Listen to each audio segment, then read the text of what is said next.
Wouldn't mind that, but I got at least try to keep the lights on.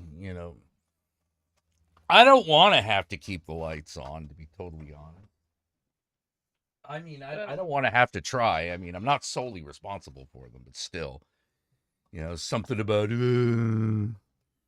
trying to stay responsibility. consistent and trying to be responsible, which I found the most. I mean, this has got to be the most irresponsible way of being responsible, right? Yeah. So, just the way it is. All right, we are.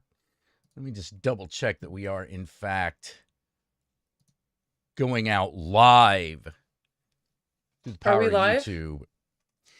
Let me check. We should be. We should be live. I see us live. You I see. see myself vaping. All right, we are. Okay, we are live. Well, we're a few seconds behind, but we are as live as it comes. Of being Yep. together. Yep. Yep. Hey, Kira. Hey, Sun Wizard. So I am increasingly finding myself trying to be a Harlequin in a TikTok man world. It No. I hate What? I hate this place. What? Yeah, I hate it too. I hate it so much. It's not good. No. No, it's not. People are disappearing and are being like put in prison for no reason. That happened a lot quicker than I was expecting.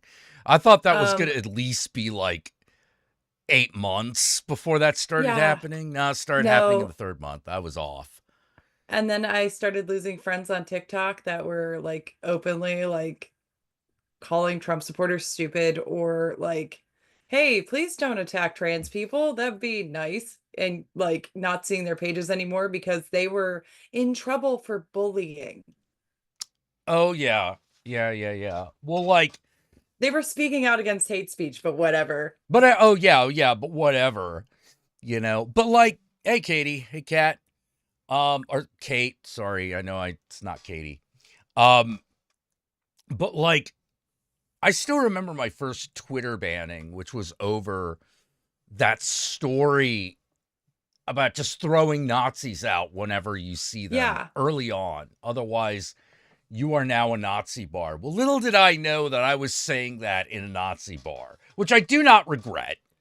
No. Which I do not regret. But like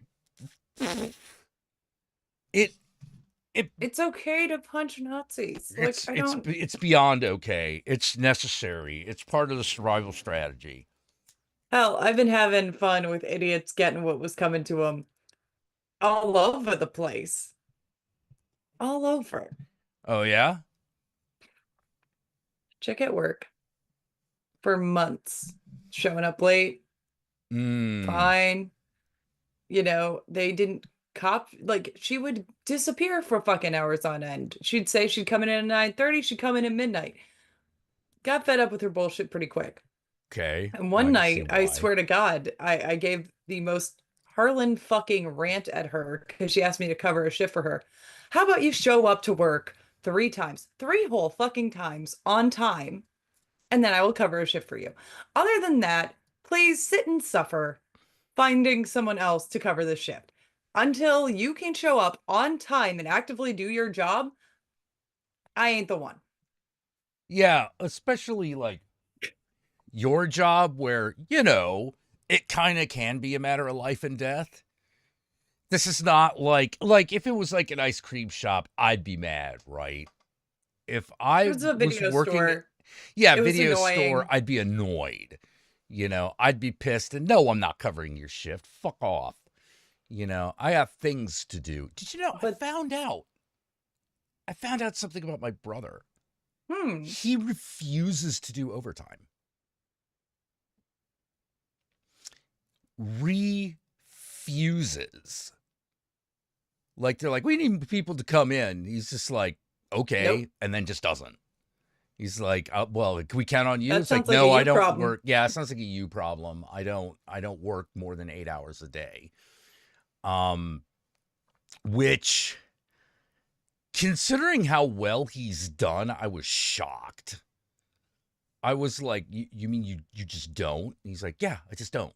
I refuse. Like I was like, well, But how do you handle that? And he's like, well, apparently I can get 3 people's work done in 8 hours. So what are they gonna do? What are they gonna do? Fire me? I guess they could. But why would then they they'll. want to? But why would they want to? And then because it turns out that he left. He quit. He didn't get fired. He quit. Went somewhere else and then quit that job and is now at the job that he's at, which is way better. But But I with was this like, you don't do overtime? Fuck. Bastard. How dare you be successful and not have to do overtime? And that's when I kind of realized, oh my God, overtime's a scam. Uh-oh. so that has not been fun. But we had a waffle bar Tuesday morning. What is going? Hold on. You're pausing out every couple of Oh, minutes for damn some it. reason. So we're getting like, all right, start the tail over. So she's been showing up for work late for months. Mm-hmm. Monday night we work a shift. She goes missing for like hours. She does her usual bullshit. Tuesday morning they have a waffle bar. They let her get a waffle and then call her into the office to fire her. Good. Good. At least someone's got some priorities here. It's like, look, if you're not going to show up on time Couldn't when happen we to a need nicer you, bitch. you're not going to be here when we need you, then we don't need to put up with your bull crap. We definitely don't need to be giving you money. So get the fuck out. But enjoy your waffle. Yeah, enjoy the waffle though. Like that's because those are for everybody. All right, don't take two. I'm watching. So then 2 slices of bacon and the waffle, and please leave. Mm-hmm. And me and my friend are sitting here. She's at work. I'm apparently ruining her night because she's cracking up laughing while I'm texting her. Like, could you imagine sitting there eating a waffle while they're telling you everything you've done wrong over the last 6 months? Good. Can you actively sit there macking on a waffle while they're telling you about severance pay? We're paying you not to come in. To Please be leave. to be fair to my work, I've told them plenty of times, like, I'm gonna show up in a t-shirt and scrub pants, and that's the best you're gonna get out of me. And they're like, okay, just make sure it's like work appropriate, I guess. I show up in ghost shirts to fucking work, and I still have a job. Well, yeah, like the worst thing you could do is just not show up. I wear Rammstein shit. I had my HR rep look at my Baja pullover hoodie and go, cool, a drug rug. I haven't seen one of those in a while. And like walk past me. Like, okay, shit. Well, there you go. There you go. We're all on drugs. Woohoo. Drugs. Ugh. And What are you talking about, Jack? What are you talking about? I'm talking about this. The remote control is not literally a I wish I drug. had that. A what? A box? A box of drugs. You should have a box of unfortunately these aren't the fun ones. I want that Hunter S. Thompson fucking case. And my dad recently is off of narcotics, so he's on weed gummies. Oh, okay. How's he doing on them? He loves it. Now, I will be fair. We had to learn dosing pretty quick.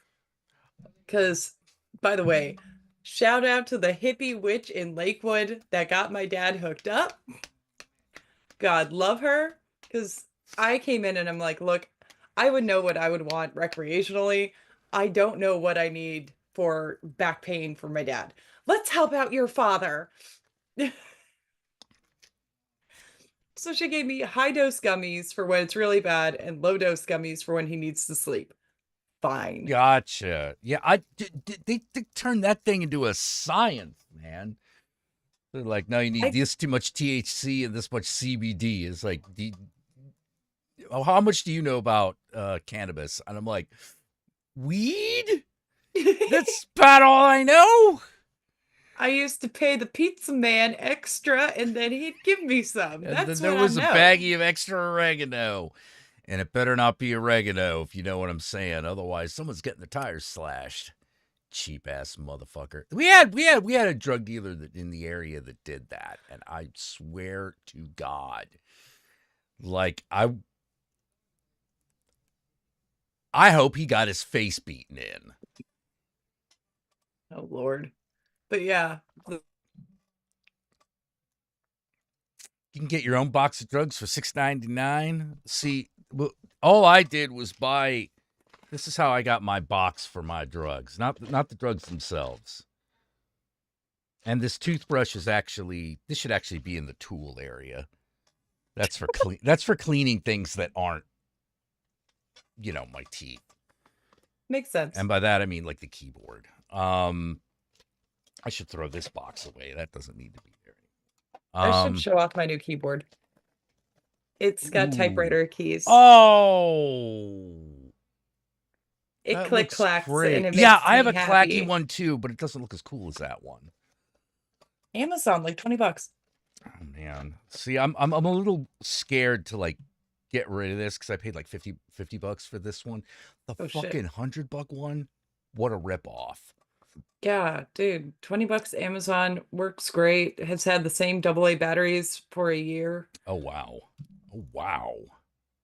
I also realized that I have a Harlan Ellison cassette on my bed because that's Which very one? me. I'm looking for Kadak with Kadak on it. I have taken to buying cassettes of Harlan Ellison reading his shit because it's fun. Well, it's the only real voice that fits. Anyone If you else ever, reading a yeah, boy and his dog doesn't work. yeah. You get to the end, and you just got to hear that kind of snide, Jewish boy loves his dog. Yeah. Of course I know what love is. The This boy loves boy his loves his dog. dog. Oh my Fuck God. this. That was an ending I always appreciated. I know he hates the ending of the movie, but I like the movie as well. Yeah, the You movie know. one's great. That one's great too. Oh God, I also got proposed to. That was weird. Not proposed. Guy asked me out. It was weird. Okay, yeah. Getting asked out is different than a dude proposing to you. Uh, okay, I have to explain this. So we have some younger dudes in my building that are there for rehab, and he's a very nice young man that's there for cancer treatment. It's Ooh. fine. One night I came in, and I mean, we talked about Harlan Ellison. We've talked about like bands, like, hey, dude, you're listening to Def Leppard. I can hear it from here. Pretty cool. Like, yeah, we can go about my day. I think I'm in love with you. Aww. Ooh, I am both touched and awkward feeling about this. hey, buddy, I can't. uh, You're a great guy. I don't want to lose my license. Don't say that shit, Yeah. please. Well, when I get out of here, can I buy you tacos?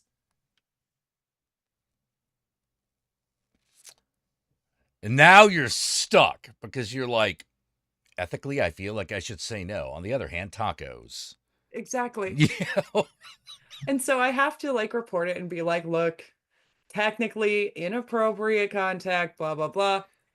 And then my friend comes up to me and she's like, knows the situation. Hours later, she comes up and she's like, I'm thinking about getting Taco Bell. You want Taco Bell? I'm like, no, I got somebody buying me tacos, bitch. What the fuck? Oh, apparently I I got the have not. hookup. No, I just have to talk to Brian. Like, it's It's fine. good. It's not his name, by the way. Oh And I my had God. another dude. And it was his last night. And he's like, okay, can I get a cigarette? Can I get a cigarette? Can I get a cigarette? I'm like, dude, we're a non-smoking facility. I'm not supposed to take you out for a smoke. Oh, come on. It's my last day here. If they're gonna fire me over your last fucking day, so fucking be it. Come on out to the parking lot, you little bitch. Oh my God. I, something I really want to, I feel fucked up saying this Yes. because this is me going, all right, I have a complicated history with what I'm about to say. Now, when I say it, you're going to be like, okay, why is that complicated? And then I will tell you. So I really want to get all of the White Wolf Publishing Harlan Ellison hardcovers that they published. Yes. Now, the reason this is awkward to me is because White Wolf Publishing was the downfall of that company. Yes. Because they did a lot of publishing for a lot of books that didn't sell. And they didn't, and they made a lot of, now, to be fair, they made a lot of promises to a lot of authors that they tried to keep, but it was that they still just couldn't. that they just couldn't because print was dying. Like, this is during these books came out like just a few years before Borders books went under. Yeah. Like, that was the direction of the fucking print industry at that point. And it hasn't gotten much better. Your only big bookstore now, people my age can bitch about how evil Borders Books was. All they fucking want, the store was amazing. Yeah. The store was amazing. I wish that they had kept that type of store around, and Barnes and Noble is not good enough. Yeah. It is not good enough. You do not know how it is. Borders would just have it. Yeah. They just had Borders the shit. just had things. Yeah. I still have some books from Borders. Yeah. Before there was Amazon, there was Borders Books and Music, and they just had everything. And because I lived in San Francisco, the one thing that they might not have was music and movies. Now, if it was a soundtrack, they had you covered absolutely. Speaking of which, I need to get a copy, and I need to find a copy of the old Fear and Loathing in Las Vegas soundtrack album that they did. Not Cool. Borders, but it's got to exist out there somewhere. I wonder if Amazon has Fear and Loathing soundtrack Amazon. Music from the motion picture. All right, is that the audio CD or? Yeah. Oh, okay. So I can actually get this. That's cool. Anyway, all right, let me just put that in the thing. Anyway, I was really mad at White Wolf for losing all that fucking money that they had made, because they had made a large amount of money. Like, it was a lot. Like, fucking Vampire the Masquerade made truckloads of cash. It made insane amounts of cash. There was a period of time when they were putting TSR, the creators of Dungeons and Dragons, out of business.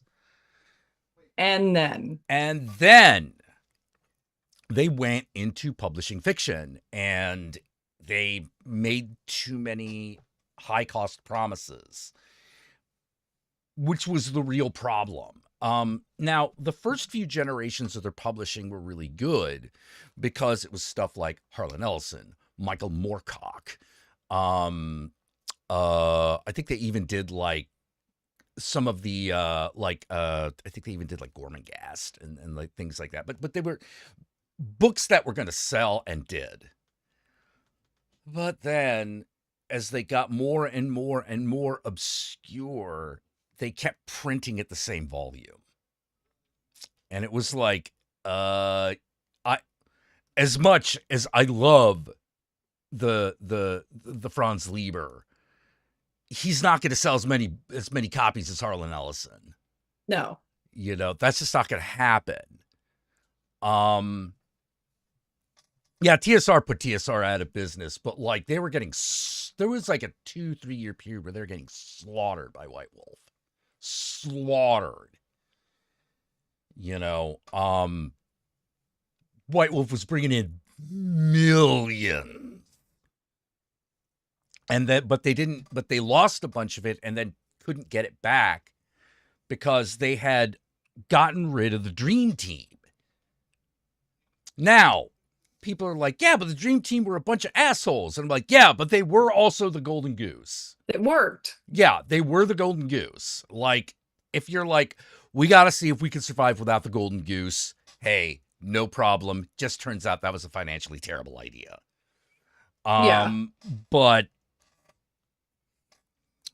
the fact that they tried to make an office on the West Coast in San Francisco, which was doable back then, but still very expensive, was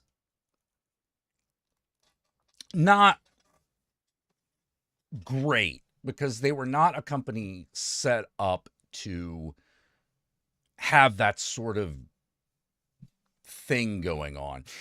But there is one mistake that they made, a huge one. That wasn't just the amount of the publishing. It was that they destroyed their own magazine.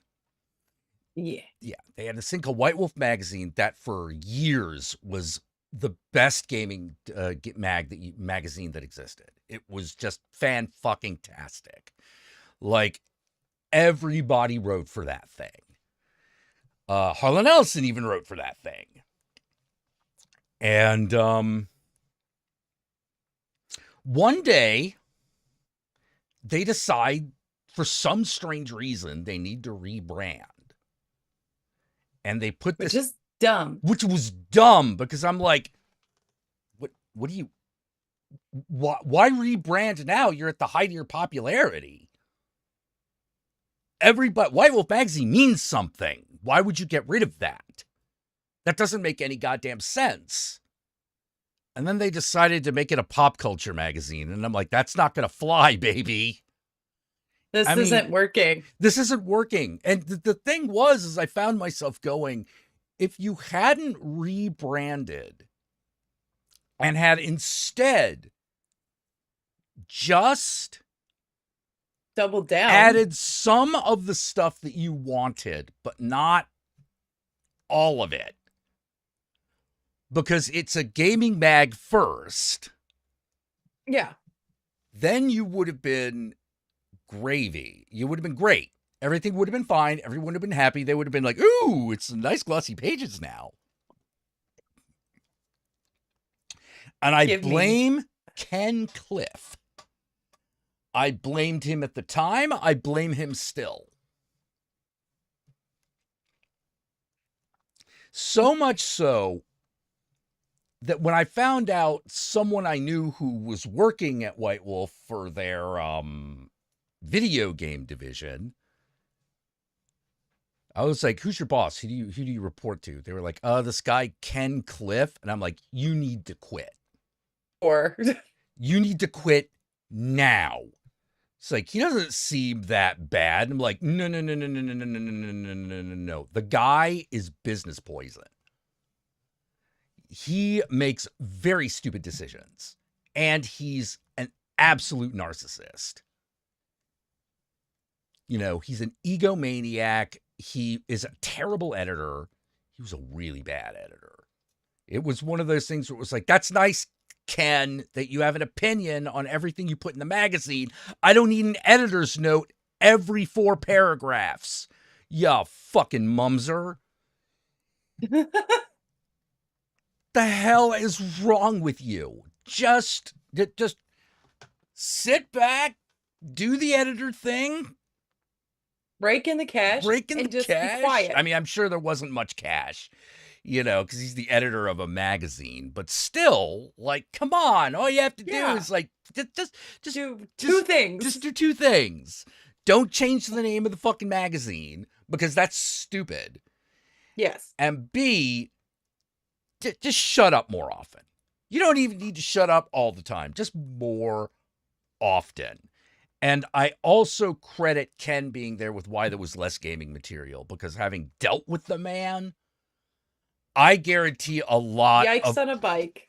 yeah, I guarantee a lot of contributors just stopped writing for them. It wasn't that the pay was bad.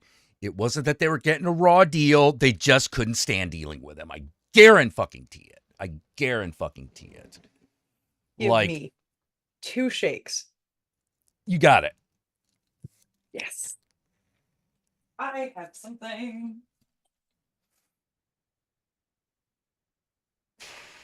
Geez, Jack, tell us how you really feel. Oh no, I got opinions. I got opinions.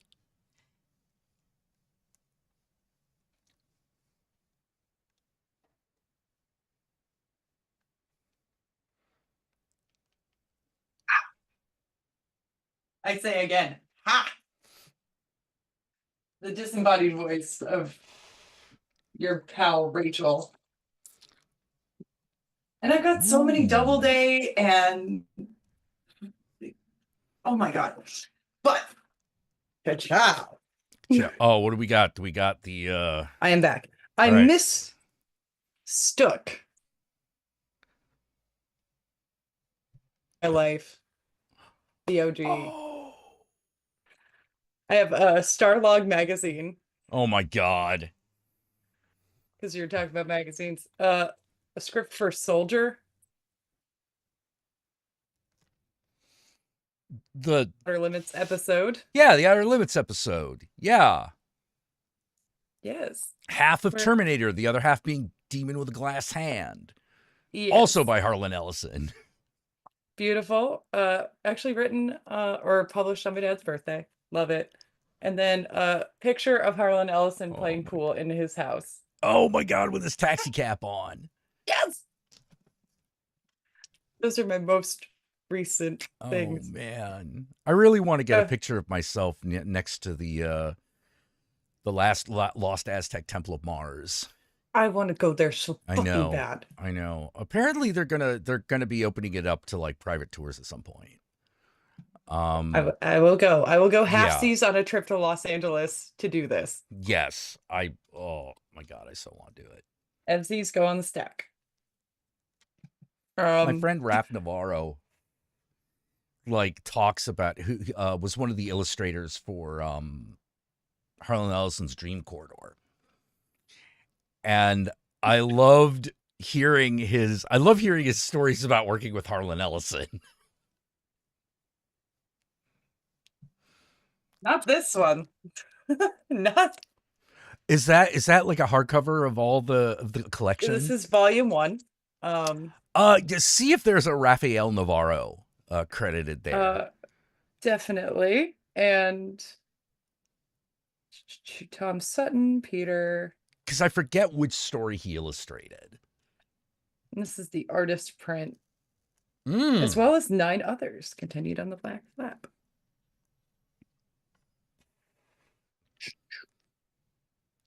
I could probably just like Google this, but Sam Raffa, John Brown. But so many of these, it's like Rat Hater is a great story. I love all these. I love this so much. And like the illustrations, guys, are just I know. They're really good. So gorgeous. They're really good. That was a great series. But yeah, like I said, I forget which story he illustrated, but he was working with him and he said, Harlan's a hard guy to work with if you know what you're doing. And I was like, what do you mean? An odd statement. I was like, what do you mean? Like, that sounds weird. He's like, if you just give him what he wants, he won't argue with you. But I'm not entirely certain that's what he's actually after. Because there were plenty of times when we argued over the bit that I did, over the story that I illustrated. And it always went like, we'd always get into these loud arguments until he realized I was right. And then he'd just be like, oh, okay. Yeah, sure. Yeah, sure. Okay. Yeah, no, you're right. And I'd be like, why did we just fight for the last 10 minutes over this? I don't understand. You know?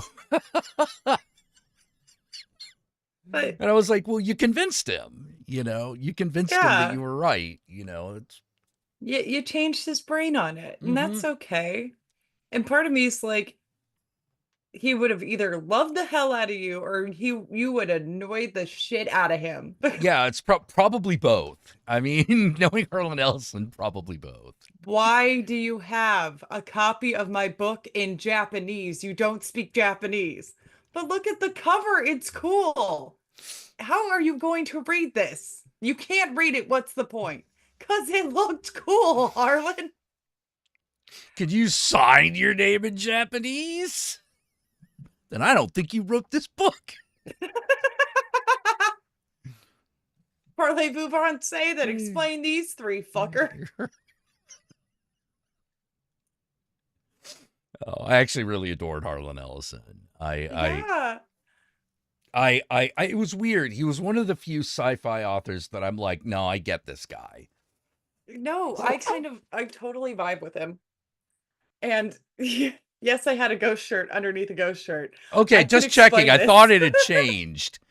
I thought it had changed, but I thought I was going crazy. I was getting hot and I realized I had another shirt on and I'm like, well, why are you wearing two shirts, you dumb bitch? And then it's like, oh shit,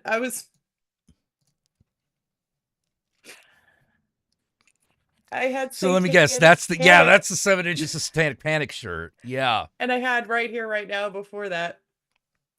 That was, oh man, it was so fun watching that. Oh yeah. It was weird And watching that in the theater though. It was because like the thing that was cool about it is it wasn't a full theater, but everyone in the theater was in fact a Ghost fan. but here's my thing. I love Ghost. I really do. Oh yeah, I have I don't blame you. albums on vinyl. I just got the little Nosferatu figure today. I have their fucking album on my wall. Chabam. Oh The man, fans hurt me mentally sometimes. how come? TikTok. Tick. Okay, I'm not The surprised fans by on the answer. TikToks. I'm trying to. Okay, go on. Some fans are very gatekeepy. Okay. And it's like, do you realize Tobias doesn't even take this shit as seriously as Well, that's kind of how you know you've made it in a way, where you got these like super fans who are like real elitist about it, you know, which I find the thing I kind of like about Ghost is I feel like because the band's whole thing is a little self selecting. but okay, and to be fair, I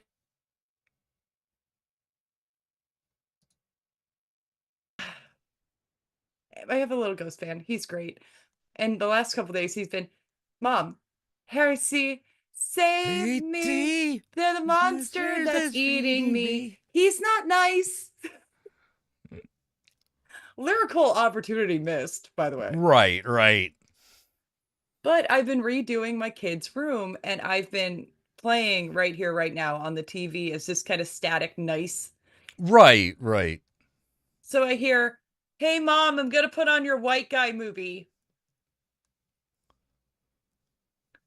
Now, my last three What? watched movies What? are Dreams with Sharp Teeth, Okay. Big Time with Tom Waits, or Right Here, Right Now.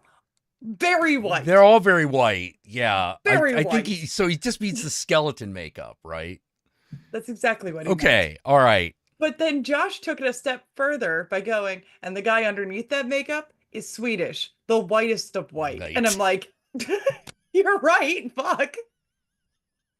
But even in the car, Mom, I want to listen to the guy Upside Down song.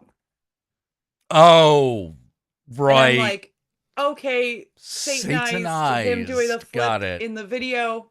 Okay, cool. Mom, not this one. God, the Upside Down song. Like, what are you not understanding? Oh, Upside Down song. What do you mean, Kate Bush Pinnacle of the running up that Pit? hill. Upside down. Stranger Is Things. that what he meant?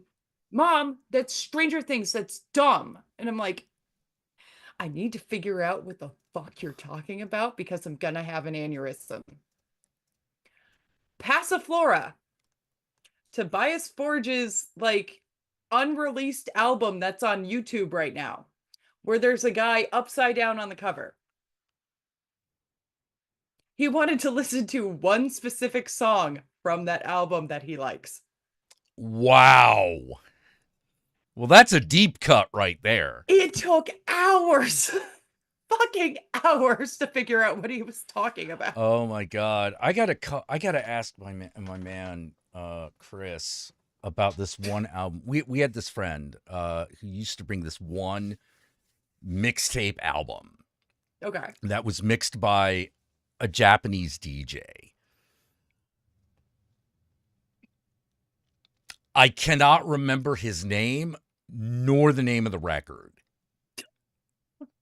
Worse. But if I mention this to Chris, he will at least know what I'm talking about, and he might know one of those two things. I cannot. And it was something like Captain DJ Funkabeep or something. Like I'm just completely cannot remember. Totally all I out of the remember brain. is that there's this period of time where, like, you could tell this was an album to do drugs to. Thank you, Cat Hermit. I've been on the thirst side of the ghost fandom. The It's thirst weird, side. right? Like it's not just me. Like it's shit. I feel like Ghost came too late in my life, like sometimes, because I feel like such an old guy. The only reason I go out to clubs anymore is to feel like maybe I still have a chance. I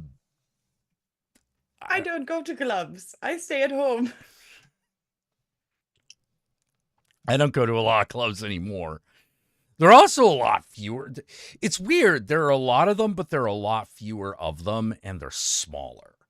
Yeah. Like, I'm used to, like, clubs in the city are now, like, about the size that clubs in the suburbs were back in the 90s.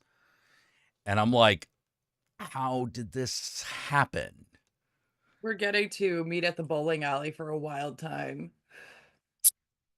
I don't have any bowling alleys in the area. It's sad. Yeah. I live in Ohio. Well, I imagine Ohio has a lot of bowling alleys. That's blue collar paradise. I don't even know if Southern California has a lot of bowling alleys anymore. What do you guys have against bowling? I don't know. I feel like there must have been some sort of law passed that kind of put the kibosh on it. Not a we got to get rid of bowling, but we got to get rid of this one thing that keeps bowling alive, and so we're going to do that. So we do that, and the bowling alleys just evaporate. There's got to be bowling alleys in LA. Hold on, let me. Bowling alleys, LA.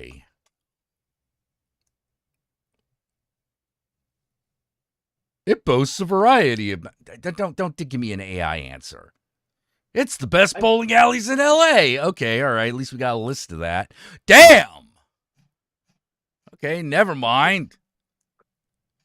Apparently, what? There's one in a hotel. What the fuck? 39 lanes of bowling. Now we're talking.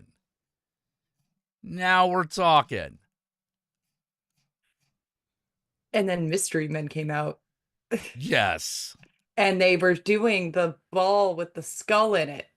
And I told her that if she loved me, she would buy it for me so I could be the bowler. Memory. Oh my god. I wonder how much something like that goes for. Sports. $250. That's it? Oh my god, Something you're like right. that. It's like under $300. Every time I watch Mystery Men, I end up checking the price. Wow. Damn. There's just something I love about the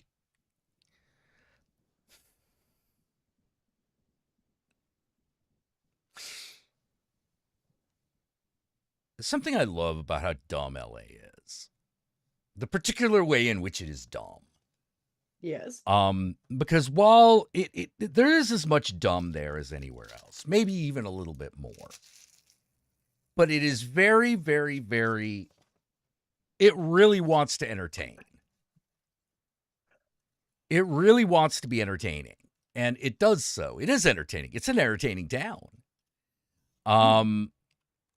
But I was always amazed because, like, the San Francisco attitude is just kind of to be over it. It's such a chill vibe. Yeah, I yeah. love being there. It is chill, but it also has like it gets a little like we're so over it kind of sometimes. And most of the time I can handle that, but sometimes I need like the geekery. Yeah. And when people in LA are into something, it becomes their whole personality. Like if you are into hot rods, everything about you is a hot rod. Like your bed is a hot rod. She Your says hair is a hot side-eyeing her. rod. Yeah, what was She that? says she says side-eyeing her Harlan Ellison collection. Like, Yeah. But no, like LA will take it a step further. Like you want to you would move have a next Harlan door? Ellison. You would have a Harlan Ellison. You could have a Harlan Ellison fucking like hood ornament on your car, and everyone would be like, "Yep, we know what That weird that's guy that lived about." in the hills. Yeah. That weird guy that lived in the hills that had that big weird Martian temple. Remember that guy? Shit like that. I mean, like the number of times you'll just be like, there have been a number of times where it's just like, was that did that guy just drive by us in like a Nightmare Before Christmas car? Yes. Yes. Are there two of them? Yes. I will Stuff like never that. forget. There was someone with a car in Oklahoma and full tentacle porn scene happening on the hood of it. And I'm like, how is that street legal? It was a painting? Yes. Oh, nice. Here we have a Nice. Sailor Moon car. We have a Nuka-Cola truck. And the Nuka-Cola truck is such a thing. I see it at least once a week. So it lives in my area. Do they sell cola or is that just the guy's No, car? it's just a red old Ford pickup. And the guy Nuka-Cola'd it out. Like paintings on the hood and like have a Nuka day on the back. And it's just, I love it. My God. Me and my brother argue that that is a symbol of a good day for us. I think I found a picture of it. Does he Where'd you have go? well, this one seems to be a Nissan. Let's see Nissan it. pickup. That's it. Okay. All right. Let's see if we can get this up here so y'all can behold the majesty. Because there's an old Ford pickup and there's a newer car. So this person might have two cars. Well, but this one definitely looks beat to shit. They did such a good job. I love it. And I want to meet the owner so badly. Oh my God. I I wonder if also, there's okay. No, that's the same one. No, this is the only one I can find of like an I, actual car. I actually also found somewhere in Ohio that was selling Nuka-Cola Victory. So I did a Nuka-Cola radio ad for my brother telling him he got Nuka-Cola. Oh Quench your thirst while you're fighting the Reds. Drink a Nuka-Cola. my God. I was really shocked that like Pepsi or Coke didn't like jump on that bandwagon. Nope, Jones Soda. The only problem I had with that is that Jones Soda is like really hard to find. You have to get a Harlan ass tattoo. And it came from my mom? Wait, what?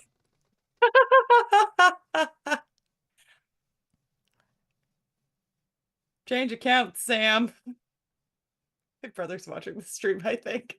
Oh, I see. Okay, all right. But to be fair, okay, there has been a saga in the Ooh, Geo house. Knight said it should have been RC Cola. I'm telling you, you know, when you write, you write. RC RC Cola. Cola, it's available. It exists. RC Cola. It's a drink. Um, I'm gonna refill my coffee. Speaking of beverages, I'll be right. he's getting a coffee. I don't know if he left me on the stream. Um,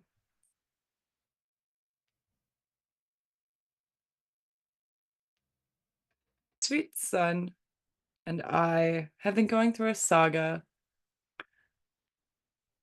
Oh, of remodeling his room.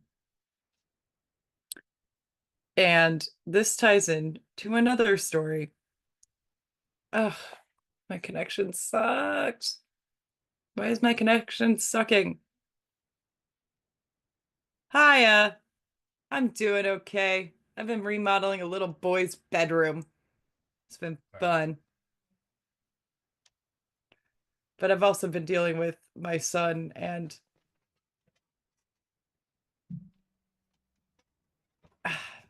okay.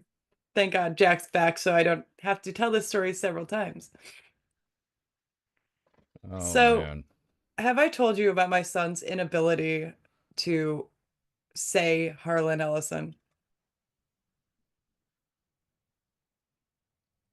I've heard of this. Harwo. Harwo. Oh, Harwo Ellison. And I love it. I think it is adorable. Lives in my heart. that is cute. That is very And cute. mom's building Legos for me. I better put on Harwo Ellison. Mom's cooking in the Well, kitchen, listening to Harwo. Well, then it became Harwo Butt Ellison. And I'm like, buddy, what? Yeah, Harwo Butt Ellison. I'm tired of him and I'm calling him a butt. Harwo Butt Ellison. okay then. Well, Okay then, he little Mr. Man.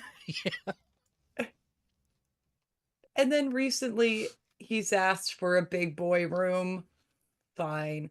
Painting the walls, big boy bed, no more Batmobile bed, which broke my heart to get rid of the Batmobile Isn't he bed at like because only 6?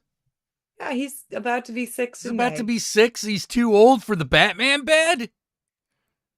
But he's learning about VHS and complaining about mom's fucking fan shit. Doesn't matter. Yeah, kid, But not too he's long ago. he's too old for the Batmobile bed. What is it, like really janky or something? Nope. Which Batmobile? It's a cartoony version of the 89. God, these kids growing up too fast. I'm telling you, it ain't good for Yeah. them. Ain't good for them. No. No. It's No, all no, the no. He Minecraft should and be the a good. Lego sets. He should be. I'm like, you should I, be like I 10 years have old before you're too old for the 89 Batmobile bed. That thing's amazing. I'm sorry. Riggs, you got or Kate And I too want a big boy room. did me. I have no Kate, mouth I and have I no must mouth. I'm a scream. tween. I have no talent, but I must write. Oh shit, that's the name of one of my books.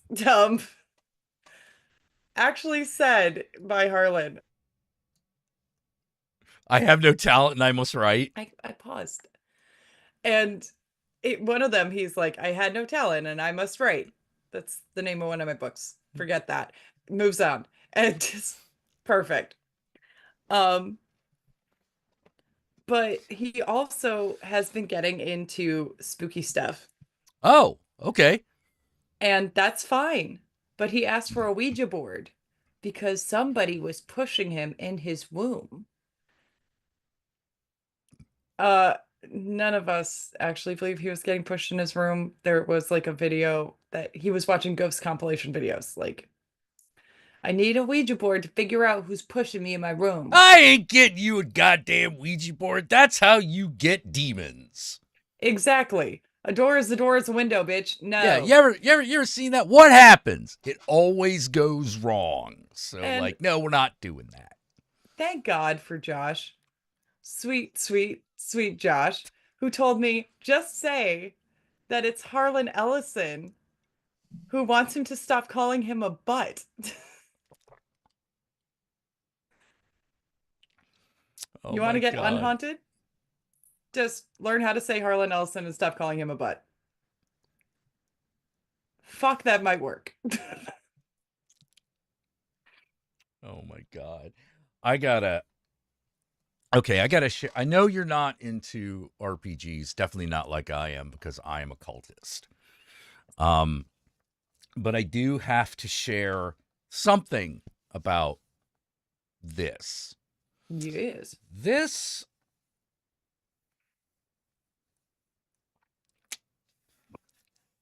it's not inspired by Harlan Ellison's story, but it is a concept I feel like Harlan Ellison would appreciate, which is this. All right, like in most RPGs, you are an adventurer. But in this one, you're in a specific dungeon. It is called The Heart. And it is an underground dungeon underneath a city, underneath a fantasy city. And it changes depending on who is inside of it and always tries to give them their heart's desire. But it will do so even if it kills you. Because it has no concept of mortality. Ah, And it's a little malicious. It's a little bit malicious. But it doesn't seem to have enough wherewithal to be dangerous if you don't go inside. Who knows how that works? Well, as in most RPGs, you get to choose a class. You know, D&D might be like fighter, wizard, rogue, yeah. things like that. In this game,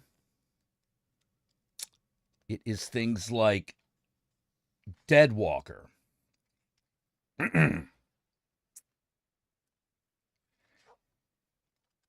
Come on. Yeah, it's things like Dead Walker. You were always obsessed with death. Maybe you were a nihilistic cultist. But you did not die properly. Somehow, through willpower, luck, or trickery, you stayed alive. Basically, you're just an undead thing held together by pure will. Now, Like that? my favorite is called the Deep Apiarist.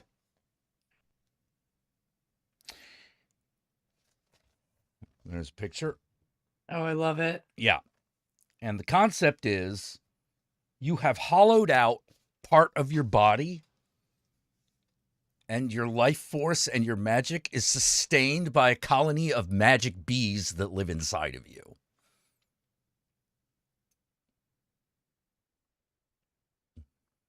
I like the magic bees. Fuck me. Yeah. Yeah. There's also one. I forget what it's called. Oh, yeah. The Vermisian Knight. You are half knight, half train. Like half locomotive. It sounds like a very dark Starlight Express. Yeah. It's so the game tells you right up, tells you straight out, you may survive, but probably not. because most of your most powerful, many of the more powerful abilities condemn you to death. I don't know that. Yeah, but it's what, not all of them, but some of them, like they all have a big like death ability. It's like if you agree to be dead by the end of the scene, this happens. And it's always godlike. It always comes with a free Frogurt. Yeah, it always Frogurt is comes with a also free cursed. Frogurt. Frogurt is also cursed. You know, you choose your fighter. Yeah, so the thing is called Heart, and it's really interesting. I don't know how it plays because my copy just arrived today, so I haven't had a chance to check it out. It is apparently the companion game to another game that those same guys did called Spire, which is about a city, and you are a terrorist. You are members of a revolutionary cell trying to destroy the hierarchy. Like trying to literally destroy the hierarchy that exists within the tower. And once again, they tell you, yeah, you're doomed to failure. You're not going to win this. You're not going to win this. It's not happening.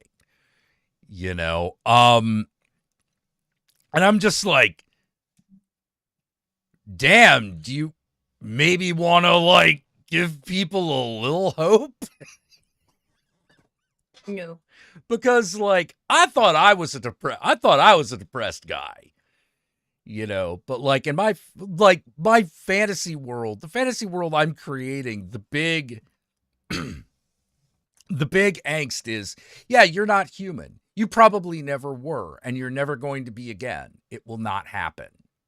You are a monster, and that's Let's try though. It. The more you cling on to your humanity, the worse things are going to get for you. So don't hold on to it. It's not worth it. Now, I don't see that as necessarily a bad thing. Because, of course, the whole thing is like, you know, a big metaphor for being like, you know, queer or a weirdo. You know, you never were normal. Or if you ever were, you were faking it in the first place. You don't. When one of your biggest, like, I don't know about inspiration. What's something that like kind of keeps you going, that lets you know, yeah, this is the right path for me. This is where I should be going, even if your work is not based on that. I don't think we have a word for that, you know. But for me, that's Gwar. One of those things is Gwar. You don't become a normal person after that.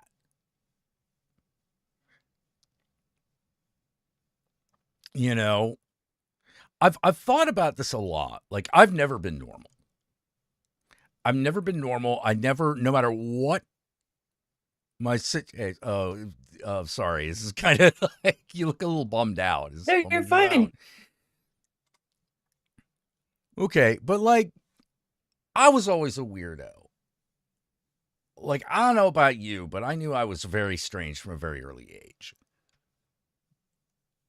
Yes. And absolutely 100%.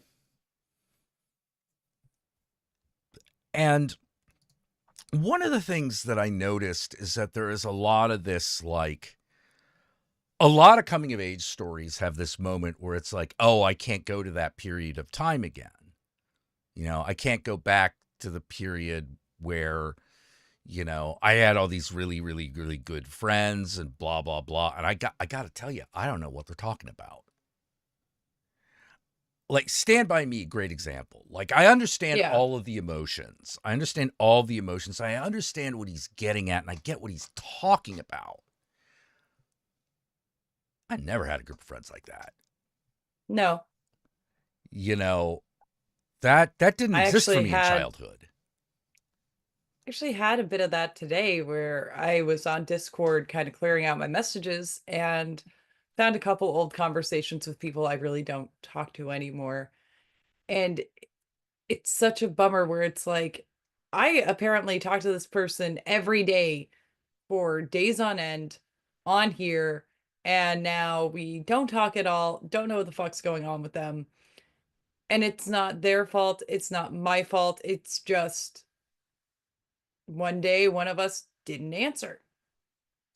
And Yeah. how strange that is. Like, I have my work friend who randomly texts me, "Hey, do you know who got fired?"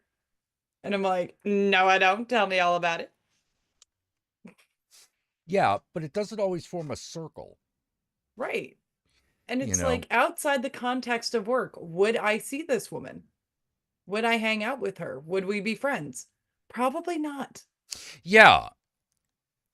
Yeah. That blows my mind. And it's been that way since I was a kid. It's always been weird to me that I get along, even as a small child.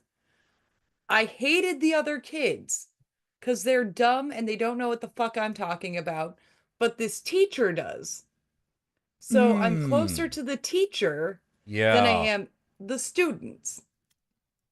This happened constantly. Someone coming up to me in the library going, "Why are you reading Shakespeare?" Because I got bored with reading whatever fucking else is in the library. Well, I'm reading Twilight. We're not on the same level at a No. certain No, point. no. At a certain point we're just like, no, we're not on the same frequency. It's just not happening. But What are you yeah. doing? Reading about Chernobyl. Why? It makes me happy. Shut the fuck up. Get out of here. Yeah, my closest group of friends didn't happen until I was in my 20s. And that friend group has kind of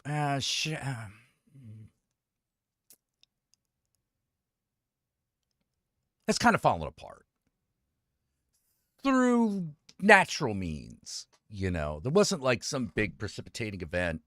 Although, if I was to blame one event, it would be one friend starting to fuck another friend, and that would That, be where the like two yeah, people who shouldn't have been together got together, and it was bad.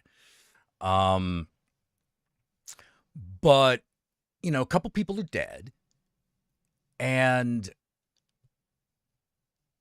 I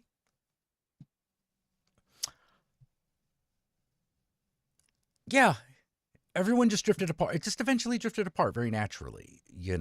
And I realized something. I was not creatively good around that circle of friends. hmm, Like, I don't know why. I don't know why I was not that creatively good. I think I'm better now creatively than I've ever been. Um, but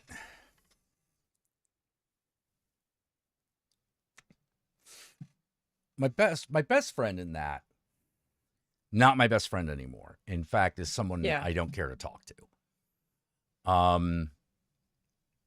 Like the guy I was absolutely closest with. Yeah, I don't talk to him anymore because there seemed to be I I don't know how to say it other than I was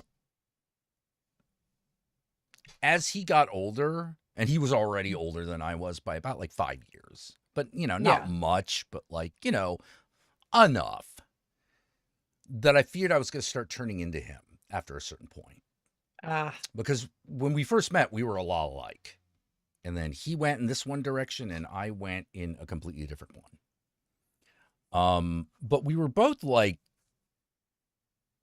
two young guys. We were definitely like two young guys who were like constantly trying to score and often succeeding, succeeding often enough. But at some point, I saw the way he was doing it and I got really turned off. hmm. And I asked another friend, man, what do you think? I wonder why he went off in this direction. I went off in another one. And one friend just said it like this: "Oh, he went bald." And I was like, I don't think hair has to do anything to do with it. He's like, oh, it did for him. Huh. He lost his hair and he never recovered. And I was like, oh, Okay. that's Different. unfortunate. But, and I remember nights with my friends. I had a close friend group in Oklahoma. And like, yeah, you're 17 years old. You're going over to this person's house to hang out with her and her boyfriend. And at some point, y'all are going to invite these people. And then you're all going to sit around and watch the new Marilyn Manson music video. And that ends up your night. Yeah. I, and I don't have that anymore. Funny enough, my son today, Mommy, do you have any friends? And I went, I have online friends and they're good. They're good friends. Mommy, it's okay. I'll be your friend. Oh, I'll be your real life friend. Pinky promise on it. And I'm like, okay, pinky promise on it. yeah. Yeah. See, even kids know, like, you want to be around people that you get along with, that get you. You Yeah. know, And it's it's like, yeah, of course we're friends, buddy. I mean, who else would hang out with me and watch Paddington 2 and then get in the car and get Dairy Queen while listening to Ghost? I don't know those people. oh, I miss Dairy. I miss Dairy Queen. I miss Krispy Kreme. I miss all that crap. But no, I had to develop diabetes. Gotta get the diabetes. I had to get the diabetes, and that means I don't get to just drive. And the only thing open in the wee hours of the night are like donut shops. And I'm like, for a while, I didn't, until I couldn't do that anymore because of my health. I didn't realize how much a part of my like week just driving to a donut Donuts are shop was. You know, just in the like, oh, okay, this place open 24 hours. Just go there, eat whatever hey, donut, fucking maybe a pizza bagel, fucking coffee, and just sit there with a bunch of other night owls. I'm not talking to anybody, but somehow this is part of my what day. was it? We were in Berkeley last time I was in San Francisco. We Oh, went to yeah. Berkeley and it was 10 o'clock at night and we ended up in that cheesesteak place. Mm. And we were watching the college kids come in and check their eyes in the mirrored wall. And I'm like, oh, to be that young again, Yeah, I kind of where miss it's like, it. is anyone gonna see that I'm stoned? Like, I love that you can see that self-consciousness in people Yeah, and to be confident and like, yeah, I could be fucking high right now. Who the fuck cares? I We're all know. getting cheesesteaks on a Saturday night. Fuck it. Fuck it. Yeah, this is what we got now. Oh, God. Yeah. But yeah. It's one of the things I do kind of like. One of the things I like about Berkeley is its energy, but it's also like But being not stuck in Ohio and necessarily. It's still not necessarily my vibe, though. You know. but still, I'm stuck here. And the only 24-hour places consistently open are bars that'll close at 3, so not open all night. Hmm. Um, gas stations that'll cook up food. Yeah. That's what I got. And when you're a night shifter and those are your options,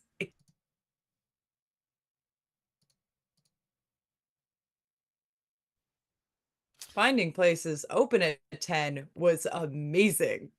Yeah. Yeah. But I'm always one of those guys who like I've been a night owl my entire life. Forenoon's day. I've been a night owl my entire life. So, like, I'm really glad I spent my 20s in the period of time when San Francisco was more of a 24-hour town. Mm, Now, you would think because I am such a night owl that I would love a place like New York that never sleeps, that never closes. And I got to tell you, that's the one part about it I like. Unfortunately, I hate a lot of other things about it. Um, people. Yeah, The attitude is so the attitude different. gets to me after a while. Good You know. morning. Go fuck yourself. Okay, I guess I'm going to fuck myself. Yeah, I guess I'm gonna go fuck myself. Like I feel like New York the way Patton Oswalt does. Which sounds like a great idea, but I get there and I'm like, give me pussy California and fake LA any day of the fucking week. Get me out of here. I am going to fucking kill somebody. Could I get a hello? Have all the good pizza. Have all the good pizza. I give a shit. I love pizza, but not that much. Like, good God. Yeah, Well, and it's Denny's is sad not an that option. I don't even have like Waffle Houses around me. I miss Waffle House. Yeah. One of my best memories was our when I was part of a band. Um our EP happened this release happened the same night as a blizzard in Oklahoma. So we scrapped the album release and just decided to say fuck it and go to Waffle House. All fun until the Waffle House waitress looks at the window out the falling snow. I don't want to put any ideas in your children's heads, but I would suggest getting a bottle of liquor and going home. When the Waffle House waitress suggests getting drunk and going home, you go home and you get drunk.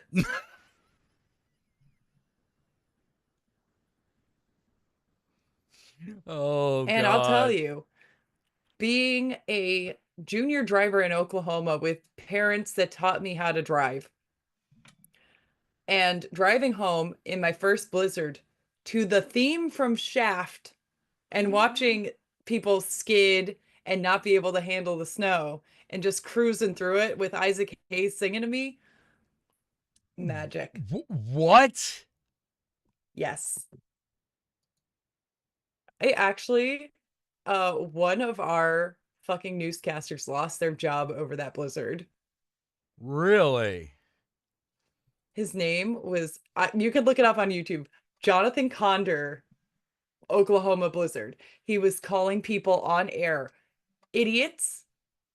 They're out here in their gardening clogs. They obviously have a death wish, like shit like that. And then all of a sudden, he got moved to Milwaukee. Bye bye, Jonathan.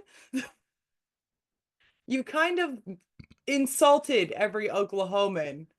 Um, or a woman was out getting formula for her baby, and he's like, we've been warning you about this storm for weeks. Why didn't you stock up? To a mother, Jonathan. That's kind of amazing. And it's like, is this the same dude that dad had at like the barbecue last week? We fucking, oh, we don't know him. We don't know him.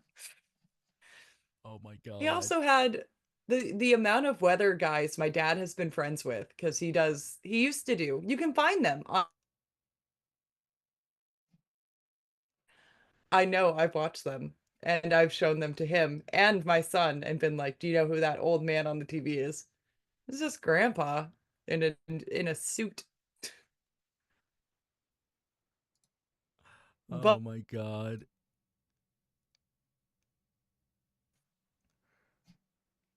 I one of the guys, yes, Okay, I got a question yes. and maybe the chat can help me. Um so I think GL Knight's probably the one who's most likely to know what the hell this is. This thing just came across my desk, and it's called Swords Fall, an Afro punk sci fi fantasy universe. I would have just gone with Swords Fall Afro punk sci fi. Um, would have gotten some What's rid of it some of called? these other Swords Fall, an Afropunk sci-fi fantasy universe. Now, the reason I ask this is it says it's an RPG, but oh wait, hold on, maybe I found it. I'm finding updates, but they kind of end in 2021. Yeah. No, this doesn't take me to anything that I can actually like buy or use. There's a Kickstarter. Was it funded? Uh, Last updated March 11th, 2024.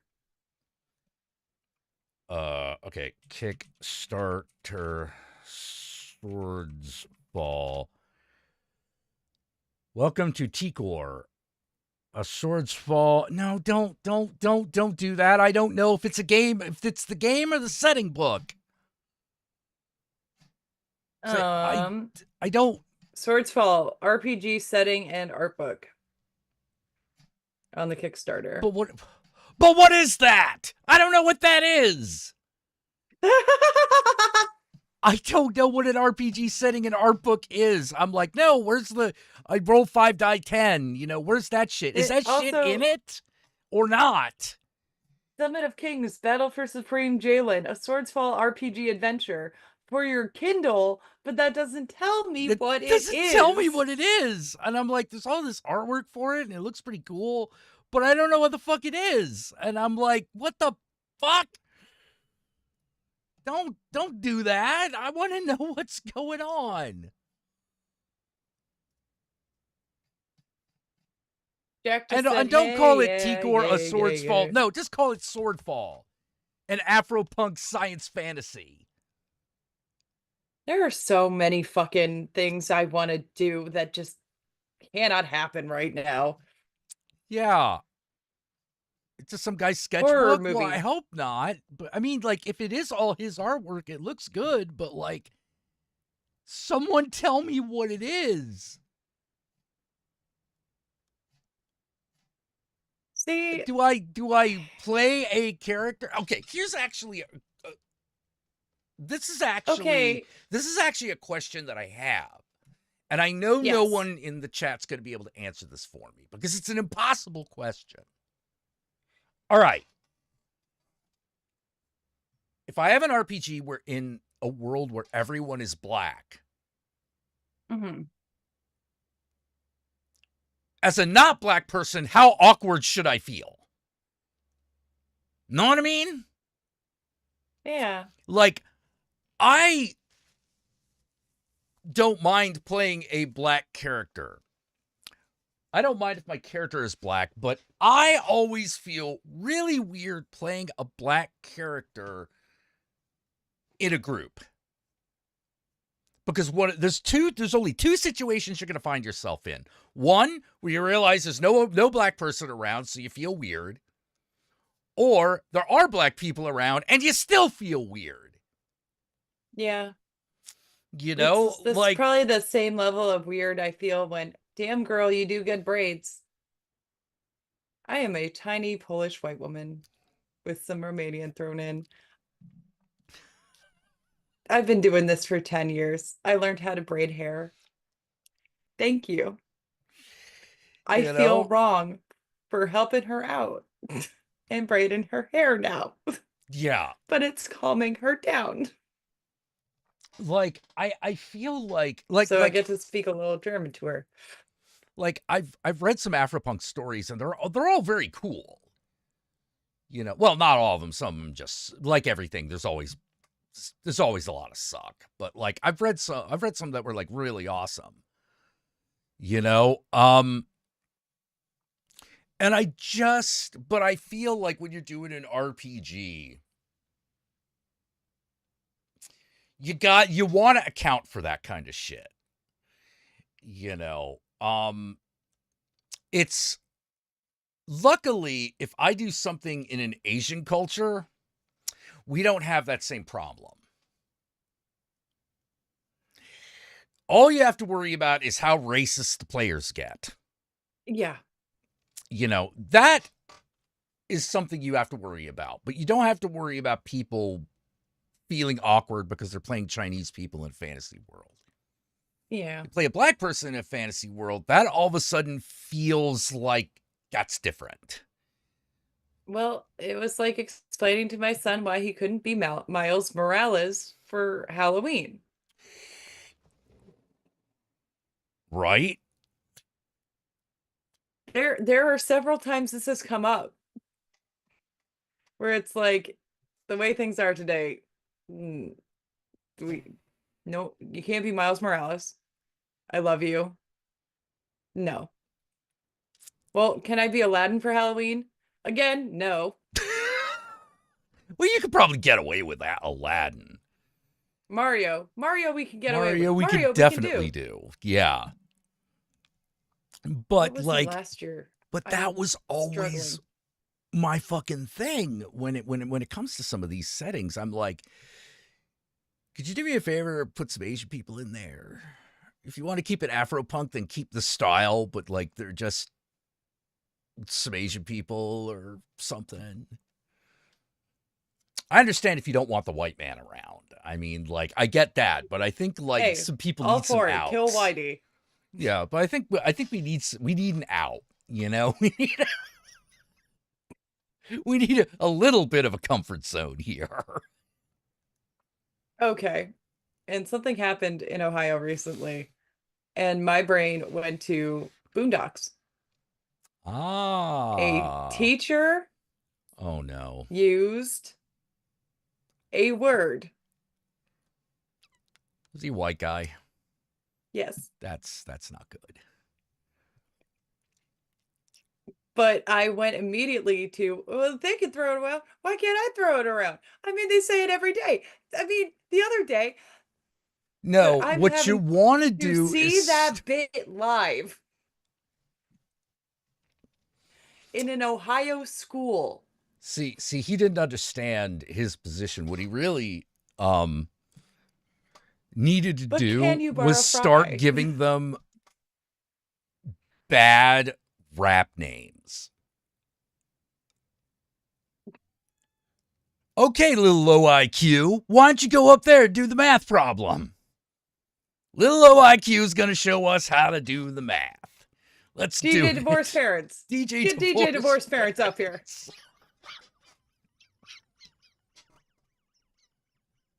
Give it up for MC. He's adopted. Oh my God. He even went for the laziest defense. Yeah, yeah, yeah. Oh my God. So that guy was in Ohio, huh? I didn't realize Yes. that. But I was living out the Boondocks bit where they called the teacher into the office to go, why did you say it? Well, but I can, But he they says say it. it. They say it all the time. How do you borrow a fry? Are you going to give it back? Back? How's a nigga gonna borrow a French fry? Niggas, you gonna give it back. I had to show that to my dad because he was wondering why I was cackling on the couch because the teacher gave the same defense. I was upset. They say it all the time. I decided to throw it back at them. Whoa, no, not okay.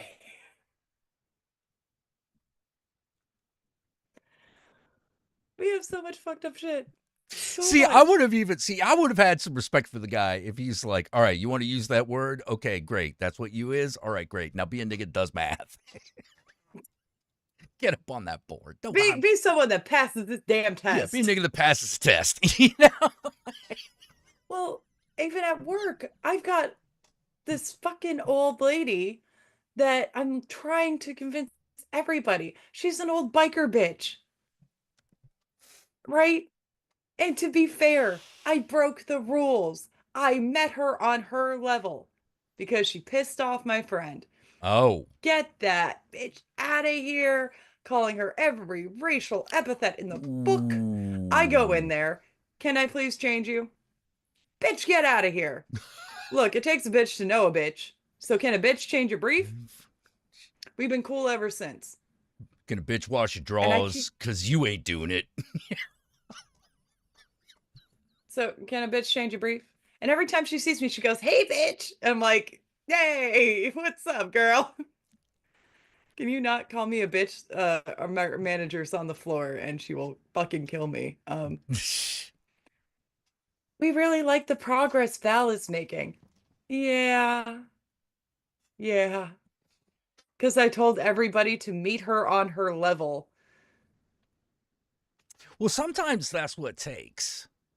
Sometimes that's Yeah, what it takes, but it's not what you're supposed to do. This kind of goes back to right. my whole like the thing I don't like about political correctness, which is it's not that it isn't more polite. It is. It's just that more It's polite is not the always the answer. And you right. can't expect people if you want to say political correctness is for government and work. Okay, I can kind of vibe with that. Like I get it. I don't necessarily 100% agree, but I get it. You know, I'm not going to complain too hard. I But work on an Alzheimer's floor, dude. I oh, that's an untenable situation then. right. I had to explain to an 85-year-old why people were getting offended when she would say, "Bless your cotton pickin' heart." Now, you say that to me, it has no meaning. It is Yeah. something you say. You say that to her. Can you use your brain, Grandma? Just a little bit. Just think. Yeah, Even, yeah. You say that to her, I got $5 on her knocking you block off. Okay. You can't or say we have, anything anymore. no, exactly. What? What's wrong with the little Mexican boy? He's Filipino. Okay, dude, you can't just guess. Look, you can't be racist and wrong. Look, if you're gonna throw out some shit, like get him right, please, for the love of God. Oh my god. Oh my god. Politeness is racism. Not entirely and not always, but the power structure will always use that as a cudgel. Will always use it as a cudgel. You know, they'll always use it to beat you over the head with it, and it's not cool no matter who's doing it because there is a certain level of there's a certain level of affection and closeness that is only fucking possible through vulgarity. I don't know why, but it seems to be true. Like, think about the way you talk among your friends versus the way you talk to your family. Right. You know, there is But a different way you talk to them, and you feel closer to your friends because you're allowed to. For example, you're allowed to curse. You feel right. closer with people you're allowed to curse around. And here's another thing, and I can't, Lord knows you can explain it 9 million ways to a higher up, to anyone at my job. If it takes this man thinking I'm his wife to get him to stay in bed and, "Hey, honey, I'm going to be in the kitchen. You get some rest. You worked all day."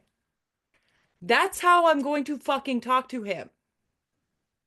Yeah, "Well, that's wrong. You can't be doing that. His wife passed. You need to remind him." he Bullshit I doesn't do. remember.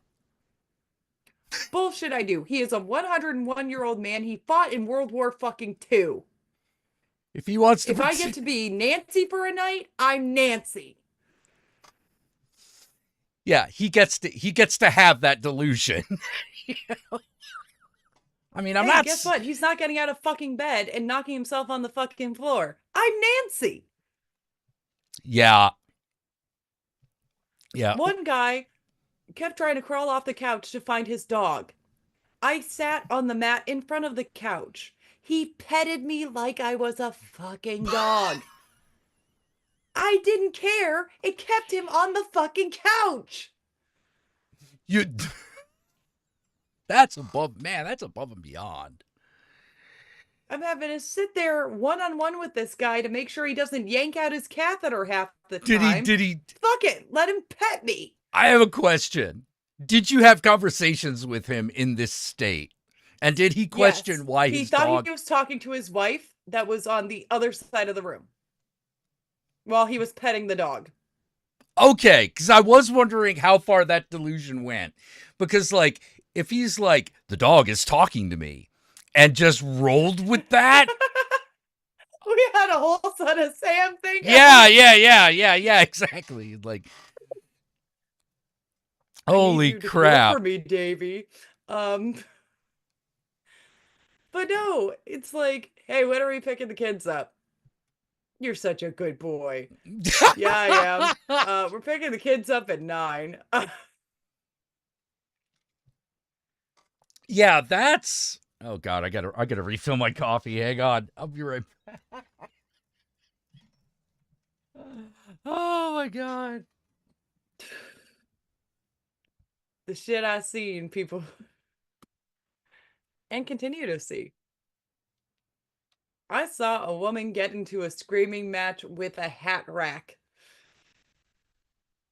No hats on it, just a hat rack. And when I asked what the hat rack did, it beat up my daughter. Well, fuck that piece of shit. And I dragged the hat rack out in a headlock. I have fought so many imaginary children. I have fought imaginary people. I have told people to shoo away from insides of toilets and air ducts. This is my life, the insanity I choose. And every once in a while, someone is actually like kind of with it and knows what the fuck's going on. And that's cool. That's so great. I vibe with those people on so many levels. But then those people start to get goofy and they start seeing Mary in the hallway. Yes, Mother of Christ Mary, not their daughter. And I have to be there and go, please don't skip the line to Jesus and go all the way to Mary. I miss sitting one on one with people actually, but we don't have the staff for it. Obviously, we fired someone not too long ago. I'm just fucking here. But I like being there for them. And I have a dude that will fight us unless we're listening to Bruno Mars. Unless we are playing Bruno Mars at full blast, because that's his boy. Guess what? Every morning, it's a 24 karat magic in the air morning because we got to get this dude changed and bandaged. So, guess what? I will rock out to Bruno Mars every fuck. I also love how many people like will come up to me and go, Rachel, you're so positive in the morning. And then I've just got like repugnant or Cannibal Corpse going in my ear or some Rammstein. And it's like, if you knew like the people me happy and sane, you'd wonder how I function. And I'm not seeing the comments move. And that's fine. I'm sure people have said things. I just don't know about it. So your family's Polish, Polish Romanian. Polish Romanian. Ah, okay, all right, got it. Normal and spooky. Right. And a little bit of German from my mother that would come out, I swear to God. We had snails in a fish tank. My dad kept buying fish, fish had snails. It's fine. That happens. Right. The way my mother went, clear all the fish out of the tank. Tonight I am boiling the snails out of the tank. Like, mom, please don't final solution the fucking snails. This. Don't do that. There are ways of handling this, mom. Like capturing little fuckers and getting rid of them. No, no, no, no, no. That is not good enough. They all must die. One of Okay. the things that I found very interesting about people from Poland and, most of the Eastern European countries which used to have communists, Yes. is they have a very enlightened view on race and simultaneously don't get it. Yeah. Like, I find that fascinating. It's one of those, like, I could tell your heart's in the right place, but Well, okay. Right. And to be fair, my dad's mother was the Romanian and my dad's father was the Polish, right? you know. Which was a Oh wait, your wonderful mom is the blend. Romanian one. My dad's the Polish Romanian. My mom Oh, is a oh, oh. mutt. Oh, okay, It okay. is easier for me to tell you everything I'm not. But Gotcha. my mom didn't really know her dad, so we really don't know what was going on his side, but she knew Irish and German. So Irish, German, Polish, Romanian. But my grandmother, who was from Romania, hid out in Greece for 2 years before she came to America because she thought that would look better on the paperwork. She is Romanian, I understand that. Yes. Yeah, but that's quite a Roma thing to do. Yes. And then And she came and worked in a pizza kitchen.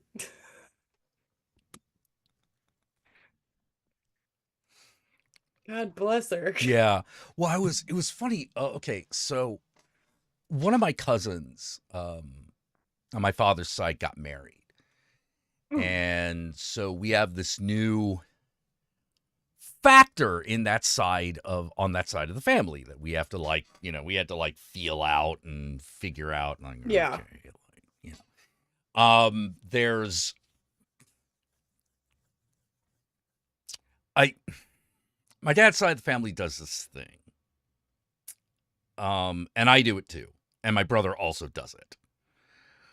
Someone comes in from that side of the family, you have to decide very quickly whether or not they're a Shen. Because that's, the last name, Yeah. family name. Not like spirit person, but like, are you one of the Shens? Or are you like a different kind of person that we don't like? Are you on the square? Yeah, are you on the square or are you on the level? Can we vibe with you, basically? Yeah. Like this cousin's dad, he didn't make the cut. He didn't make the cut. He would never be a Shen. Not just because that's not his last name, but like He didn't vibe. he didn't. No, not at all, not at all. And it's one of those things where it's like, no, it's not about. I'm sure that he didn't. I don't even know if he realized it. That he was like kind of on the outs the whole time. Yeah. It's like, you're allowed to be here because you are the parent of these children. Like, and that's it. That's it. And we will smile and we will be polite. And that's it. That's it. That's what we'll do. Don't think we won't judge you because we'll judge the fuck out of you. We just wait until the car ride after. Partially, yeah. Just wait till the car ride after. Anyway, Well, so we meet her husband, the guy who's now her husband. And I like him. And we bonded over the thing that we kind of bonded over was he's a political activist. And he's also and not just an activist, an organizer.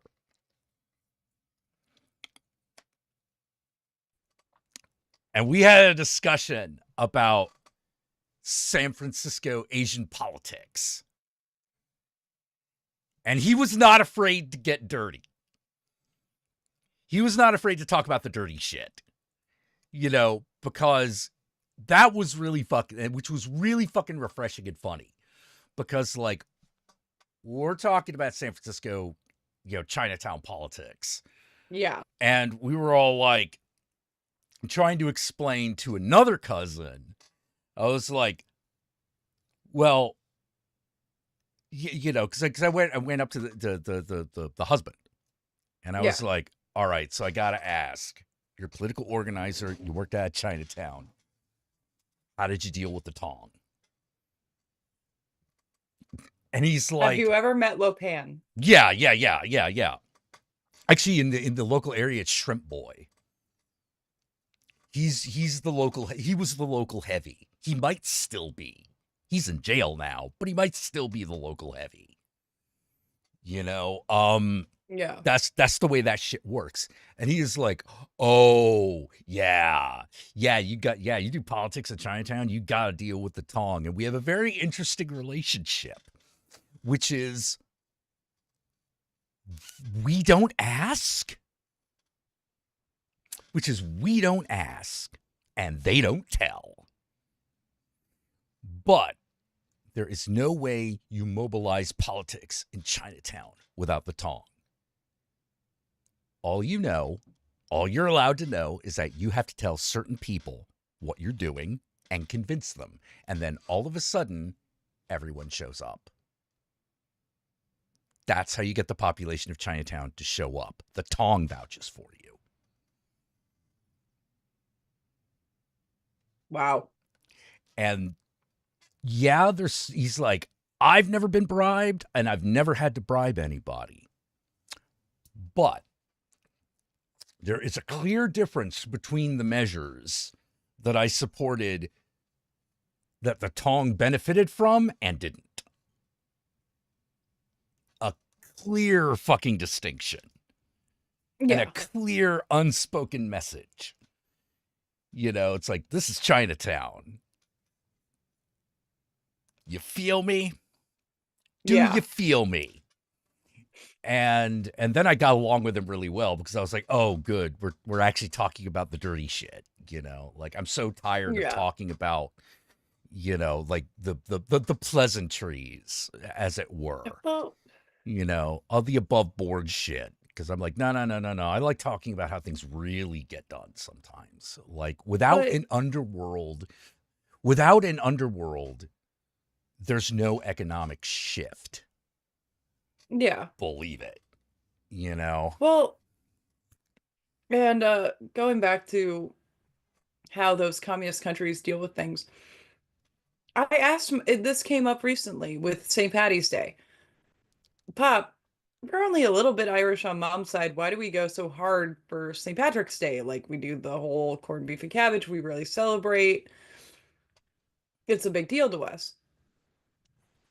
Because when your grandparents were working in the coal mines in Pennsylvania, there were two people in those mines, the Irish and the Polacks, and that was it. Because we were the ones dumb enough to go down into the fucking mine and do the work. You respected them. They would invite us over to the bar for St. Patty's Day, and you just celebrated. And they celebrated our holidays. We got respect for them. It was the weird, like, factions of Yeah. people. Yeah. But then my grandfather ran a warehouse, a paint warehouse and manufacturer. He was the shift manager, he was lead manager, and then ended up like kind of at the higher ups um at this warehouse. And he's like, I respect everybody who works under me because I will tell you, I have met some very lazy white people and some black people that are just trying to put food on their table for their family. You can't judge anybody. And I love that. But then at the same time, there's my grandfather that's like, Germans are moving in. Fuck that. Haven't I Well, met you before? Black Forest, you son of a bitch. Get yeah, I out was of my about to say, neighborhood. like, Polish and Roma. Yeah, well, Grandpa knows the score. No, fuck you. I was having fun killing you guys. Fuck out. And apparently he had a meeting with Jimmy Hoffa Oh, that when makes Jimmy Hoffa sense. was going for the Teamsters Right. and shoved that short little shit out of my office and told him we don't need a fucking union was apparently the quote of the day. Yep. Hey, man, like I look, I'm not saying this is a bad thing, but I am saying you got to get real. But The minute it's like, unions become a thing in America again, organized crime comes in as well. Don't think otherwise. Now, here's what you got to get over. The organized crime might actually legitimately be on your side. Yeah, they're squeezing you for a little more, for a little money, but who would you rather give your money to? The guys who are on your side, or the guys that ain't? No matter what the exactly. law says, here, that's You know, where that's where all the really interesting shifty shit happens, and it happens a lot. It happens a lot, and people don't uh, recognize it. They don't acknowledge it. well, You and I've know, seen some of the union shit here in Ohio with like the automakers, but now I have a little brother that's in the post office. And yeah, apparently we're going to go on strike for an hour until they give in to our demands. And I'm like, dude, an hour? The strikes take days. Not for but it's post the office, it post doesn't. office. But it's the We all post quit working for a office. fucking hour. Mm-hmm. They get scared. And I'm like, okay. My brother actually went protesting. I never thought my little brother would go protesting. He's like, yeah, union told me to do it, so I'm gonna fucking do it. Yup. Oh yeah, Okay. post office shuts down. People lose their goddamn minds. It's like, yeah, no, post office. That's why you fund the post office. Even though now Why? I have someone to Because, yell at when my packages are late. yeah. Because even those private companies still rely on the post office. The post office where buck stops. That's where your package stops. Got to get through the post office. So if they're like, we ain't moving shit in an Amazon economy, that is not good. That is No. not good for the higher ups. That's really bad. You know, We that's just sent out the text message, everyone's gonna stop working. You've got an hour to meet our demands. And there are always little things like, upping healthcare benefits or, but I swear the to God, shit, they've the shit that struck. they should, you know. Yeah. It's not like we need jacuzzis in the mailroom. It's never that. But damn. Yeah. I often have this discussion of like what it would have taken to lead a life of crime, and I absolutely know. I absolutely know. If my family had been a crime family, I absolutely would have been a career criminal. Hmm. Absolutely, no question. I I wouldn't have wish my even dad would have gotten batted. involved in crime. I wouldn't have even batted a fucking eye. That's what it would have taken. Would But have had to have been in the family business. here's the funny thing about my family. My dad was approached 2 different times to be a muscle man. Yeah. And my mom denied that either mob existed. And I'm like, Mom, there's a history of both of these factions, a Puerto Rican mob and a Jewish mob. And my And mom's like, they there were was both never like, a "Hey, you're a Jewish. big guy." You're a big guy. You look tough. We know we know you're fucking carrying. Come deliver a package for us. No, I'm not comfortable with that. Sorry. Thank you. I really appreciate the offer. Bye. And my Yeah. mom will deny that there was ever a Jewish mob in Akron. And I'm like, Mom, there is precedent. There are movies about the mob in fucking Cleveland, and that's the Irish mob. Don't tell me that Ohio was mob free. Oh no.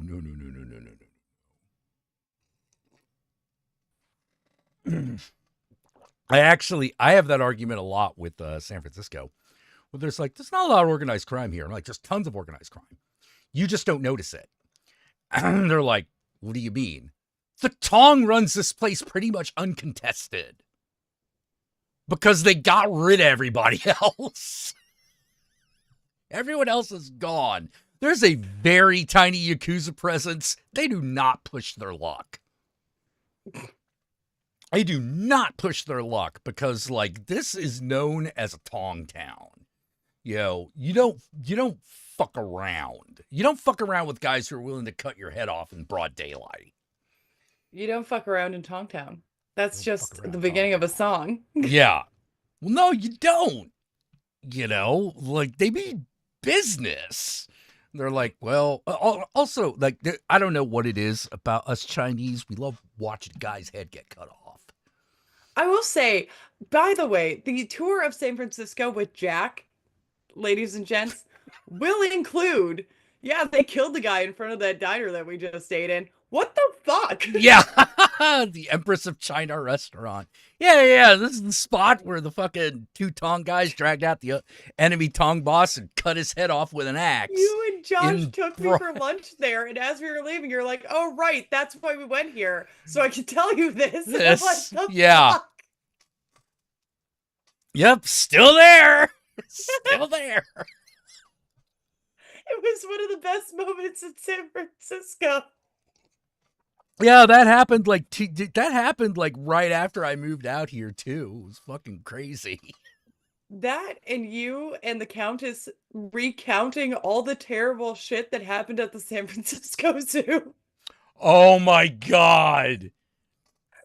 Oh my god. I told Josh that I wanted to go to this zoo, and then do they still have tigers after that one killed itself? The fuck? No, No, it no, didn't no, no, it didn't no. kill itself. It didn't kill But itself. It had there's to be the put countess with down. the correction that went, no, the elephant killed itself. The tiger bit a guy's arm off. Where are we going? I'm scared. Yeah, it just isn't the same since that tiger killed it. No, the elephant killed itself. Just as plain as that. Not Yeah. looking up from her fucking computer. Yup. Yeah. Oh fuck, shit slinging monkeys. That's Bush League. This is the San Francisco Zoo we're talking about. That place is a shithole. In Ohio, we had a wolf escape the enclosure, and now they're trying to figure out a way to re-enclose the enclosure. Oh my god. The tiger incident, that's one of those things. That was a fuck around and find out moment. Don't throw a Coke can at a tiger, Don't fucker. throw Coke cans at the tiger. And also, the distance of the trench was known to be too small. Like, the reason the tigers don't jump over that is they just don't want to risk it. It's not that they can't. It's just that, I don't know. I don't want to fall into that concrete trench if I miss. But you don't motivate it. Don't motivate that bastard. People just, no, literally, like, just rip, bonk, pounced on the guy, ripped his arm off, wandered off into the zoo. And then this was just chilling under a tree going like, yeah, I'm eating a guy's arm. What He's got about some it? rings, though. Here's his watch. Dude. And yes, the guy did die and they did have to put the tiger down. So that story has a happy ending, Good God. I will say they were working on that area when we went there, so we got to see the short trench. Mm-hmm. And I'm like, oh fuck yeah. Fuck yeah, cat tiger can jump over fucking that. jump over this shit. What the hell? They want to maybe do something about that? Yeah, I felt bad for the tiger. I felt really bad for the tiger. Well, at some point in Ohio, they forgot that wolves are close to dogs and they dig. Oh no. Oh no. It went under the fence, and then there are these great tram rides. People were taking videos of the wolves in the park from the trams. A funny looking ass dog. Oh shit. Oh shit. That thing's bigger than normal. Oh. Yeah, yeah, yeah, yeah. You meet a wolf, and all of a sudden you realize, oh, that's why they're scary because they're not they're just larger enough than dogs that you worry. But they weren't interested in the people. They were chasing No, around no, ducks and birds. wolves. As long as wolves are fed, they don't generally attack people. Yeah, You they were know, just chilling, trying to get ducks. coyotes, on the other hand, you got to be careful with because those guys are tricky. Fuck them. You got to make sure that they know you got your eye on them. Oh, if there are any animal fans, I'm sorry for this next story. My dad killed one with his bare hands. Oh, that's kind of badassy The at the same time. Aw. Okay. So he was doing a remote in Texas, or his buddy, they would do remotes at gas stations, give away free gas cards, and Right. the weatherman would come back with breakfast sandwiches or whatever from wherever he was doing the remote. And there was a warning about the coyote population bumping up and not having enough food. Uh-oh. So there were like all these warnings about lock your trash cans, no picnics, that kind of stuff. So my dad's out back of the news station having a smoke. Here, wait for this to Yeah, come you're back. back. Um, where the coyote is pinned the weatherman with his bag of little sausage snacks to the car and Oh is no. nipping at the bag, trying to get at the bag. Oh shit. As my dad's coming around, he's Glenn, drop the bag. Drop the bag, Glenn. Glenn, drop the bag. I told you to drop the fucking bag, Glenn. Dude. Just went nick, snap. Glenn, I told you to drop the Damn. fucking bag. Are Jesus, you your dad bleeding, must have been Bob? huge. Dad's a big boy. Built like a bouncer. Um, and they called animal control, they called the cops. They had to. And cop takes my dad aside and like, look, man, I don't care what you used, but I'm gonna need to take your piece, inspect it, and I'll just hand it back to you. Really, I can see what happened here. It's fine. I broke its neck. Oh, okay, so you don't want a cop to having a gun, fine. If you have a knife, like I'll see that and I'll inspect that. And there's the animal control guy. No, he broke his fucking neck, like flopping the head to side to side. And a week A later, this weapon dude was shows, not used unless his grade A hands count. I don't know, like, but my dad's like, and watching the thing's head flop around was like even worse. So a week later, the animal control guy shows up to my dad's office with a package. And I didn't know if you'd want this, but I would want it. We have the skin of that coyote in the basement. The guy had a taxidermy That's business on the side. amazing. Josh has petted that coyote. I could run That's to the basement and get it right now. amazing. But Oh then my I have god. to look at my sweet son who will come with me into the basement to grab laundry or whatever. And he'll go, what's that fuzzy thing? Coyote your grandpa killed? Guild. Why did grandpa kill a coyote? It was trying to eat his friend. Oh, Well, was that that a cowboy thing? Sure, it was sure, a why cowboy not? thing. The conversations I have with this child. Well, sounds like you had it pretty handled. I mean, Yeah. that's just Or now part of family lore. or it was okay. We had a ton of shit happen at my house. We needed a new fridge, got that settled. Um, we had a windstorm. Windstorm knocks out the tree that's by our house, knocks the power lines down.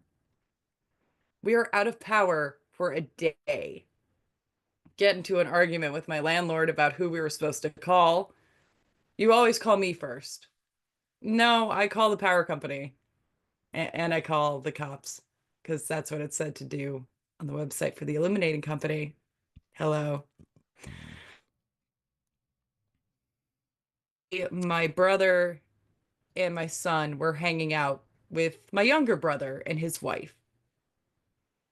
Okay.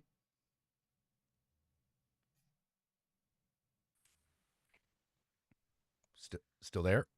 Yep, Okay. I am tired. I am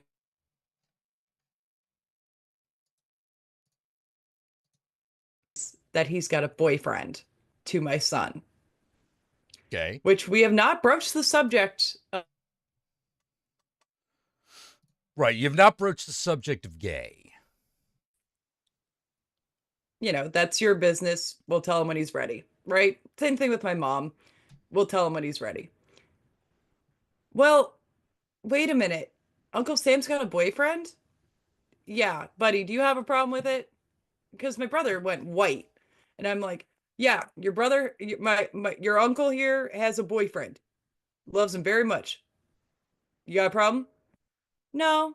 It's just like you having a boyfriend. Exactly. There you go. That's how we handle the gay Yeah, yeah, conversation. yeah, Then I yeah, kept yeah. That's driving. usually how they'll handle it. They'll just But it's thing about children is they will usually just accept what you tell them. I have worked 5 12s straight. It is 8 in the morning, and I just had to pick your sorry asses up from my brother's house, which was an extra 40 minutes on top of a 30-minute drive. Shut the fuck up. Here's how we handle this, and we're done. Yeah. Or my son went, Mom, where's grandma buried? He has since, accepted that So she has he's passed. figured out she's dead. Yeah, okay. Yeah. Well, and he's also gone, well, at least my mom's not dead. I am your mother and I'm offended. Oh. But then he's like, "Can we go see where you buried her?" Buddy, we didn't bury her. Now, have I told him that she's sitting in a box in the closet?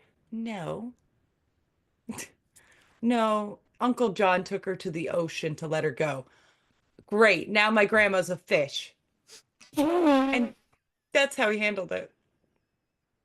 Great. My Grandma's a grandmother's a fish fish. now. How am I supposed to give her my fucking Christmas list? They got internet down there. She got an email. You hear that, Mom? You're a fish. Notice I look down. Yeah. We've got a good sense of humor about that in our house. Oh my Um, god. but Jesus, like the amount of things this kid has just gone, meh. Or there's a photo of Harlan Ellison. I think it might be the picture in the dream corridor. Yep. Here's the color photo. It's him with a saber-tooth tiger skull. Yes. And my son, he got his own annotated copy of Greatest Hits. He annotated it himself by writing in the margins and drawing, and so he gets that copy when he's older. I had to rebuy Greatest Hits. Oh God, more money out of my pocket to go to Harlan Ellison. But he looked at the back page and pretended like he was reading the book, which is hilarious on its own. But then he went, I didn't know he was a paleontologist. Why would you think that Harlan Ellison's a paleontologist? Because he's with a dinosaur skull. I you know, that's where my brain thought he was going to go. I just didn't expect him to be able to pronounce paleontologist.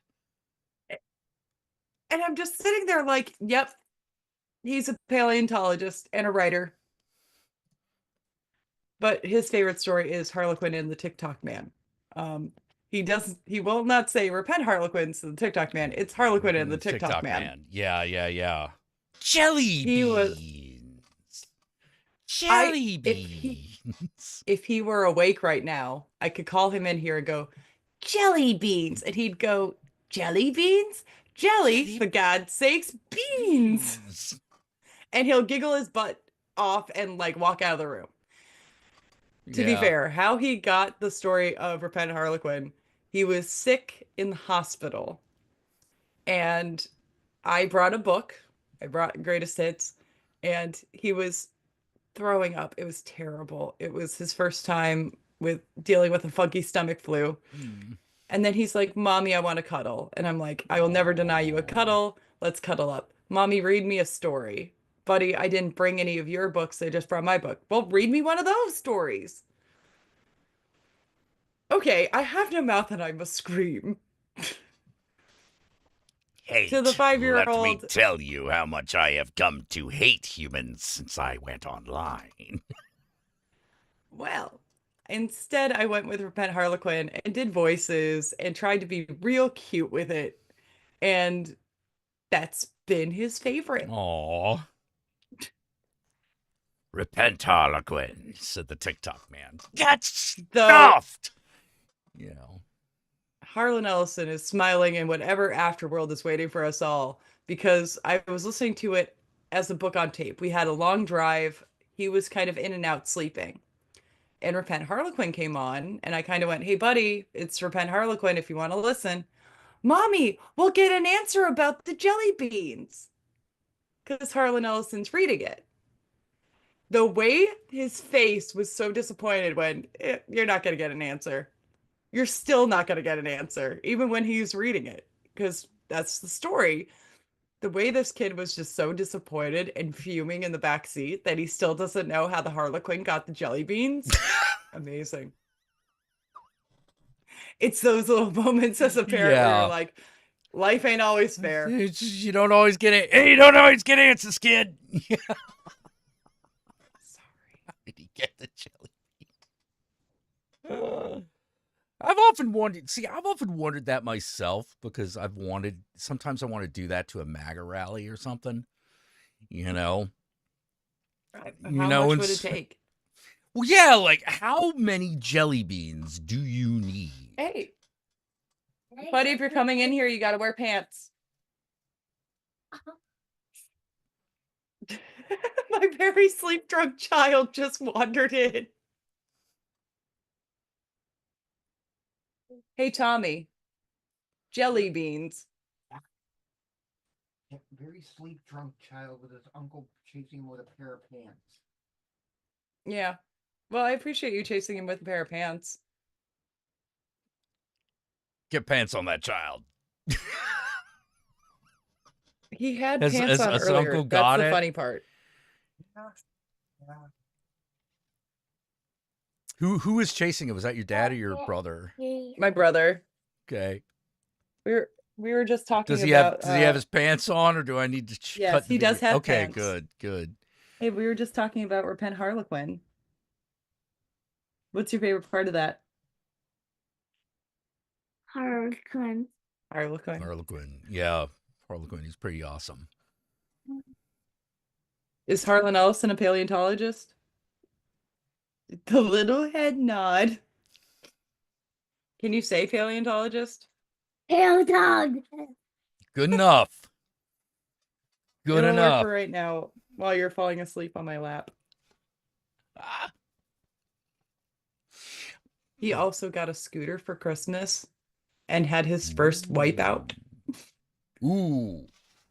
An So important he's day. got a couple little scratches. But otherwise, totally fine. A red letter Watch out for my day. squats. I am watching out for your scratches. I actually just started have you ever read, it's not a Harlan Ellison story, but have you ever read Roadside Picnic? You paused there, but it looked like you were going to say yes. Yes. Okay. Yeah. So I'm in the middle of reading Roadside Picnic. And I didn't for the longest time realize that was the book Stalker was based off of. Really? Yeah, because I would have assumed that if Stalker was based on a book, the book's title would be Stalker. Yeah. You know, because that's such a big deal in the fucking story. But no, it's called Roadside Picnic. And I was hanging out with my friend, one of my friends, Chris, and Hatter. We'll call him Hatter because that's his nickname. That's his party name, Hatter. Hatter fucking came over and we were talking about science fiction. He's really into science fiction. Fantasy, not so much, but he's really into science fiction. And I was trying to convince him to read Stanislaw Lem, in particular, the Siberiad. And he brought up, and I also mentioned Solaris, and I was like, have you read Roadside Picnic? And I'm like, no. And he's like, well, that's what Stalker's based off of. And I'm like, I didn't know that. So I bought a copy and I've been going through it. All right. I love Tarkovsky.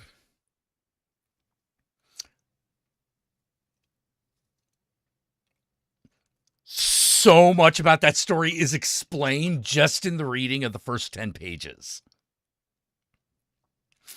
You know, because in the movie, he does not ease you in. He does like, Tarkovsky does like no fucking exposition.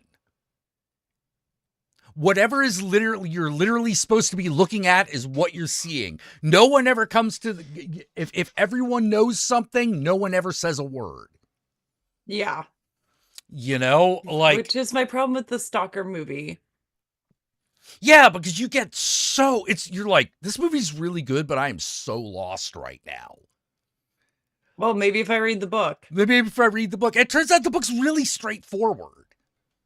It does not play coy with its plot or its premise. You're like, oh no, this is the zone is literally a place where where all of a sudden alien technology showed up for no known reason. But they know it's all technology. You know, it's not magic. It's not heaven. It's not angels. It is alien technology. Whereas in the movie, you're like, I think it's aliens, but no one ever says so.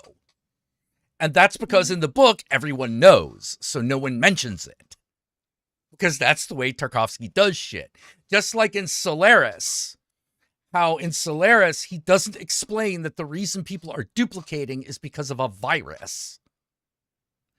But in the book, if you just pick up Solaris and read by Stazol Lem and read it, you're like, oh, there it is. It's an infection that causes cell division, and there's this whole explanation of how it works.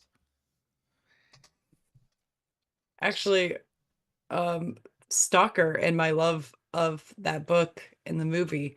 I've held, oh God, I want to call them the Eradicators, and I don't think that's right. Chernobyl. The badges that they handed out to the guys that cleaned up Chernobyl. I've held one. Oh, Jesus. Because I mentioned to a dude, and he had a bunch of different history memorabilia in his house. But I mentioned how much I love Stalker. He runs a comic book shop, and he's like, come in my room. And I'm He staring went over at, that thing with the Geiger counter, right? Yeah. Okay, He good. actually does that as a party trick. Does it actually? Wow, wow. Yeah, it does pick up a little bit. Oh my God. Ugh. And I'm like, I am holding like an x-ray's worth of radiation in my hand. The fuck? Yeah. And you're like, this is the real thing that the Stalker badge is based on. Oh, Amazing. God. And that's both awesome and terrifying. I will pull that off of, I will put that right back next to the flag that was pulled off of Normandy Beach. Oh my God. Which, by the way, coming into a room and seeing that flag on the wall. Yeah, I bet I would burn that shit. But his grandpappy was on one side. My grandpappy was on another side.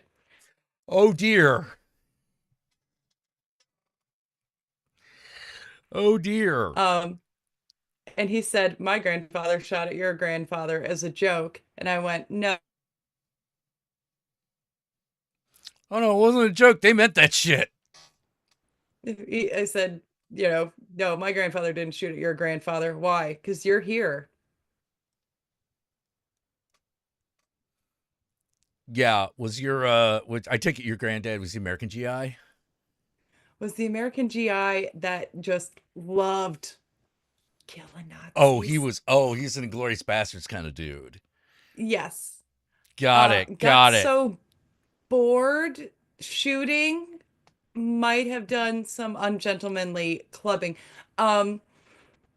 He also, we have a house fan theory that we've all accepted as canon. At one point, he had to load a bunch of Hitler Youth onto a truck for re-education, Right. and these kids were not moving. So he shot at the ground at their feet, cobblestone street, bullet goes ricocheting everywhere. By the time the dust cleared, everybody's in the truck. Not the Pope that we have now that's having bronchial issues. The previous Pope was a Hitler Youth. And we're like, and he's from the same town, one of the same towns that Grandpa was stationed in. Oh dear. Did my grandfather shoot at the future Pope? I accept this as canon. Yeah. It You're happened. like, I hope so. That's just story. That's just fun. I like that lore. Let's keep it. Oh my God. No. On Stalker, they didn't die of radiation poisoning, but they did die. They did die of complications due to chemical poisoning. But it wasn't Yeah. specifically radiation. Yeah? You got opinions? Oh, what's a joke? Nothing. Okay. You know, but like, it is weird watching the Stalker movie and seeing that entire lake with all of that, like, shit on top of it, and realizing And then- that's the runoff of a paper mill and it's toxic. And they're going through it. And they're going through it, you know, and you're like, ooh. Like, there's so many shots in that movie where you're like, yeah, and that's where this guy got cancer. You know, like for real. Now, with that said, John Wayne. it's an amazing movie. Yeah, but the Conqueror is not as good as Stalker by a damn sight. No. But it's like, I am watching these people get cancer. Yes. Yeah. You are. You know, it's fucking crazy. Yes, doggy? Did you went out, so you don't seem to want to come in, so you just sit there. Hold on, I better check on this dog. All right. Okay? Hi, Massimo. Okay. Oh, you look Where's- sad. look. Are you all right? Messed it up? Did you Is get something he? knocked out? That's Jack. And he's playing with Massimo. There's a doggy here. Uh, Doggy, you okay? Yeah, there's a whole puppy. Hey, let me pick you up, little guy. Oh, you are I was worried lighter you were than gonna my come in. cat. My cat is Hey, look. huge. Look at Massimo, baby. You're like, that's nice. If That's you want to nice. sleep, It's a why are you in doggy. here? Okay. Aw, He just pulled a blanket over bit of himself. a I'm mama's like, boy. That's oh. Massimo, my He- fucking mouth was open and everything. My... What are the... See, this is where I'm a cat. I'm like, Okay. And one of my favorite memories of my son as a baby and grossest memory of my son as a baby, he was playing with my lips, which babies Aw. do. And he was like moving my jaw, and I would open my mouth for him. He stuck his whole nose and mouth inside my mouth and sneezed and giggled. Oh my god. And I had to go, ah. I Aw. know you're under the year age mark, but that felt malicious. That felt intentional. Oh. Oh god. How could you, baby? Yeah. Hey man, like I don't know how to tell you guys, like film is a dirty business with they're not wrong that filming has its dark underbelly Yeah. to it. They just lie about the fact that it doesn't exist anywhere else. It exists everywhere. It is everywhere. You know, the dark side is always there, waiting for you to enter. You know, and it's always there, baby. You know, I've not found the exception. Even when I think I find the exception, I am sorely disappointed. You know, go, good doggy. I don't believe in absolute good and absolute evil, and I do not believe I do not believe in, it's weird. I don't believe in, yes, dog. Yeah, see this.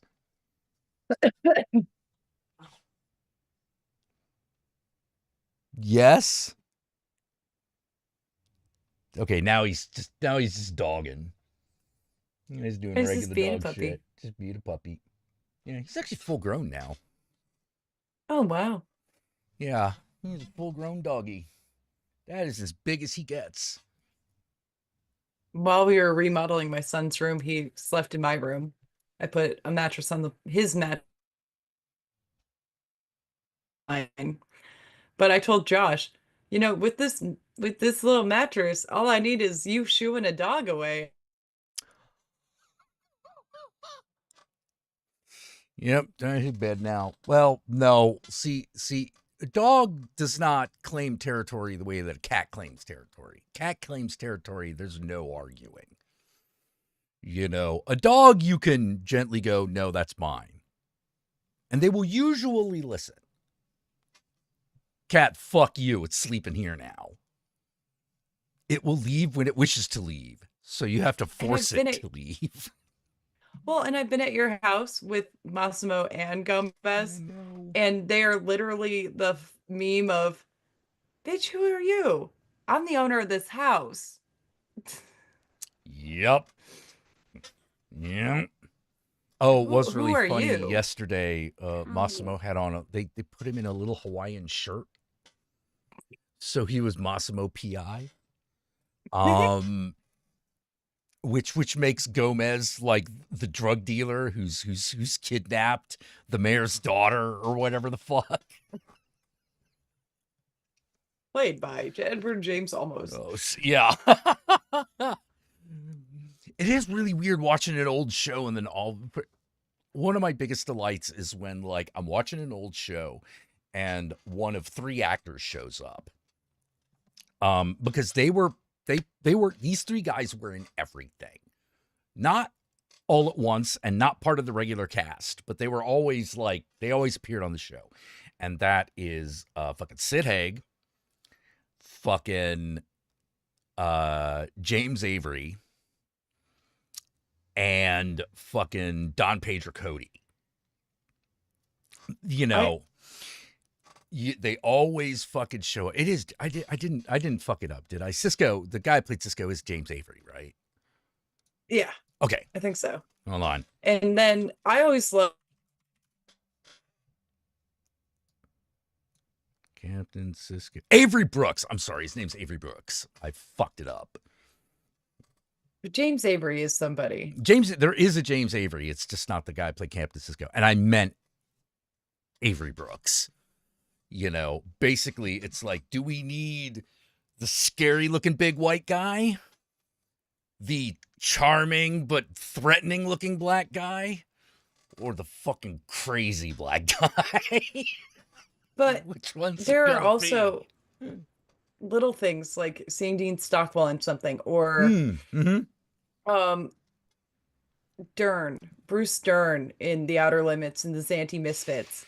I love seeing them. Or Harry Dean Stanton in episodes of Rawhide. Just there.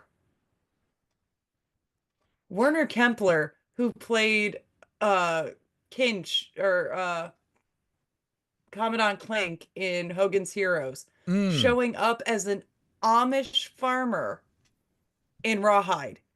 Endlessly hilarious to me. Endlessly hilarious. Oh my God. Oh my God.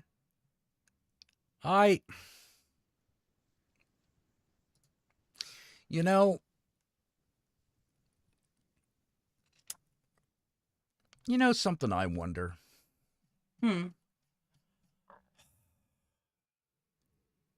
I need to get a new fridge one of these days. It'll cost you about $700, at least. I'm thinking of going for the 1,000. One of the ones that got the freezer on the bottom. It's got the freezer on the top. I need the freezer on the bottom. I want the freezer on the bottom, crisper on top of it. And then Sleep everything in else bed. is just, I mean, granted, I'm shooting high. You know. Oh, James Avery is the dad from Fresh Prince. Different black actor who is also bald and has the name Avery in his name. Thank you, Victor. Okay, so I only fucked it. Okay. So I didn't mistake two random black actors. I mistook two black actors that both have Avery as part of their name. All right, that's better. That's better. Yeah. We're in the neighborhood. I Yeah. also, as my son has fallen asleep beside me, last night he dangled his little foot over the bed, and I decided to be mommy monster and play with, try to grab his feet like the monster under the Aw. bed. He leans over the bed with his eyes still shut and goes, "Mom, if you don't stop messing with me, I'm gonna kick you in the face." And like goes back to sleep. Like, I will stop messing with you then. Oh my God. How did I get to this point in my life when it's like, man, I want a new fridge? That's how I felt, where it's like, no, we need a new one. This one's old, and for some reason, like the freezer's randomly stopping working. We need a new fridge.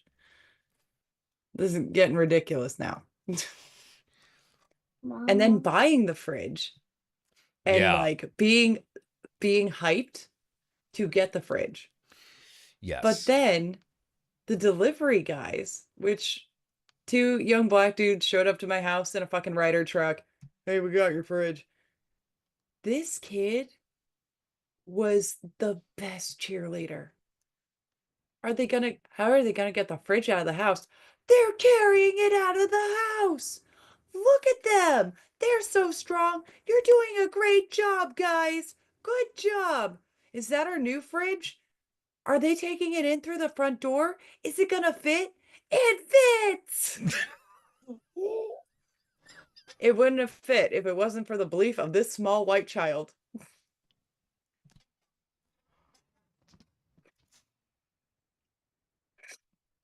Oh my God.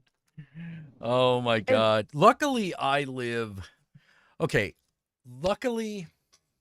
on the bottom floor. So getting the fridge, might have a problem getting the fridge through that door. yeah, Might have to take the door off the hinges or something. But overall, probably wouldn't be that difficult. yeah. I want a new fridge, god damn it. I don't know what this really represents in my life, but I want it. I felt weird when all I wanted was a vacuum cleaner one time. I also have never felt more like, you ever meet those parents that are like so into everything until they screw up once and then they're like, "I'm the worst parent ever." I support my son. He wants a scooter, I got him a scooter. He likes Ghost. Fuck yeah, we'll listen to Ghost a couple times. Why not? You want a green bedroom? You get a green bedroom. You want a big boy bed? You got a big boy bed.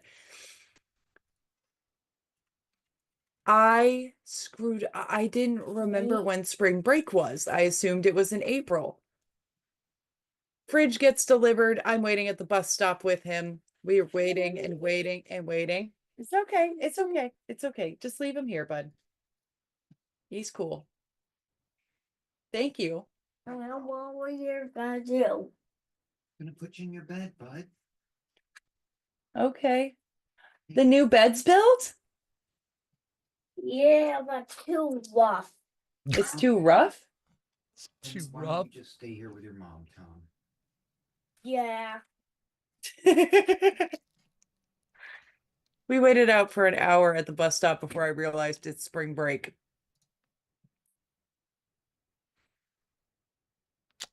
I am up on PTA meetings. I am up on school fees. I am up on keeping my kid all nice and healthy for school. Spring break. Totally passed me by. Yeah. Yeah. I'm like that. God damn it. Now I'm thinking like okay, okay, this is where I am in my life. Should have stuck with the Thank Batmobile. I'm saying. But this is where I am in my life. They have a mini fridge that holds 6 Coke cans that has an LED display on it. I don't know why I need this. But you need it. I need it. I need it. People be like, "What's that there for?" And I'm like, "That's the light display and refrigerator." I keep all my little sparkling It waters keeps in 6 there. coats there. Could keep 6 sparkling water cans in that thing. I want it. But we'll just have to see. I have a lot that I have to do. What are you doing? I'm doing okay, Tommy. He says he's doing okay. Not you. Him, not him. Not You. me? Well, geez, thanks, Tommy. I'm doing okay. I have a small child sleeping on me. I mean, that's pretty neat. Well, I mean, like, that's a good thing. Please tell me that someone else sees this small hand that's holding. Yes, it's pulling on the little hoodie thing. Yeah. That's what we're doing.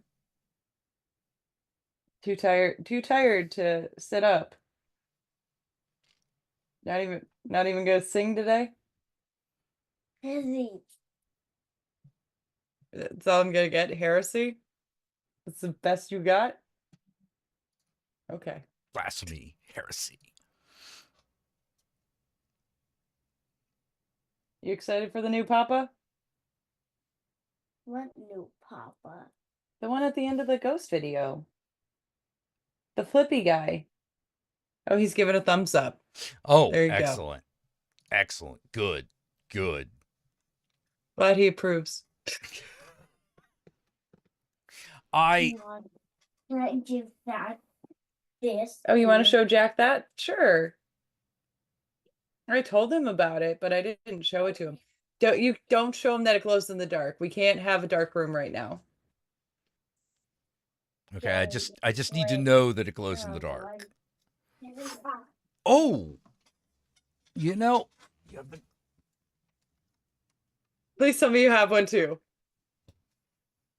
Mom, I just flickered the light. Yeah. I have the other one. Oh my gosh. Oh, we're matching. Oh my god, it's so cool. And he comes with a saxophone. I know. I'm like, Can you I normally just open my Cindy, toys you have right to up, but the card on this is so sit cool. on the Bible? I could not bring myself to take this out of the packaging. Yeah. I love this so much. So now it hangs by my light switch. Because he's Nosferatu. Mama, can't tell me. Yeah, I showed him that. Yeah, but does he have the thing? Huh? Does he have the same thing? If he had records, I bet he would have that. Yeah, I just don't have a record player. He just doesn't have a record player. You forgot something in the living room. What did I forget in the living room? I will just get it. You would just get it. Can you hang this back up? No. And earlier he's like, I'm gonna hit you with it. I'm like, please don't. Don't bend the cardboard backing. Yeah. Please, buddy. Oh my god. The See, nerds. this is what our generation has rather than model trains. You know, Yeah. is kind of like this kind of action figure crap, you know. But you know, I also Gonna put that back? But who's that book the Harlow on? got my little Sam. Oh, He reacts to blacklight too, so Oh, my Harlan, Bubby, the nail is up. You can find it. Why did you make so many pictures? Why do I need so many pictures? Because I like to feel like I live in a antique store. Do you like what they eat? Yeah, I like all the posters on my door. Hi, Whoa! Katie! He was looking for my Harlow Ellison book. Oh, Hello, Allison. Harlow Ellison. Hello, Yeah. Allison. He tries really hard. Can you do Isaac Asimov?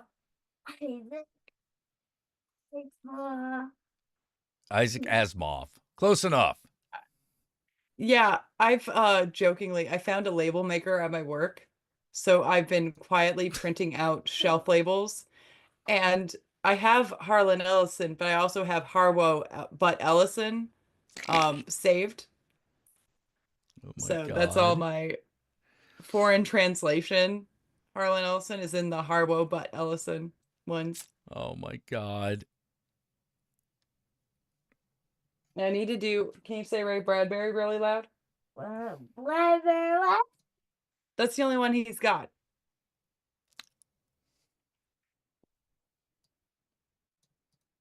But no, Isaac Asimov, no way. Norman Spinrad. I've been rad. Okay, Spinrad we do okay with. I think I might still have it saved in the greatest hits, actually. The good or What?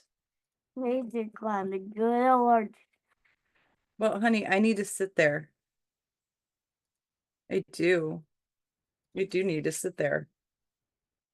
Yep. Oh. Why is that an O? what? Somewhere in here. I did have my lovely shelf label that said Harlow but Ellison. Apparently it's gone. Not pointing fingers at where the sticker might have gone. If he finds it, he will take it. Oh my God. I got my answer on Swords Fall. Yes. It's just a setting book. Now You can then- use your favorite game I system to. know. Oh, fuck off. So you were lazy. Yeah, you didn't make the actual Yeah. game. Why didn't you? You could have at least been like, yeah, run it with D&D 5. Why not? You know, like, or whatever. Could have at least been done that much work. You know. Stop the bouncy feet.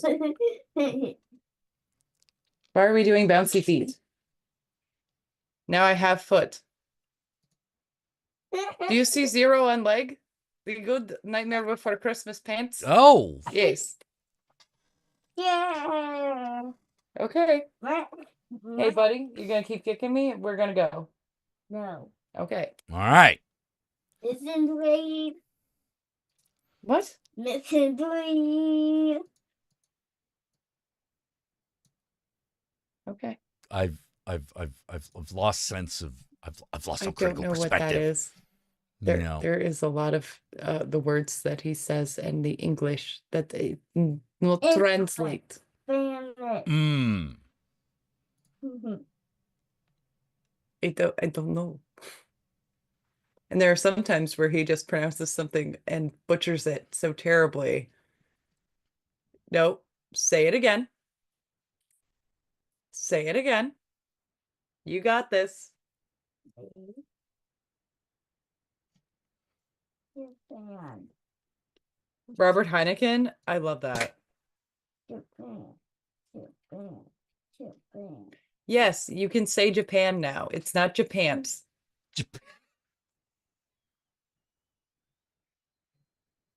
Well, Mom, Mario is actually from Japan's.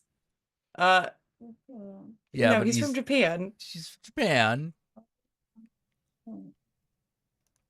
Oh my God.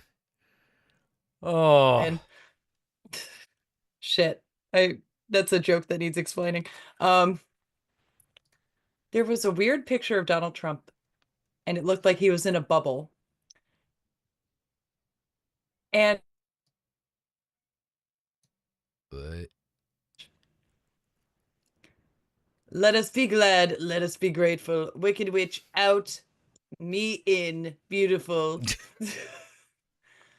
Oh A God. lion, cowardly lion, afraid little lion, comes up to me, tears in his eyes. He says, "What are we going to do about this witch?" Oh my God.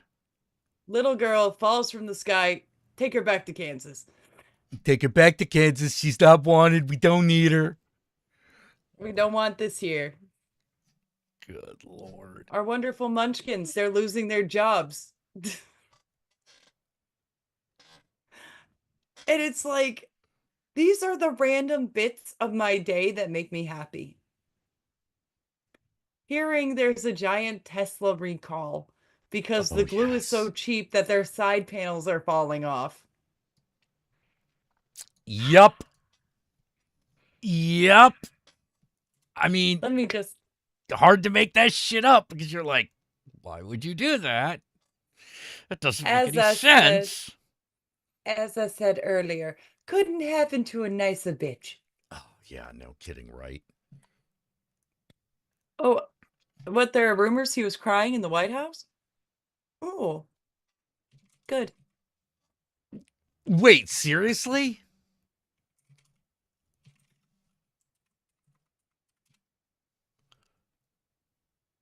Are you serious? Yeah, upset ranting was With what it was Trump or saying Musk? from Musk. From Musk. Musk was, he And go then cry. Oh, upset ranting, which upset ranting sounds like every day and everything he says, but I take the little hits where they come. And then there are some things that I can't trust because it's like, yeah, AI and audio and all that. But there are right. some things where I'm like, this if this isn't true, I'm upset. Like JD Vance being pissed off at Elon Musk. I'm like, no, please let that be the thing. Let Let that that be be a thing. real. Yeah. He's making us all look bad. You're making yourself look bad. You're Nazis. Yeah, right. Yeah, right.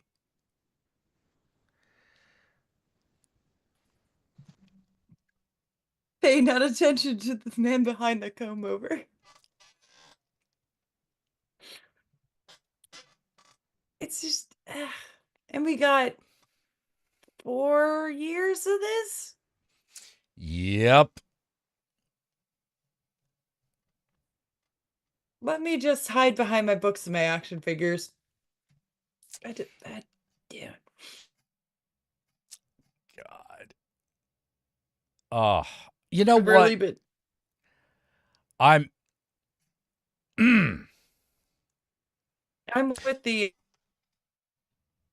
I don't know why I do this, but I do. Oh, that's right. I have HDD. I mean ADHD. In HD. I got the yeah. I got the HDMI, like but fucking yeah, it's going to be a long 4 years, but now I got to save some money because the Shinigami Tensei tabletop role playing game is coming out in a few days. And I have a mighty need. But I'm definitely going to have to choose between that and the mini fridge. The book is probably going to win out. Because it's more immediate. It's more immediate. I can make use of it. I could write it off as a business expense. Like I'm going to do with this, because like if I make a TTRPG, this is considered research. I found out I can anything I buy for work, I can write off. Which I did not know before. So Really? pens, notebooks, scrubs. Yeah, in Ohio you can write that stuff off. I did not know that. That is kind of cool. I enjoyed my tax refund. I got a fridge. I also had to replace my car this year. That was fun. I Yes, my previous spooky bitchmobile died in the middle of traffic. Engine just kaput. Just New kaput. car. Yeah. And I'm sad I lost my X-Files spooky license plate and my bumper stickers. But I put my first bumper sticker on today, so that's good. Man.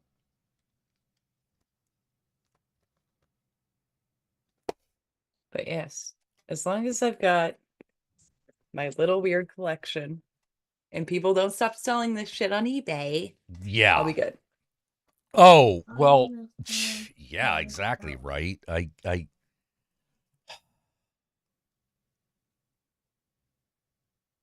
I need to start cruising like hold on. Amazon, how good is you? But what kills me Graphic is novel. San Francisco was the only place I could walk into a bookstore and find, oh yeah, they've got Harlan Ellison. Amazing. They have Yeah, Norman Spinrad. Amazing. Ohio, Slim Pickens. And they're from here. really?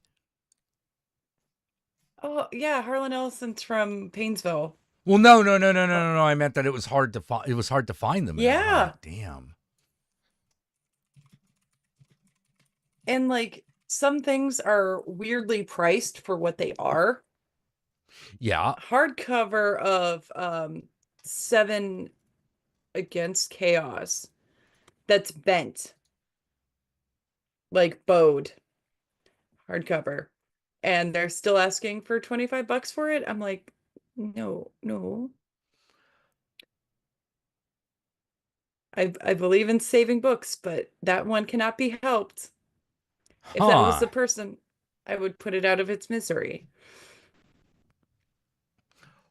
What the fuck? So I guess I My, have to.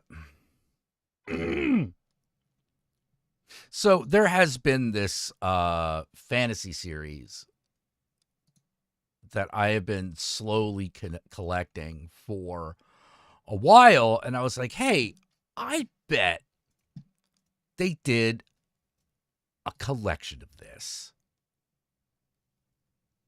no such luck. Well, yes, and oh, I can get it directly from Random House. Yeah, it's called Quest for the Time Bird. Hmm. And oh no, it looks like I can get Amazon's gonna charge me an arm and a leg, but it looks like Penguin Random House I could just buy it from for Yeah. like $40. All right, I don't need it as Well, bad as Shinigami Tensei, but like it's good to know that that's here. okay. And as cool as all this stuff is, I will show you the oldest and the most expensive thing in the Harlan Ellison collection right now. Ooh. Come on, where'd you go? This is a first edition print of Pain God. Ooh. Very yellowed. Yeah, Very nice. because of the pulp paper, you know. Smells Before like old book. acid-free paper. And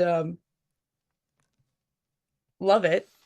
But eBay, you know, had it a lot cheaper than Half Price Books, which is the other place I frequent to get this stuff.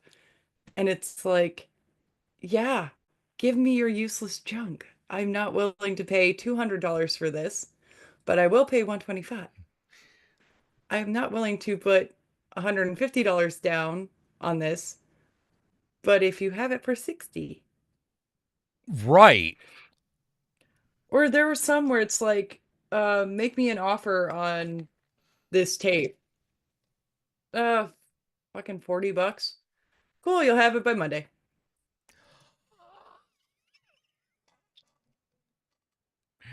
Oh my god. Also, the pain I felt because little buddy here unspooled my 2 tapes of A Boy and His Dog. Tried to badly hide it.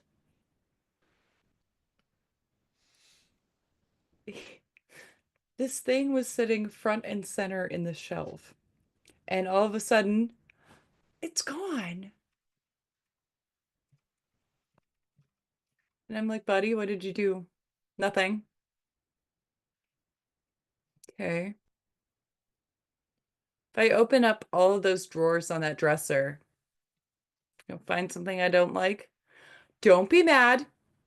I was just trying to figure it out. Well, that's good, I guess. So Josh had to deal with me respooling. God damn it, the tape flipped over. With a pencil and a dream. Luckily, I got it fixed and working, but it's like, this is going on the highest shelf. You're lucky it's not in a plastic box because I like listening to it. You. As much as I love him. God. Oh my God, somebody actually put that thing on YouTube. The audiobook. Yeah, it's great. Oh. And you can find this audio recording of I'm Looking for Kadak on archive.org. They also have a bunch of his lectures. Some of the jokes don't land today, but you know, that's the great part about equal rights. We don't have to pay for abortions anymore. Harlan, you can't. I mean, you could, but then you can't. Like, don't, please. Well, Anyway, can we just get to the part where you read Santa Claus versus Spider?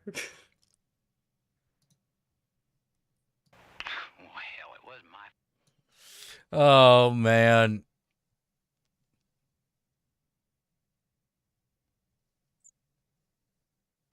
Also, like, a chick was freaking out online and she's like, where did all the Harlan Ellison people go on here?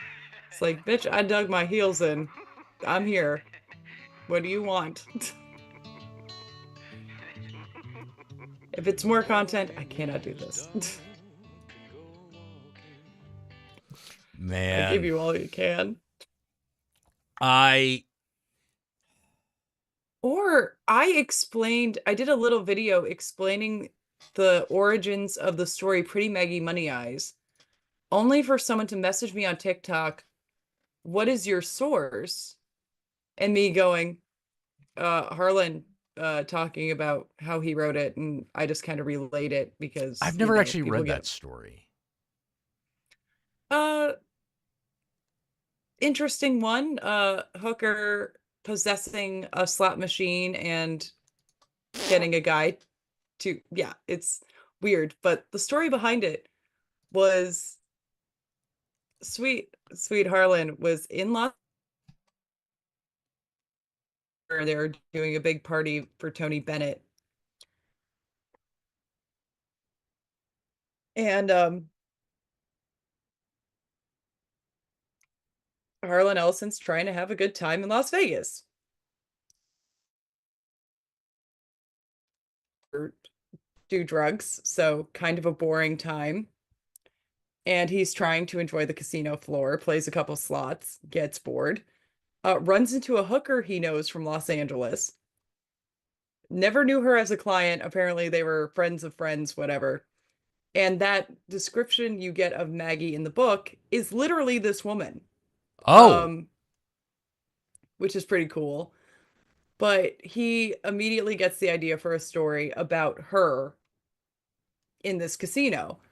Goes up to his room, strips off all his clothes because it's 1,000,000 degrees in Las Vegas, starts typing, and then feels a little weird, runs down to the front desk, asks the questions that he needs, runs back up, strips off again, types some more. They find him passed out naked at his typewriter, and they life flight him back to Los Angeles because he is passed out with pneumonia. Oh. And when he woke up from the mini coma he was in, it was, where's my typewriter? I didn't finish that fucking story. No, I get that. Well, there's a good portion of that story that reads very weird and is very surreal, even for Harlan. And it's because he doesn't remember writing it. It was part of the fever dream aspect of the whole having pneumonia and typing. Oh my God. It's like Oh someone my messaged me, God. like, where did you get this information? I'm like, Harlan talking about writing Pretty Maggie Money Eyes. And I just kind of relayed it here. Oh, oh, what? I can't take it seriously then. It's probably not true. What? It came What from a the horse's mouth, what a man. what a weird response. Right? And I just was like, you guys are weird. Like the new fans are weird. Well, Or they have a lot of them have a hate on for Harlan Ellison because he was not a big fan of the internet. yeah. But as I have gotten old, I find myself going, I'm not sure I'm a big fan of the internet either, especially with Harlan Ellison's fucking spinning in his grave over all this AI crap. Yeah. You know, like it should be the entire publishing industry suing the tech industry is what it should be. Yeah. You know, just all of it, just all of them go in. It's like, oh no, we can't stop big tech. Who the fuck says? They're trying to bring on this technological singularity. But who the fuck really think about this idea of the technological singularity where, oh, we all become godlike? That means teenagers too. That means uneducated people too have a godlike level of fucking manipulation of physical reality. Does that sound like a good idea? No. That sounds like a terrible idea. That sounds apocalyptic. You know, which is why I was like starting to sound like I think that this technological singularity is more of a black hole. Yeah. You know, because Or like even being smart enough to listen and put things together. Easy as pie. Anyone can do it. no, they can't. Somebody like posted something about Harlan, blah blah blah, and I mentioned, yeah, and he dated T'Pring, so be pissed at him for that. To Pring? Spock's wife was played by a Oh, woman named Arlene Matrell, and it's like, well, what do you mean he dated T'Pring? Where did you get this information? Harlan's mouth? If you watch The Demon with a Glass Hand, like there's a talk that he did at a sci-fi convention about Demon with a Glass Hand before it aired. oh, it's the And same he talked to, actress. yeah. Oh, I didn't know that. Okay. Well, he in this talk says he wanted a Mexican girl. They gave him Arlene. Well, the problem is I dated her. So I decided to fuck the company and tell her, play it Spanish. Took her and her husband out for dinner. We had laughs, we talked. But because I dated her before, I had a little bit of schmooze going on and was able to get her. No, I can speak Spanish. I can do this Spanish. So I had to be the one to go, sorry, babe. Here's the information. Here's where you go. And if you're pissed off at me at the end of it, don't be pissed off at me. Be pissed at the man that fucked her. I'm just sharing info. I'm sorry. He says a lot. And a lot of it ends up being fucking true. Yeah. Yeah. He led a pretty wild life, you know. Let alone, like, I don't believe he got into that many fights. I do. More photos. I have found photos of him at a convention in 1965 where he's wearing sunglasses the entire time, and you can tell he's got a fat lip. There's a bandage over his nose and a bruise under his right eye. Fuck off. I'm like, you ever heard that man talk? I believe he got into that many fights. Are you fucking kidding me? I wanted to fight him. You know, like, spend like just spend an hour listening to the man fucking talk about his life. You're like, no, I believe you got in a lot of fist fights. I don't believe any of this is true. Well, here's my stack of evidence. Do you want it? No? Okay. Okay. Yeah, like no. Well, I don't Do you think want people you want want to. the accompanying accounts from eyewitnesses? No? Okay. Probably the wildest story I ever heard from Harlan Ellison was his story of going hunting with Philip K. Dick. Philip K. Dick pursued by a bear. Yeah. Philip K. Dick went into a cave, ran out with a bear coming after him. You know? And it was like, we told him don't go in there.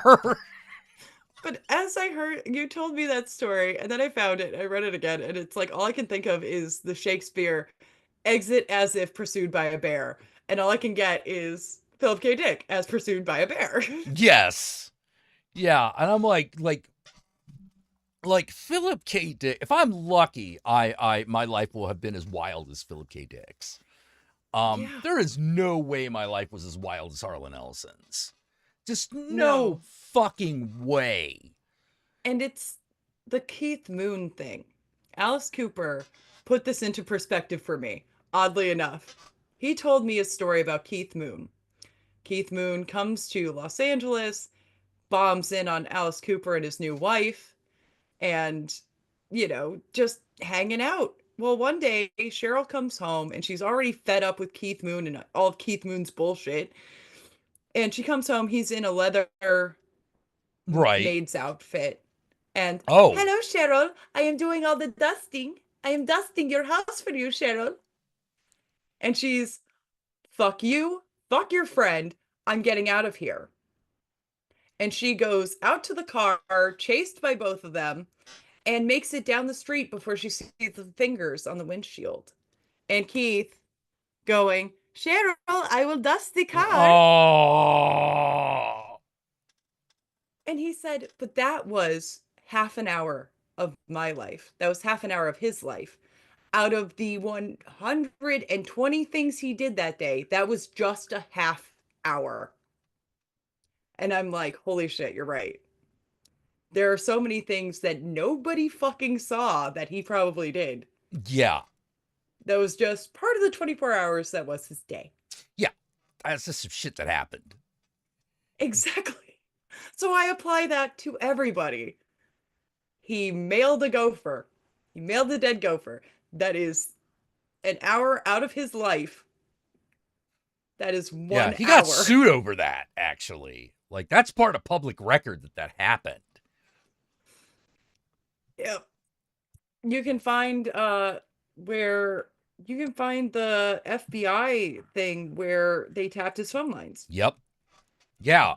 You know why? Because he pissed off the wrong people. Oh, yeah, but do you know how he pissed off the wrong people? By dating someone that was part of a communist party. Not only that, there was that, and guess who stayed at his house when they were in Los Angeles? Ooh. Martin Luther King. Of course, right. Martin Luther King Jr. And it's that same house. It's that same house Yeah. that he fucking, like, And then I'm with gonna the buy Aztec myself a new temple. chair. I'm gonna buy myself a new chair.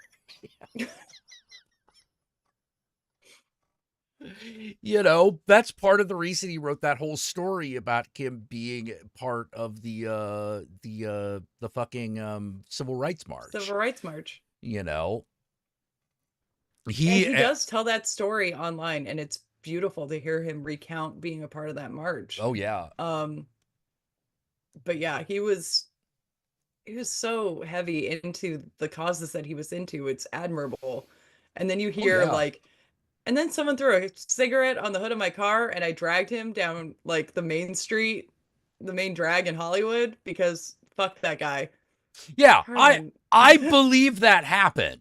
You know, like, maybe he didn't drag him all the way down Sunset Boulevard. Maybe it was only 50 feet, but I guarantee this incident happened.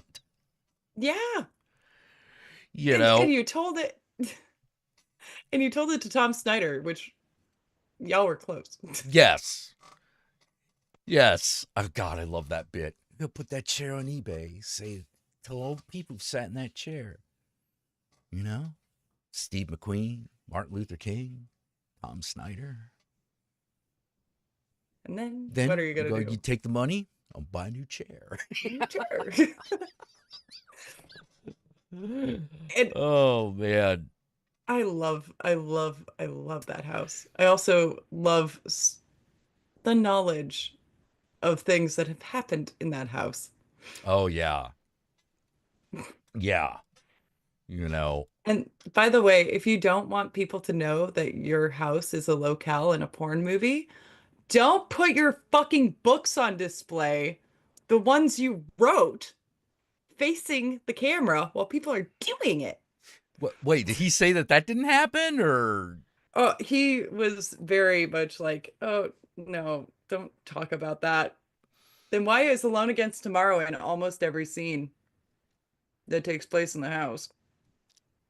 I have a hardcover of Alone Against Tomorrow just because I like to pretend every once in a while, like, oh yeah, I got that from the set. Yeah.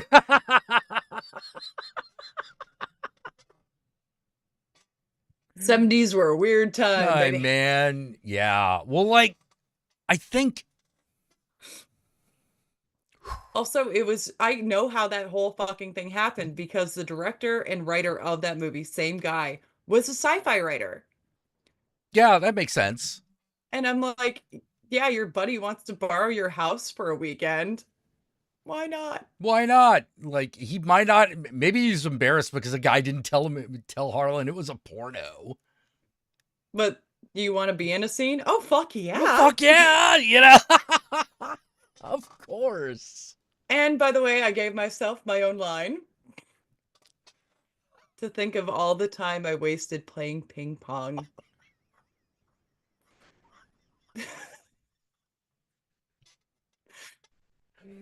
Oh my god.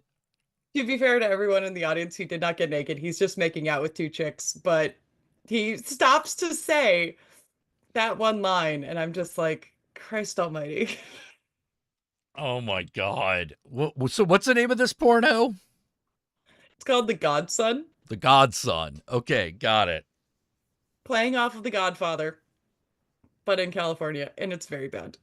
It's very bad. Well, I mean, 70s porno. It's a But you can crapshoot. find it. Oh my Lord god. knows I sat through a lot of shit. And the amount of times I've gone, is this like a good 70s movie or like grindhouse film, or is this just no, it's not a revenge film, it's porn. Okay. Wow. The Godson. And introducing the most exciting new discovery of the decade, Lois Mitchell. Yes. Yeah, oh my god. Ah. Man, don't ever let anyone tell you the 70s weren't a wild time. Seriously, dude. Well, like that's the kind of like Again, one whole that's day. the kind that of man's fucking shit that I was kind of hoping. That's the kind of shit that's the kind of environment and era I was kind of hoping I would be spending my old age in. Or at least the latter half of my middle ages, right? Not, hey, how'd you like America to turn into Nazi Germany? I would not Yeah. like that at all, sir. Yeah, I screenshotted where you can see the book. And I will just send that to you. Oh my god. Like, and I screenshotted it so I could send it to someone else before, because my brother didn't believe me that was a thing. And I'm like, oh no, the book is widely on display. I just texted it to you on your phone. Oh my god. I see he didn't make it on the poster though. No, he did not. Well. He obviously. What are we doing? No, don't put my face in it. Come on. I'll say a line, but please. Please, like, don't Borrow put my house for the weekend, but please. God, How many girls are we running through here? Yeah, well, I mean, that alone. I see why he said yes. Although, man, that library that he Yeah. had. I have a couple books from it, and they're nuts. I just looking at that thing with its how many stories is that library? That was his study. It's like 2 or 3. 4? It's 4? There's like a whole like level of books in the main room that's like 4 stacks of bookshelves. And Right. then he's got a study From that was from the two or wall to three. the ceiling, Yeah. and then there's like another, and then the next floor up is like one of those, I forget what they're called, Yeah. awnings or whatever, with And that has another more books on floor it. to ceiling bookshelves.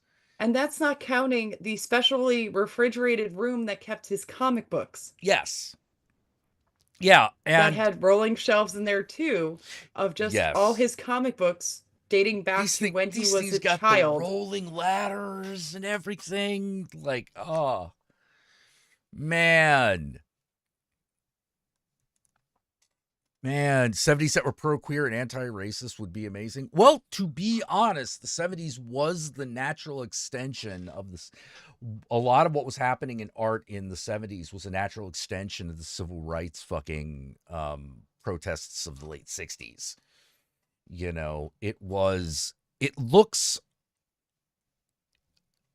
anti-queer and racist to us now because we have tried and more or less succeeded in getting past it. But I don't know how to say it. I'll say this. My opinion of what was going on in the 70s in entertainment, the discussion wasn't about representation, it was about empowerment. And now we're talking about representation, which makes sense because we now know in the modern era, you have no empowerment. But You don't get to have it. It's all locked up. You you want to see the empowerment of the 60s and 70s. There's a documentary called Badass Cinema, all about blaxploitation cinema. Oh yeah, that's a really good one.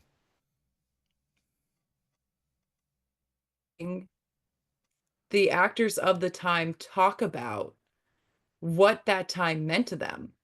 Yeah. And it's fucking brilliant. Yeah. Without Mario Van Peebles Sr. and fucking Ozzie Davis, there's no Spike Lee. Yeah. Without hearing Pam Grier. Yeah, Pam Grier, fucking fucking Morton Downey Sr. Without him, there's like half of blaxploitation doesn't exist, and he's not even black. Norman Lear, another one. Sorry. No, didn't mean to interrupt you I there. lost the guy's name. Ended up in From Dusk Till Dawn, and I lost his name. Which but one? Him, he was a blaxploitation actor, and Fred Williamson. Fred Williamson talking about how I wrote my own contract, and I'm not allowed to die. I get my own girl, and I'm not playing a pimp or someone living in the slums trying to get out or any of that shit. I'm on top. And having the power to write my own contract, tell them exactly what I wanted, and getting it. Yeah. Like, yeah. Fuck yeah, man. Yeah. Well, he was boss nigga. I have that movie. It's a good movie. And it's a really good movie. It's a great movie. It actually, with that no good Derville Martin, who has one of my favorite fucking lines in that whole movie, which is, "We are eating our breakfast. We never discuss business while we are eating our breakfast." Where the hell did you learn that? Something that my old master used to say to me. Oh, yeah. But yeah. I quote that at my son to this day. "Son, I'm eating my breakfast. I never discuss business while eating my breakfast." And it opens with an intro from Fred where it's like, yeah, they're calling this movie The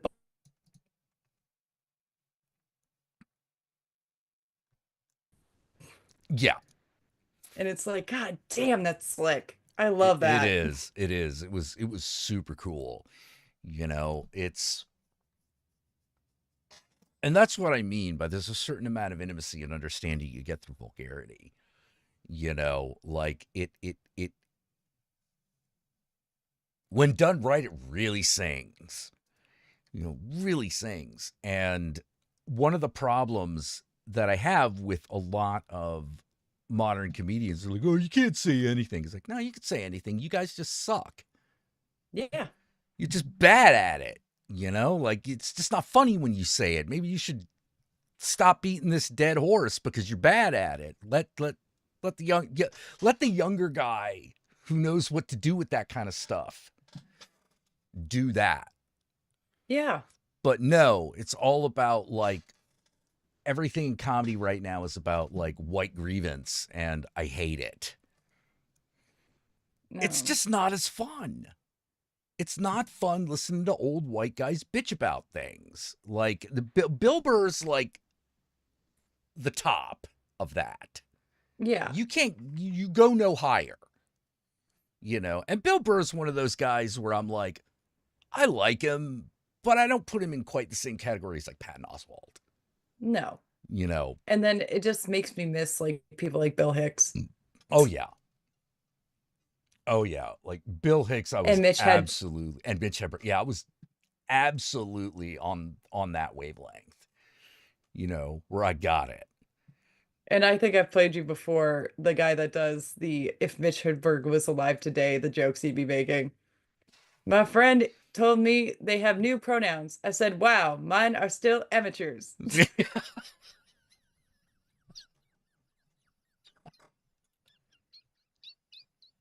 That's a good one. That's a good one. Oh, man. So what I'm saying, Sun Wizard, is that the 70s were actually pro-queer and anti-racist. Just not as... But it was the 70s. It was an older be too time. vocal. They could only go so far. You know, but I do... The discussion of representation is not the same as the discussion of empowerment, and everyone needs to understand this. You know, it's one of the reasons why I've never had the opportunity, but I've always said I'm not going to be on any sort of panel that is about being a minority.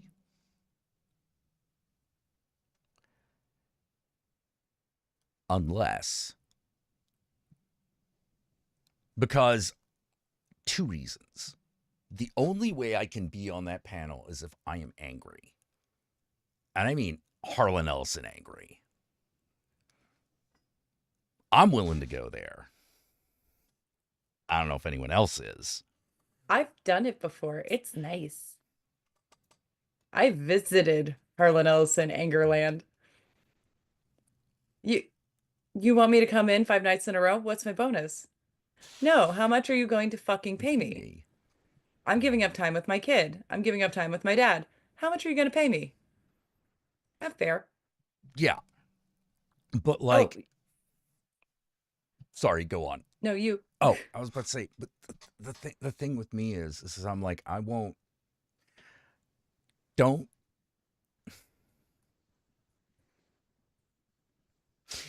If you say I'm a minority, I already know that this is going to be about white people bullshit. I don't want to talk about that. I don't want, not on a panel that is supposed to, not on a panel that's supposed to be about fucking me. I'm going to come to a panel and then I'm going to have to center white people's feelings. Fuck you. You know, fuck you. I don't need that. I don't need to do that. I'm not right. That's the rest of my day. I came in here on a bus, okay? You know, like I had to deal with white people bullshit for like the last, like, however long I've been anywhere. So I don't need to I don't want to talk to other white people about this crap, you know, because like when guys go to panels of women in blank, anything. Ugh. Yeah, I know, right? You're like, you already know how that panel is going to go. There's going to be a guy, he's going to be arguing, and it's going to become all about this argument as opposed to smacking the guy down like he deserves. Yeah. You know, like it's I am sick of everyone's opinion is valid. No. mm-mm, mm-mm. Sorry, sunshine. No. Because the best way to deal with these guys is the impolite way. It's the very impolite way. One of my favorite moments at a panel ever was there was a guy talking about racism in comics. It was a panel, it was a Jewish guy and a black guy. And they were talking about, like, you know, like, here's the injustices that are done to black characters throughout, black and non-white characters and women throughout comics. And they're spot on. Like, they were spot on. It's like, no matter what you think about whether or not you love these characters or love these comics, you got to admit they're right. They got a fucking point. And this one guy, and I don't know where this one guy started bitching that they didn't understand the character of Falcon. They didn't understand Falcon.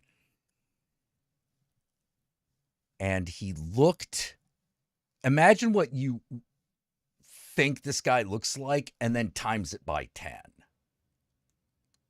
So a little short, wide white guy with a big hippie beard with a vest covered in buttons, and he looked like he hadn't bathed, period. And he's like, you don't understand these comics, and blah, blah, blah. And the guy just sat up, Jewish guy, just fucking leaned in and was like, wrong, sir. Fucking wrong. You do not know about this fucking character. He fucking gets his, he's like, he fucking gets his power from the fucking cosmic cube, blah, blah, blah, issue 5, March. You know, it's just like, bam. It's like down to the page. It's like, it's explained right there. You know, Here's you know nothing. Argument. Yeah, no, it was one of those, like, you lose, sir. You stole fizzy lifting drinks. It's all there, black and white, clear as crystal. Like, it was fucking amazing. And I'm like, why doesn't this happen more often? Why doesn't this happen more often? Like, someone just like, no, sit down, shut up. Listen to me. Yeah. So, well, it's not even just, but just that attitude and just like not being afraid to just be like, no, you are a fool. You know nothing. You know nothing. You add nothing, and you're ugly. More. You know? Yeah. It's just like, no, sit down, shut up, and listen. You know? It's like, okay, at work. I'm so tired. Sorry, but no, I just got to get this one last sentence out. I'm so tired. I refuse to go to like women in anything panels. And they're like, well, aren't you an ally? And I'm like, oh, I'm an ally. But if I fucking go to that thing, I'm going to get into a fist fight with somebody. And it's like, what? You really feel what? How could you call yourself an ally if you get a fist fight with the panelists? I'm like, it's not the panelists. It's the audience. Have you never fucking been to... Oh, you've never been to one of these things. Have fun. Have fun. I give you 15 minutes before steam starts coming out of your goddamn ears. Kind of sucks and why I don't go to panels at horror conventions. Because if I love something, like Phantasm, great example. I was preparing for a Phantasm trivia contest. I watched those movies. I learned every single factoid about them. Ended up not doing the trivia contest because it was Kat Lester's birthday and ended up having dinner with her and the rest of the Phantasm cast. Not the point. but I friends with everybody, went to the panel, and I'm getting pissed off at the questions being asked. Like, if you just watch the movie, that gets answered, or if you listen to the DVD commentary, or if you just do 3 seconds more research than you've obviously done.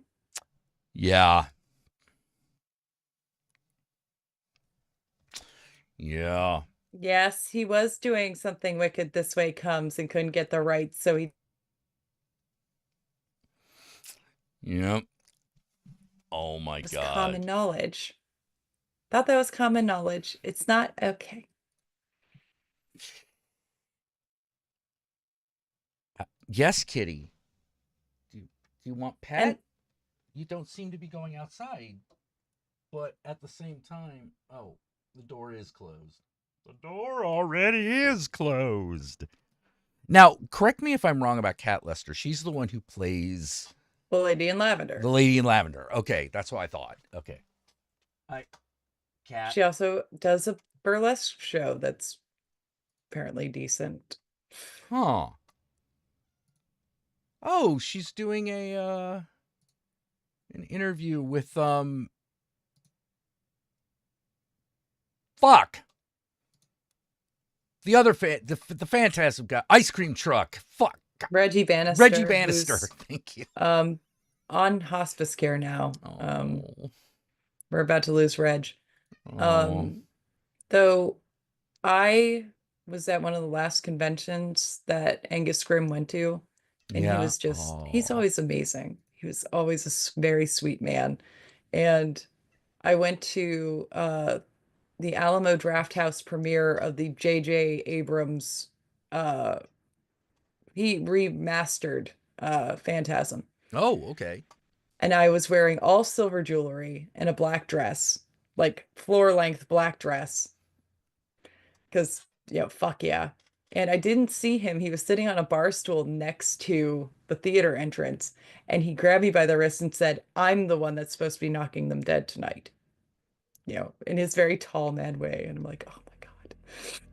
I have been blessed by the tall man. Meanwhile, like hanging out with Reggie and fucking Mike and everybody was always fun. Get a Christmas card from Mike every year. Son gets the birthday and Christmas presents. That's Uncle Mike. Oh man. And now that's the Michael Baldwin, right? Yeah. The kid from the first one. Yeah. The kid from the first one. He's not in the second one. He's in the third, fourth, and fifth one. And to this day, if he misses, like, every once in a while, like, once a month, we'll, like, talk. Weird that a man old enough to be my dad is someone that I talk to semi-regularly. But if he misses the call, I'll go, this is why I started hanging out with James LeGros. This is why... Don't make fun of me. Don't say you're going to hang out with fake Mike. Oh, I'm going to hang out with fake Mike. I bet your ass I'm going to hang out with fake Mike now. You jerk.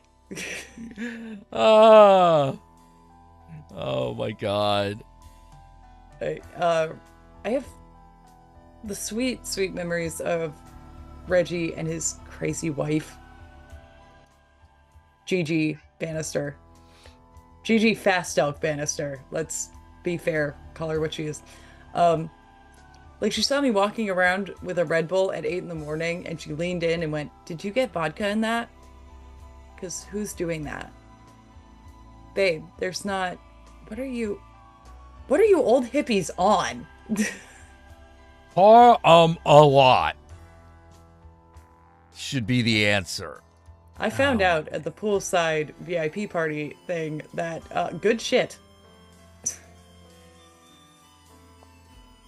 The way y'all were carrying on. Good shit. And then that night was so magical because by the time I was leaving, Brad Dourif sidled up and went, "Is this where everybody's smoking?" And it's like, God, fuck. Now I gotta stay. Yeah.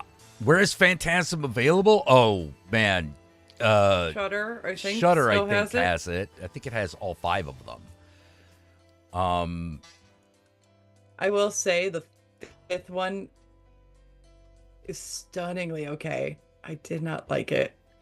But I'm friends with everybody, so I had The to fourth be. one's the one that's like incomprehensible because Yeah. they didn't finish filming it.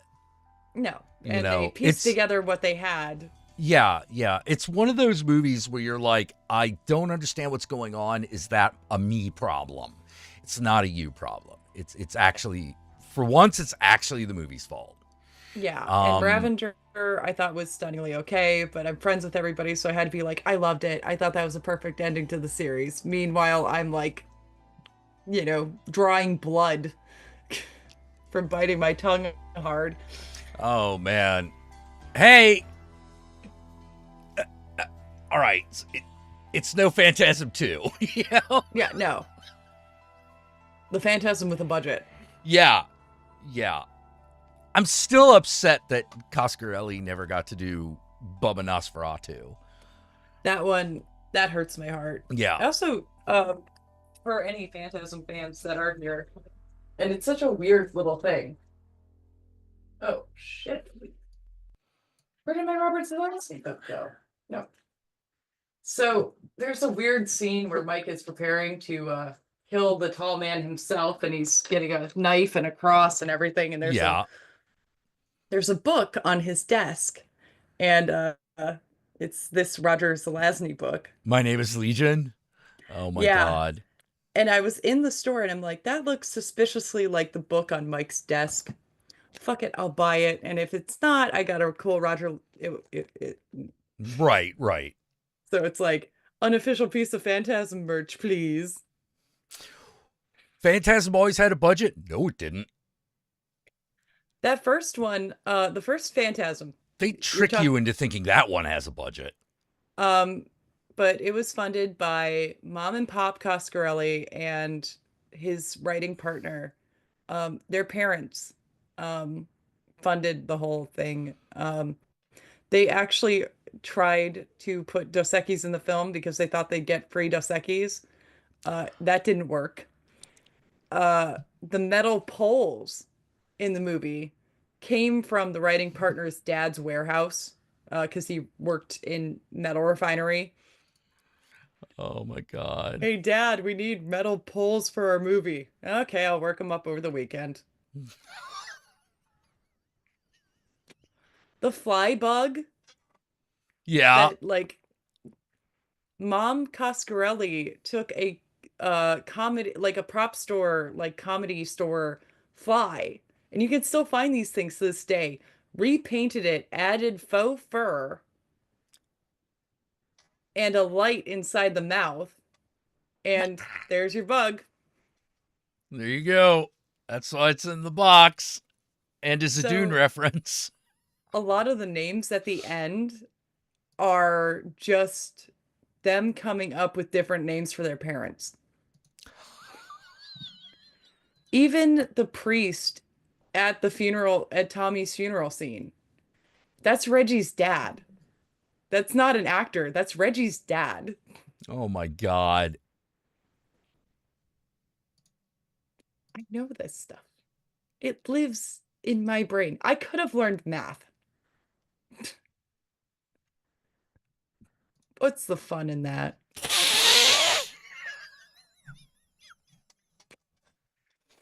Oh my God. But yeah, it's one of those things where like as I've gotten older, I've realized something.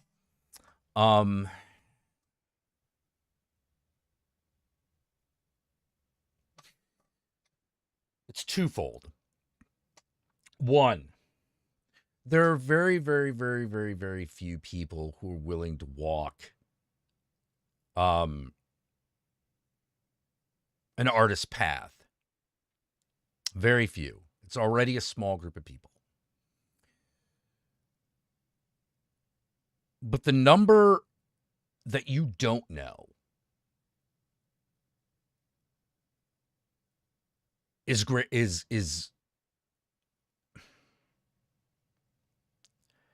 a great percentage of those. Now I don't see this as I don't always see this as an unfortunate thing. Because I think that like following the artist's life is is self-rewarding.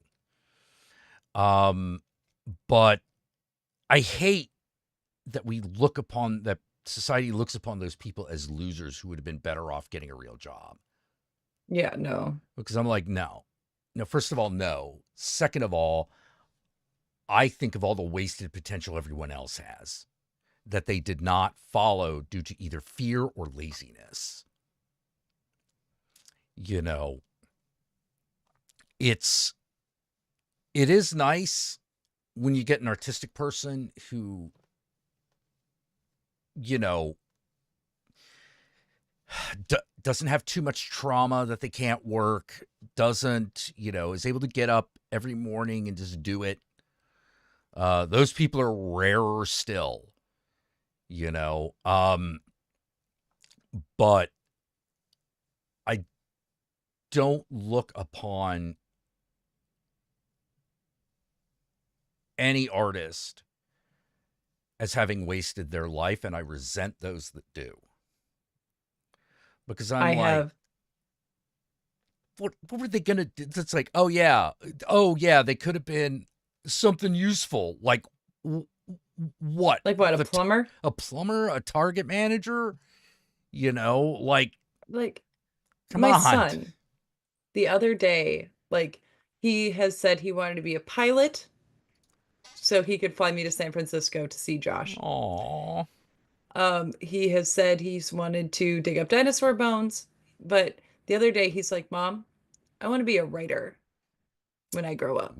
And I said, really? He's like, I want to tell stories and I want to be your favorite writer. Aww. And I'm like, there is no way I could look at that child and say, no, don't be a writer. Correct. If he wants to be a rock star when he grows up, I'm fine. We'll get you guitar lessons. Stick with it. It's going to be hard. Now he's going to be there to support you. Do you want to be a writer? Okay. Take some classes. Oh, man. See what you feel. But I would never be like my mother, who was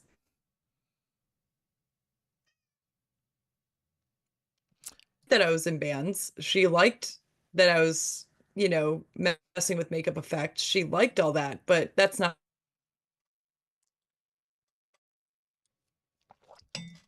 But man, actually, from a practical standpoint, there is something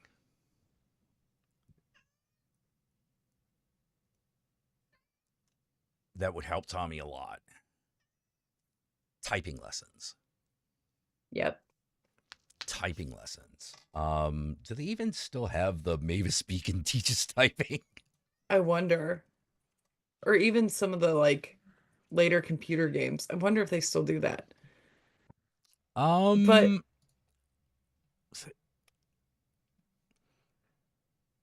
Mavis Beacon, come on. But for as many mommy tell me a story, I'll go, Tommy, tell me a story. And watch him come up with something on the fly about, buddy, tell me a story about this Egon from Ghostbusters 2. Tell me a story about him. Well, Mom, he was eating spaghetti, and that's why he's got the red on him. But the spaghetti was interrupted by Slimer, which is why he's got the red on him, because it spilled all over him. And then he had to catch Slimer. So he had to go back to his car, get his ghost pack, and try to catch Slimer. And that's why he's their pet. And even short things like that, I'm like, that's creative. I like that. He once hooked up Chucky and Beetlejuice. Aww. Well, Buddy, why would Beetlejuice need Chucky? Because he couldn't get enough done because he's one person. So he told Chucky, you're not allowed to kill anybody, just scare him. And you're scary enough on your own. And he let him loose. Like, okay. Another fine start to a story. I like this. Typing But watching club. a kid's little creative brains work. Yeah. Like, even he saw me cleaning up my So, mom's room. I hear The you want to mattress was gone. All the schmutz was cleared off the walls. But Grandma ran away. Yeah, buddy, Grandma ran away. And she stole the mattress.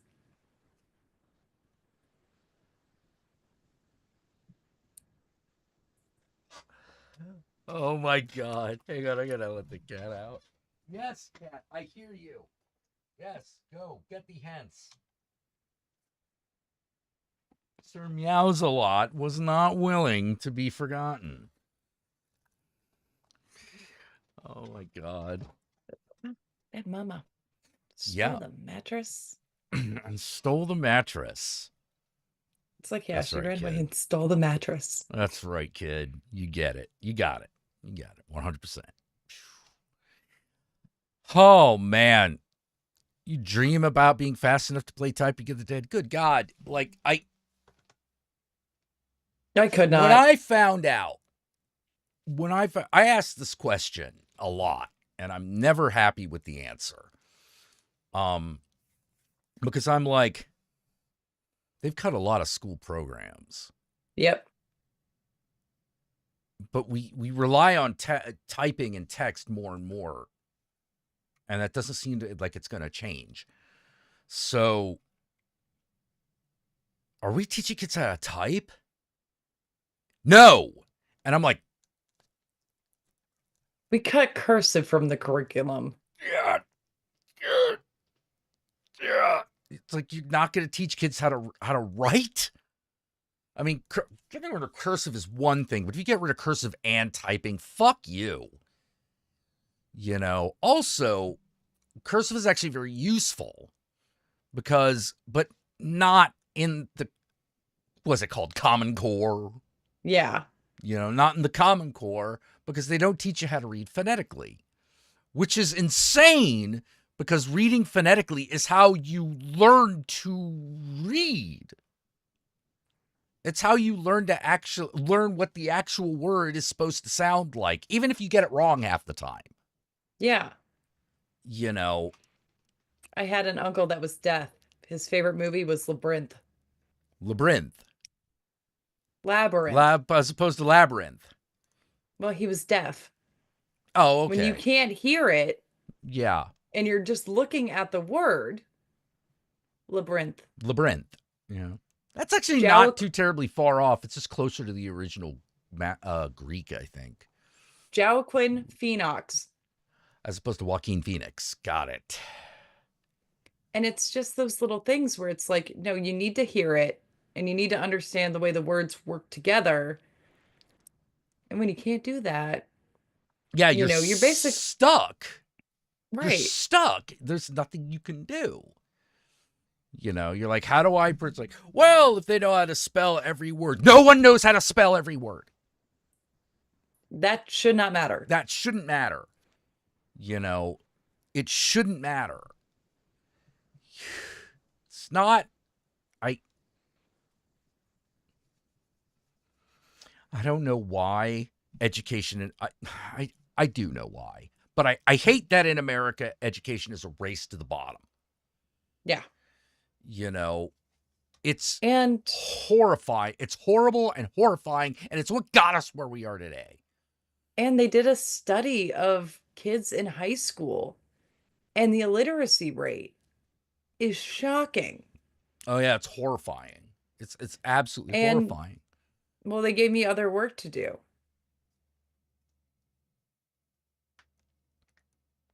How to read beyond a 5th grade level.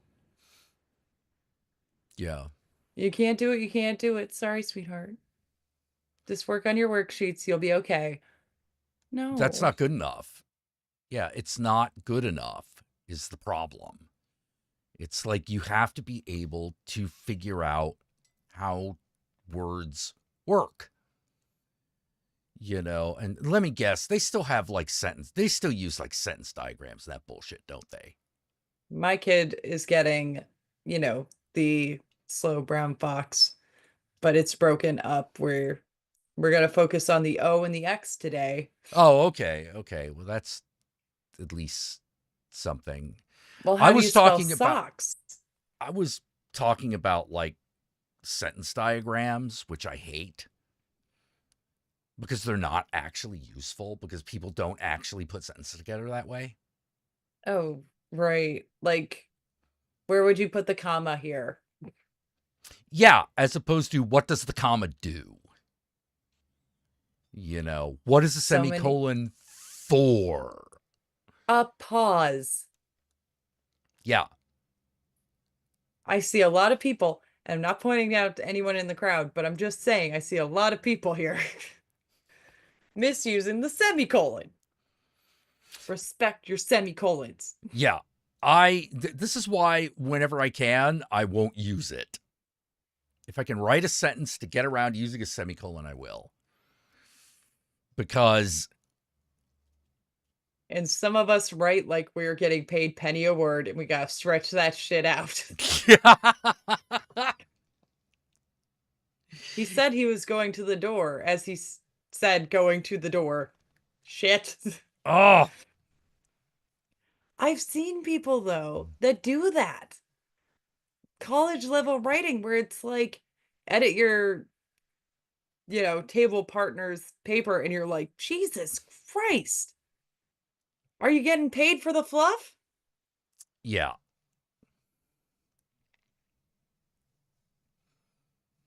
Yep. Why is America like that? I love the poorly educated. That's your answer. That's the answer. And it's not just because Trump loves the poorly educated, it's because conservatives love the poorly educated. And that's been going on since Reagan. Yeah, it's been going on since Reagan, and it's bad. A semicolon is what goes at the end of my lines of code. Well, that's a different language. That's a different language that just happens to use the same alphabet. But yeah, I'm never getting over that. That I love the poorly educated. Yeah.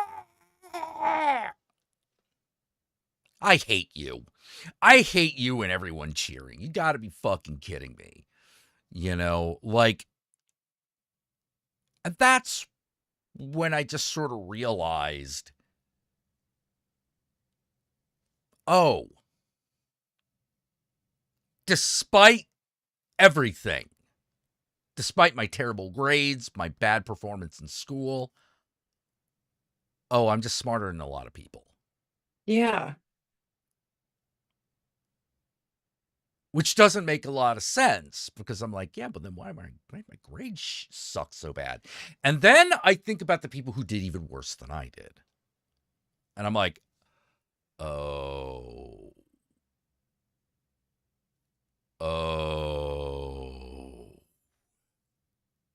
that's bad. Well, and then was I a good student? I did my homework. I did the best I could on every assignment.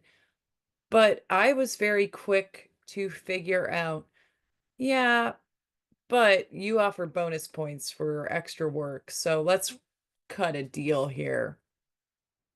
I got straight A's. A lot of it was bonus work. A lot of it was, you're gonna give me 50% if I help this kid with his math test. You Okay. got it. You got it, baby. Oh, I can figure out how to weasel and work the system. I think that helps me out a lot more in life later, to be honest. Like even now, I get to wear hoodies to work. Why? I told them I was anemic. Are you actually anemic? No. I just like wearing hoodies to work. They're not going to test me. They're not going to look at my medical records. I just know how to talk to people. Yeah. I had a mom that would get over the Canadian border with things that she shouldn't have, not drugs, but my dad has a cow skull that he bought. You're not supposed to take animal remains over the border. She got away with it because the border guard who was searching the Cramps vehicle first came over to my mom and dad and she's, "Oh, that car, yeah, that has my sister in it, but forget about that because we went to go see Phantom of the Opera and I got the snow globe for our mother. She's really gonna like this snow globe. And then I got this deck of playing cards and we stayed at this little hotel. Have you heard of it?" And the guy just like, "Wait for me, you talky bitch." And she's like, "I found out if you can bore some people and just make yourself seem like the most annoying, mundane person possible, be an energy vampire, get across the border. Yep. You want to know how to talk to a doctor? Oh, you paused out there. They're God, but make them think that whatever idea you have that you know is going to benefit the patient, it's their idea. They had it. Yeah. And that kept her in nursing for 30 years. Yeah. Yep. So I noticed that our heart patient wasn't getting Tylenol yet. And I was just wondering when you were going to write the script for that. Well, I don't think they need the Tylenol, but you said earlier that you were going to get the Tylenol. I know, I probably misheard you, but you know something? I was going to give them Tylenol. The fucking Jedi mind tricks this bitch would pull. Yeah. Yep. Yep. My dad, the opposite way. I don't, this woman is fucking us over. We can't figure out how, find a reason to fire her. You got it. Now, am I able to listen in on her phone line or is that not kosher? You can do whatever you need to, Bob. Just, Dad did that. Oh my God. Oh, pause there. There we go. You're back. My dad made friends with computer guys, and when he would go to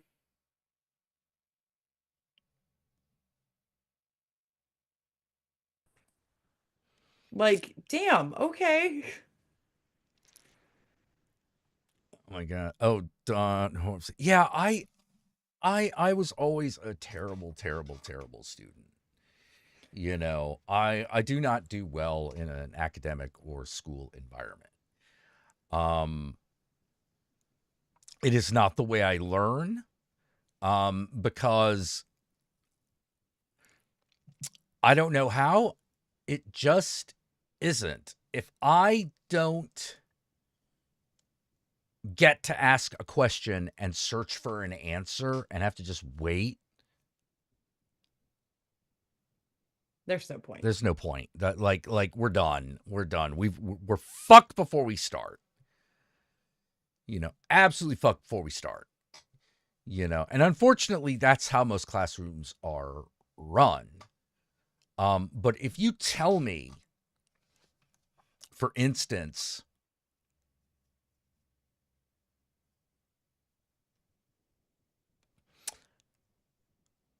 that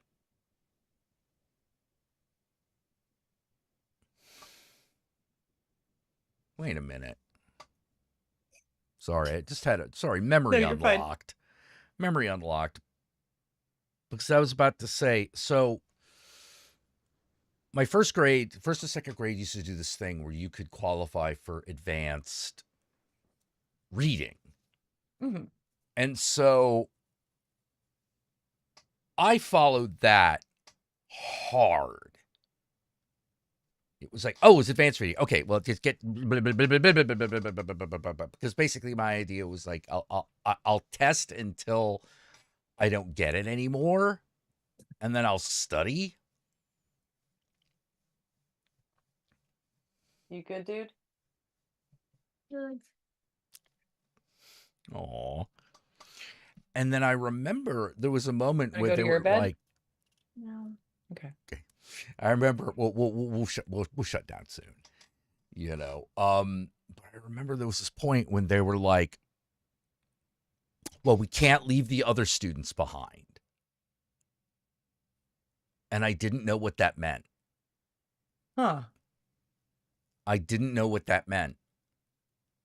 And now I'm like, wait a minute, they were literally mad that I was about to pass everybody else. That sucks. Well, that's what you get for going to a racist Christian academy.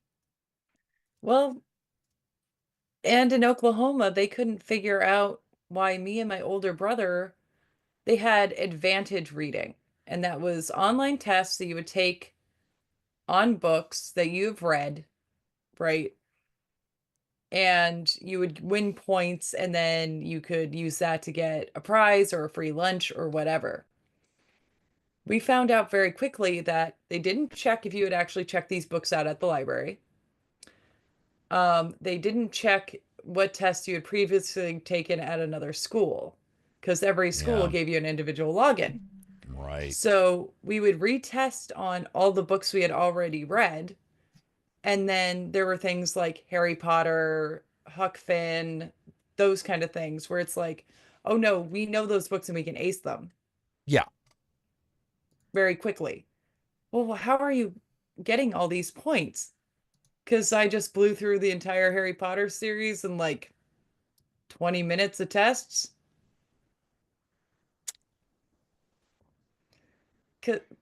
Because I've read that book a long time ago. I remember that book enough to answer questions.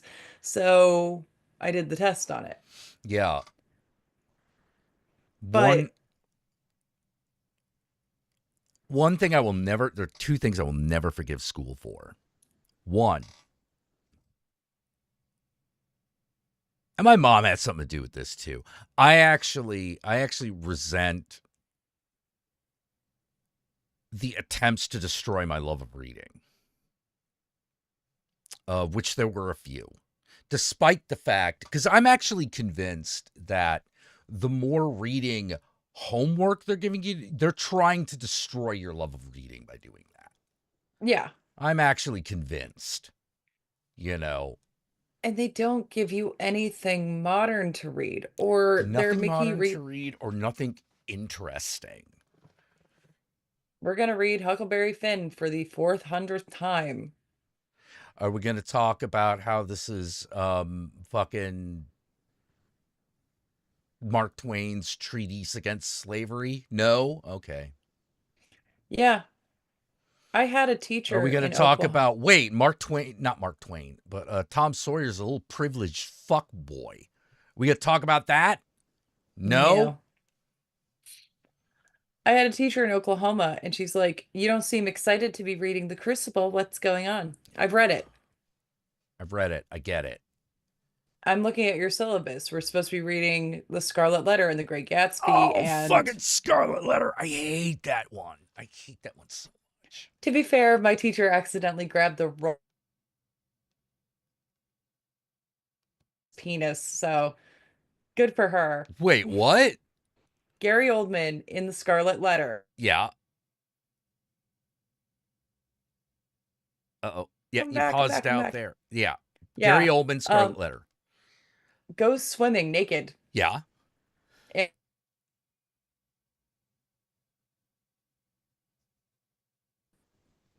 does a little turnover in the water, and you see bum and dick. Yeah. Yeah. I had to watch that movie. They In made Oklahoma. me in Oklahoma. Yes. Oh, that must have been Accidentally interesting. showed that and then had to apologize to everybody. And I'm like, no, I loved it. The Dracula fan in me was so happy. Thank you. Yeah, I think you should really apologize. I think that movie really needs to apologize for like the entire native population. Yeah. Like, But for some reason, there is a Native American subplot that does not exist in the book in the movie. And you're like, I'm going to need you to stop doing this. but I had to take the teacher's like, you don't seem excited to be reading The Crucible. And I'm like, because I'm not. I read it. I've read all these books. Well, what would you want to read? I went A Clockwork Orange, anything by Ray Bradbury. Yeah. Can I read I, Robot? If you turn in 4-page essays about all these books you read, I will grade you with the rest of the class. And every week, a banned book. There you go. Yeah. I read Catcher in the Rye. There you go. It sucked. Didn't make me want to kill anybody. I'm kind of bummed out. Yeah. Like, for example, I always came away with really weird I would come away with weird interpretations of books, right? So they were like, so read 1984. I'm like, okay. The government is evil. The government is evil. Like, I got that. And they're like, so what do you think is the ultimate theme of the book? And I'm like, Kill Whitey. that idle intellectuals are not revolutionaries. Because once you are too invested in the system, there's a part of you that refuses to let go if you don't acknowledge this. And our boy never acknowledges this. He never acknowledges that he is part of the system that he hates in a big way. In a big way.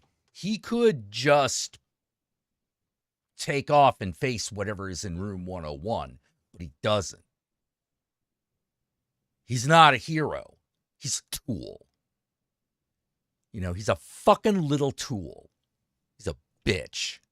I mean, I didn't say that. I didn't say that part, but like that's really my interpretation of 1984. A lot of people get the communist shit and all of that. Yeah. And I'm like, yeah. But if you want to talk about communism and George Orwell, you really want to be talking about Animal Farm. You know, this is really about how communism, Orwell. Orwell, yeah. This is really about. We talk about the capitalism part of it, but we don't talk about the fucking capitalist part of it. Because turns out that book's not about communism. It's about Britain. It's about Britain. Because George Orwell was like, man, there's a lot of things British does that makes Stalin blush.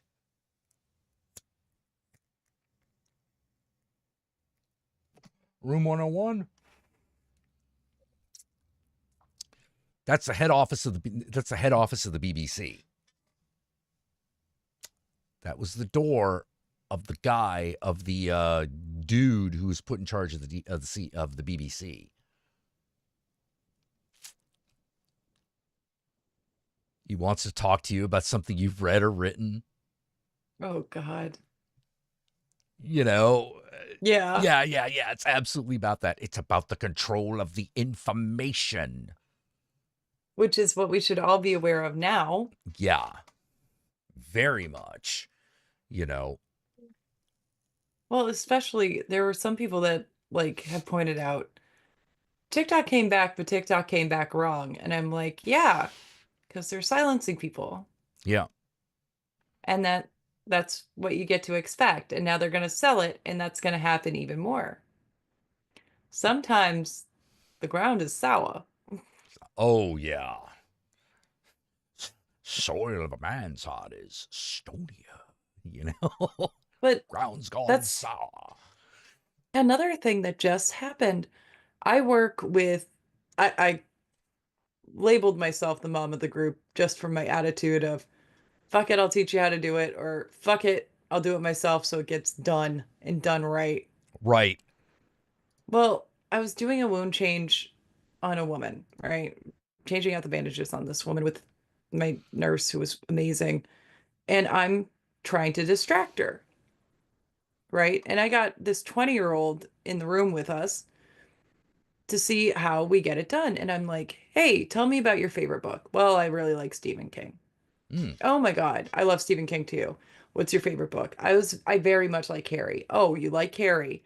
Great. Let's talk about Carrie, right? And distracting her from the pain she's feeling to get the wound care done, because otherwise she'll be a screaming mess. Right. I don't know how you could talk to her about all those books. Why? Because have you seen the size of some of them?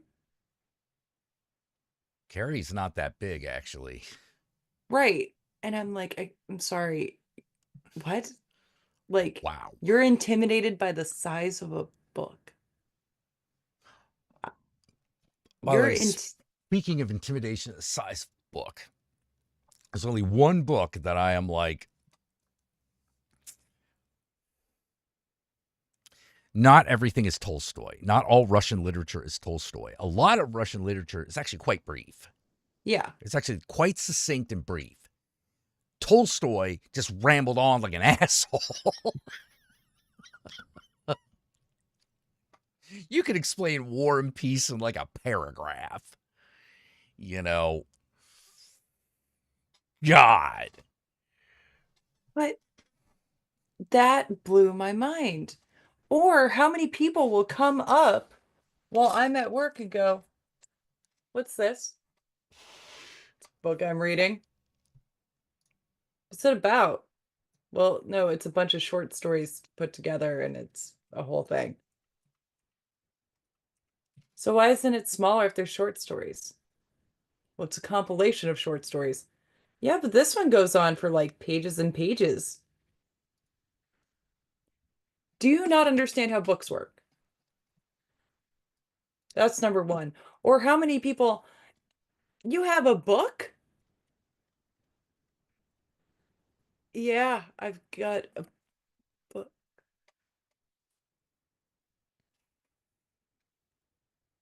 I have a Kindle.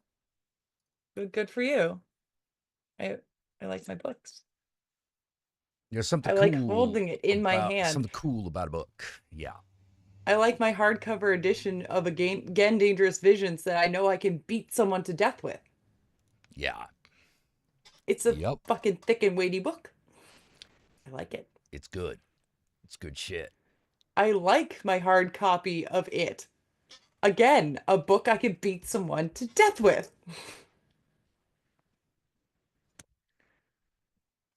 Man, hard copy of The Stand will kill someone just looking at it, you know? Like, But it's like, how can you be intimidated by a book or fascinated by one?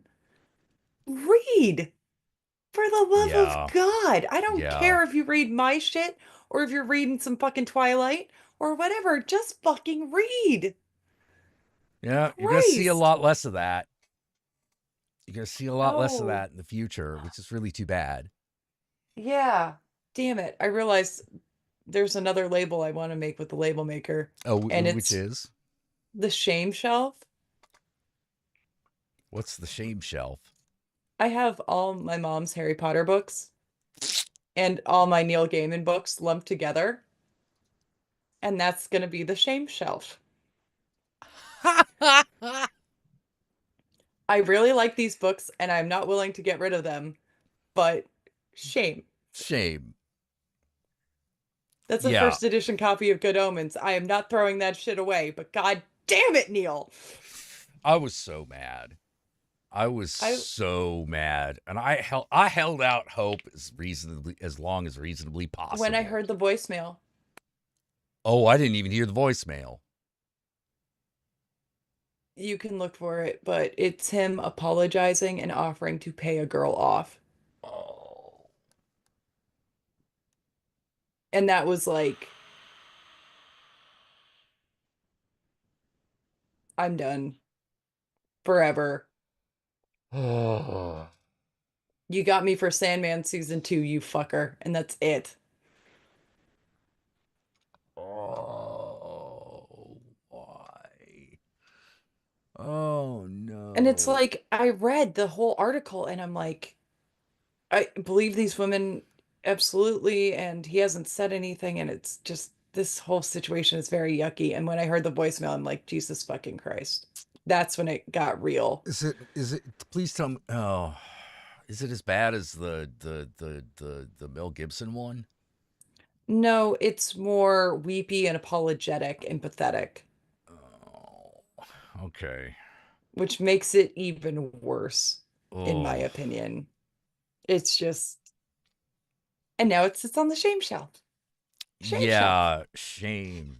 Shame. Ding. Shame. Ding. Harlan Ellison would have been Shame. right to Ding. nuke your house, you son of a bitch. Bitch. Yeah. Oh God.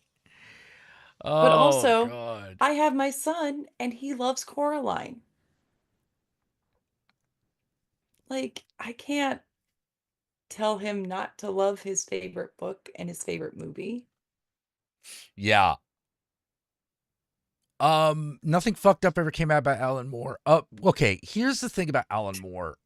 Every time they try to make something out of something he's done, it kind of doesn't wash. About the worst thing you could say for Alan Moore is, wow, he writes about a lot of rape. And his response, yeah, rape is a really big problem. Yeah. It's And a then really he big goes off problem to in be a Northampton. fucking weird wizard somewhere else. Yeah. I mean, I think he's just going to be he's just going to be a crazy wizard the rest of his life. I think that's what he wants. Yeah, dude, you look like Rasputin and you dress the part. Just go. Yeah. They, I, I've had a lot of arguments about Alan Moore, but they've always come down to I don't like the fact that he writes a lot of rape in his stories. And now, to be fair, I find myself going, he doesn't talk about it that much. And he actually really doesn't. No. It does come up though. And I Yeah, find and myself it's going, well, yeah, and it's graphic, it's graphic. It's supposed to be horrible. It's never which a good the thing. point. Well, I think what really got him in trouble is talking about how in Lost Girls, he touches on the fact that for some girls, this defines their sex lives.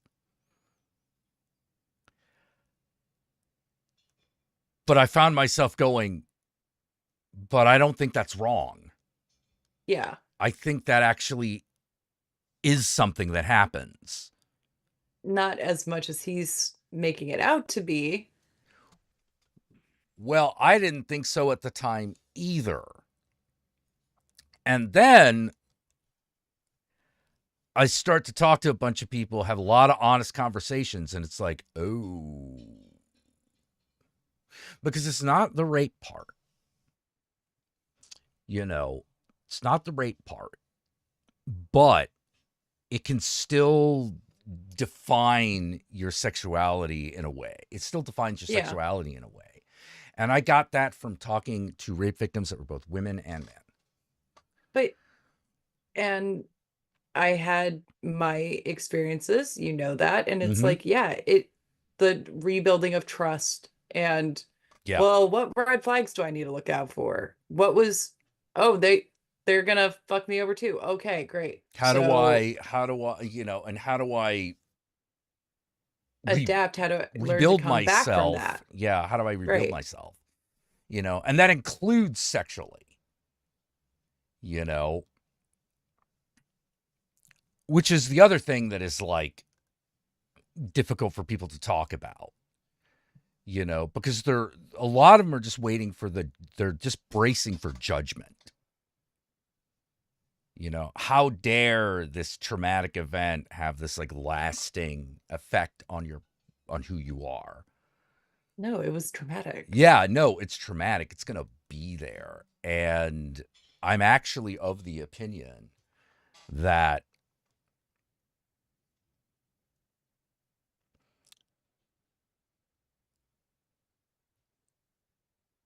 intimate violations are healed through intimacy.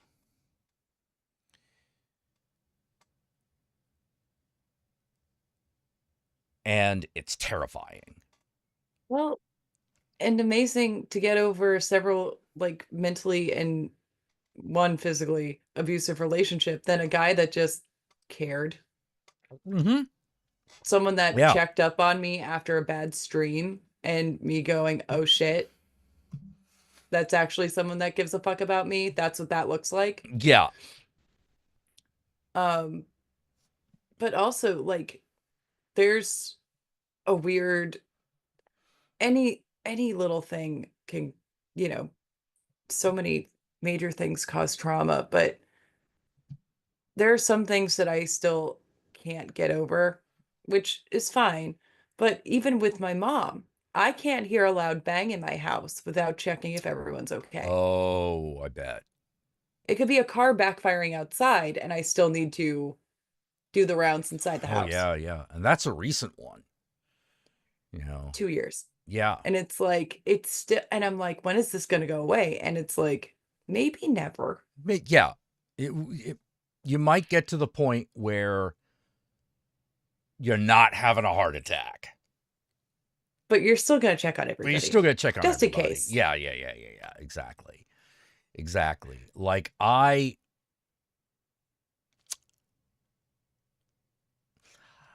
still flip because of the way that I was brought up. I still flip if I have headphones on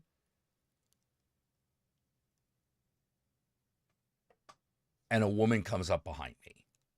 Ugh. That sucks because it gets you when you're not paying attention. That's the problem with it. That's the problem with the trauma response. It gets you when you're not aware, when you've lost yourself in something else. And you're going to lose yourself in something else because you got to do other things. You know, it's rough. It's real rough. And I know I hate my trauma responses. I try not to be too judgmental of myself, but I mean, like, good God, they're not comfortable. They're not fun. Yeah. You know? And also like identifying little things from my childhood and like, oh, my mom did that to me. I'm never doing that to my son. Mhm. And that weird, you're weird, you're not normal. Figure out how to be normal and maybe you'll make some friends.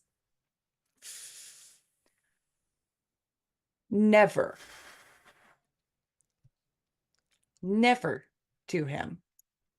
He made a friend at school. They became Mhm. best friends for the pinky promise. Aw. Well, why did you become best friends? Because we both like playing with the bee on the playground. Good. There you go. Good. No, that's how That's a it's friend. done. That's how it's done. It's not you both play with the same toy on the playground. It's you both play with the same. That's amazing. That's a great starting point. What do you do on the bee? Yeah. Oh my God, that's adorable. I have a friend and he knows Ghostbusters, and that's why we're friends. Amazing. Perfect. Love that for you. Perfect. It's not, oh, great, someone watches the same old crap that you do. Like that. Yeah. Oh man. God. Because honestly, to this day, I will never know if that woman was ever proud of me with anything in my life. Because that's how she acted about everything. Yeah. Yeah. Nothing. For me, it was that nothing I did was going to not get made fun of. You know, my mom hated men, and I was the first male under her control, and I looked like my dad.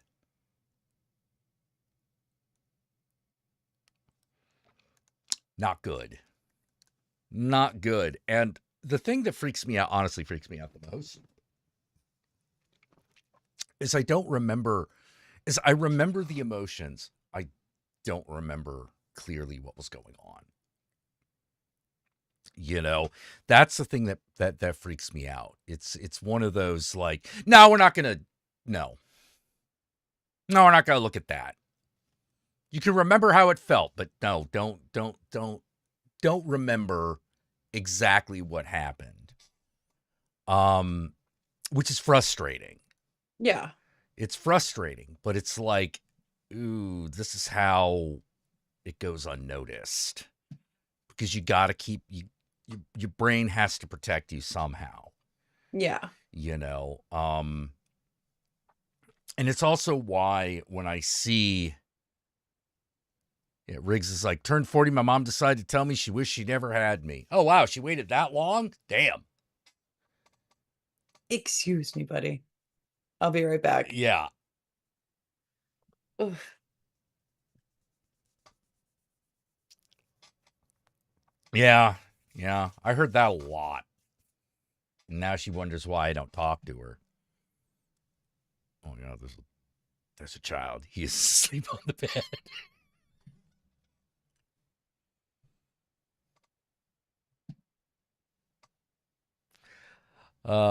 Yeah, I know a lot about that thing about Elijah Dushku. She's now a therapist now, which I think is amazing, which I think is awesome.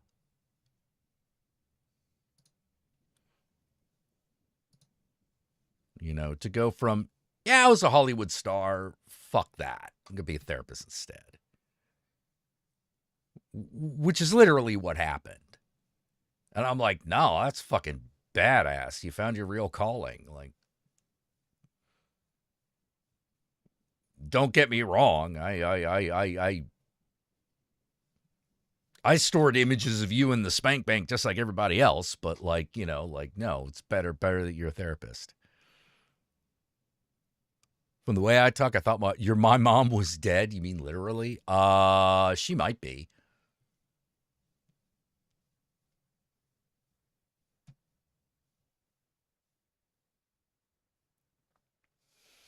I don't think she is, but she might be. You know, the last time I talked to her,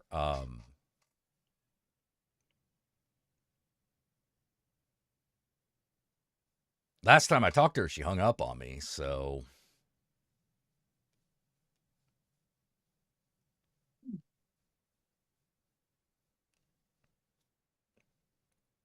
But something with my own mom that I was just thinking about when I stepped away yeah. was she used to leave. I remember loving that she'd play movies for me. Hmm? Put a movie on, sit me in front of the TV, and I'd sit there and I'd watch it and be so happy. She was taking a nap. And as an adult, you look back and you're like, the fun movie memories. My mom was asleep. That's not her caring for me and showing me movies. That was her getting a nap in. That was neglectful parenting. Yeah. Yeah. I remember having tea parties where she was asleep and I set the tea set up on her belly and would have this whole imaginary tea party with my mom while she was asleep. Oh man. Yeah, She I remember a lot of my mom telling me I just lose interest in stuff. You know, that was something she would say all the time. And like, for instance, I was one of the few kids I knew who actually kind of wanted piano lessons. Never got them. because you would have lost interest Because in I would it. have lost interest in it. Well, isn't it fun Didn't, as a didn't neuro? get to practice gymnastics because I would have lost interest in it. So many things were like that. But it's like, and as a neurodivergent adult, you look back and you're like, yeah, I probably would have done well in that. I would have hyper focused on that and made that my whole fucking personality. Personality. Yeah, exactly. Exactly. And it was one of the things uh one of the things about me in role-playing games is it was the first time I felt like my mind had been freed. Because I was doing something that you weren't supposed to do. It was a devil's game, right? you know, Dungeons and dragons, you know. But I wanted to know what it was all about. And of course I realized, oh, this has nothing to do with devil worship at all. Yeah. You know, simultaneously relieved as a kid and a little disappointed. But you know, Oh. it is what it is. And I hoarded it. I hoarded it. I protected it from her, you know, as much as I could. Yeah. You know, like she would buy me books and stuff, which was fine. But like, I tried really hard to make sure that she didn't touch my love of this thing. And for the most part, it worked. You know, for the most part, it worked. Unlike a lot of other stuff, Yeah. you know. I also know that I'm also of the opinion that she was jealous of all my girlfriends. Ew. Yeah, kind of gross. But she's super mentally ill. Yeah. You know, borderline personality disorder, almost Hey, my mom too. certainly. Yeah, almost certainly. You know. And my mom had a little bit of narcissism sprinkled on top. Yeah. Yeah. But like, so whenever But it's kind of hard. I always feel weird. All right. I cannot listen to people tell me what it's like to live with BPD because I am like, I'm sorry, I don't care. Mhm. I'm sorry, I don't care. You were damaging, not I know you're damaging yourself, but you're also damaging everyone around you. Hard for me to have sympathy when I'm Yeah. being constantly psychologically clocked in the face. Yeah. And dealing with some of my mom's behaviors, and then I've got my son who has a new interest every week or will get hyper into something and then not touch the next day. This would have driven my mother nuts. And for me, it's like, okay, you're not into Ninja Turtles. The toys will still be here when you're back into Ninja Turtles. Yeah. And if you never are, then either I take them or we give them away. Your Uncle Jack will be more than happy to have a shredder, okay? But it is stuff like that. And it's like, or my older brother's like, why do you keep buying him fucking Lego sets? He just breaks them. He watches you build them, he plays with them for like a week, and then they're in pieces. Well, I saved the pieces just in case he wants to rebuild them. And as I'm buying my Harlan Ellison shit, it's kind of hard for me to go, you're not allowed to have your hyperfixation of the moment. Now, if you'll excuse me, I need to get back to mine. Well, I mean, like, I don't know.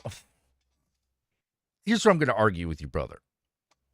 That's how you play with Legos. Exactly. That is how you play with Legos. You build something, you get a little bit bored, you leave it there, and the mom says, clean up your goddamn toys. Right. I built him, it was Princess Peach's castle. I spent Aww. 80 fucking bucks on this thing. It ended up in pieces in a couple days. But then he came to me with the rocket ship with the peach window that he had made out of one of the with the little towers. stained glass. Yeah. And he showed me that he had made, this is now Peach's rocket ship. And I'm like, no, that's exactly right. That's exactly no, how I that was love supposed this. to work. Plus, this set was for 8 plus. He's 5. Like, honestly, I knew what I was getting into. Even my dad's come by and just gently put the super glue next to me while I'm working on a Lego set for him. And I'm like, yeah, we ain't doing We're that. not doing that, Dad. You're being a smartass right now, Dad. Just because you super glued our Legos together when we were allowed to have them when we were kids Yeah. doesn't mean. No. You want that. You want the like, well, it's a rocket ship now. Yeah. He had a set, and it was the Krusty Krab, SpongeBob's house, Sandy's house, Patrick's house, and Squidward's house. And he tried to fit them all together like they were living together in a line, and it didn't work out. He ended up smashing part of the set. I rebuilt that pineapple every day. Happily. Happily rebuilt that pineapple every day. Why? Because he was still playing with it. He still loved it. He loved it a little too hard. Wait. The throne in Peach's castle is on gears that turn around? Yes. You have to build a tiny bookshelf What? for Toad's cookbooks in the kitchen. I was squealing with delight over how cute it I was. only had like dump. Here's some great bricks. Make a spaceship, kid. They actually, the Lego Peach, you put a battery in Mario, Peach, and Luigi, and they talk. And Oh they'll my interact with God. each other. And there are spots on the castle where Peach, is sitting on a bed, or, like, oh, this is where you fight Bowser. This is where you collect coins. And I'm like, I wish Legos were like this when I was a kid. Dude, like, this is So my son can stomp on amazing. a Goomba and get a coin in real life. This is now it's just on the figure that he gets the coin, but yeah. Wait, there is a Lego set that is a Lego Super Nintendo with a TV, and you crank the TV and Super Mario, a scene from Super Mario plays out in Lego. Mm-hmm. Good, They have a good giant piranha God. plant. I have a bouquet of flowers I made. There are even knockoff Lego sets that I love. I have a little computer that I turned into an AM computer. Um,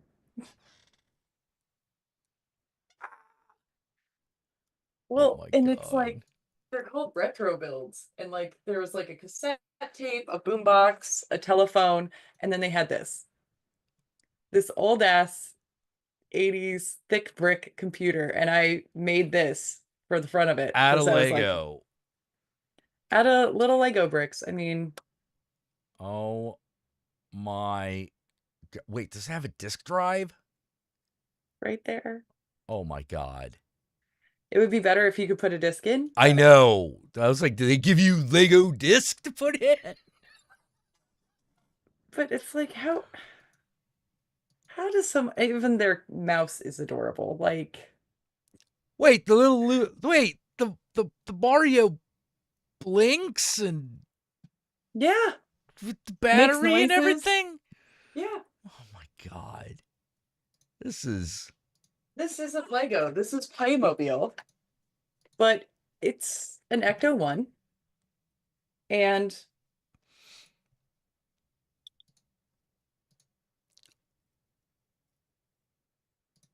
this is meant for a child. It's mine. And the top just came off. But it also comes with ghost packs inside that you can just load up on these little mini mannequins. God damn it. And that's Playmobil. God damn it, Playmobil. And I'm putting it Nightmare on Before backwards. Christmas Lego set. Oh, son of a bitch. Yeah, they did a whole D&D set too.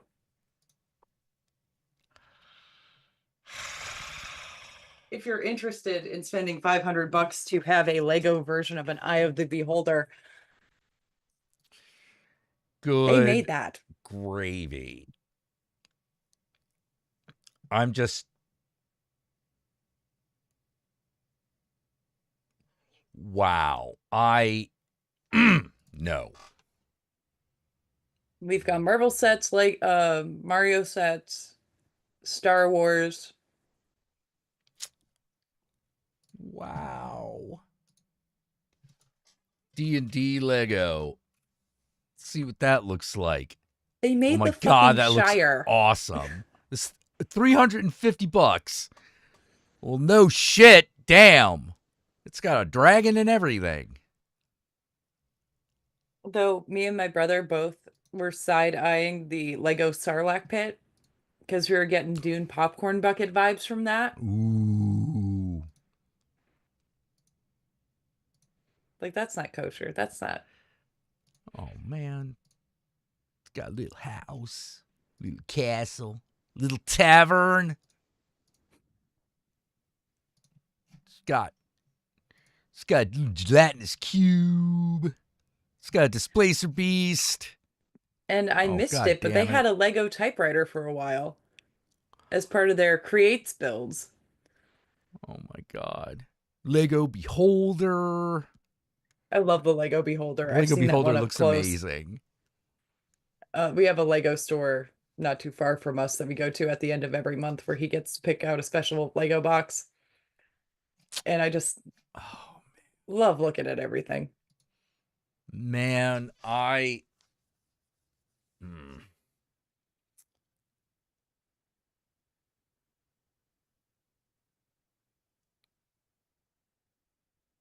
I should not.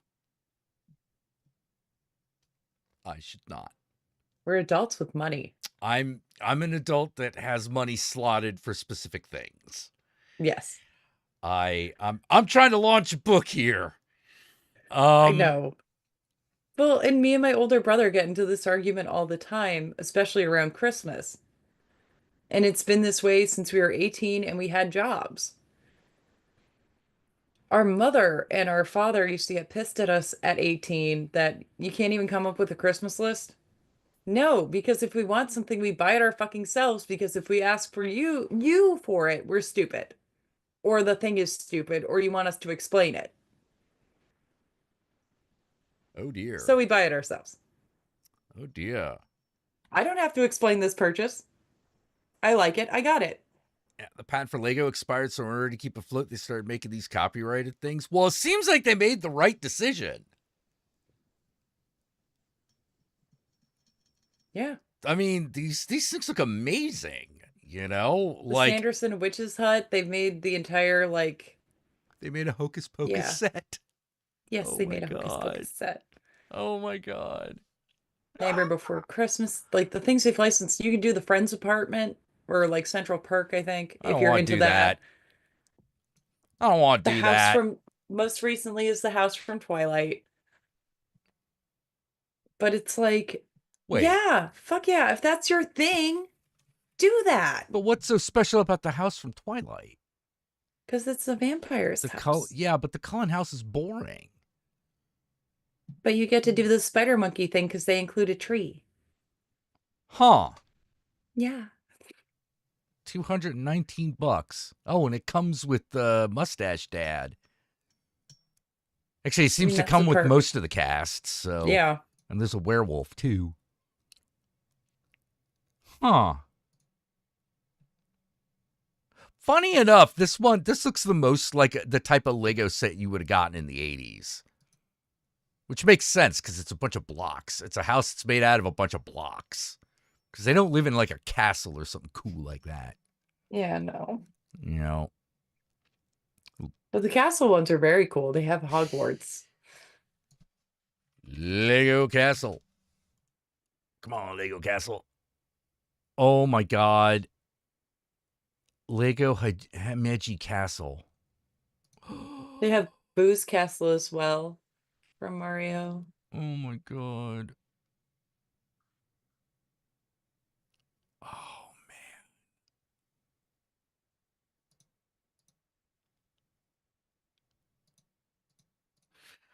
Oh man. That looks cool. And Lego Castle trademark. Royal Knights Castle. Ninjago Castle. Castle. Oh my god. Accurate medieval castle. Lego Friends Castle Bed and Breakfast. Oh, not Friends, the TV show. It's a line of. It's called Lego Yeah. Friends. Okay. Like a That's Polly Pocket kind of thing. yeah. Harry Potter Castle. Mini Disney Sleeping Beauty Castle. God damn it. Wait, what's Nocturnia?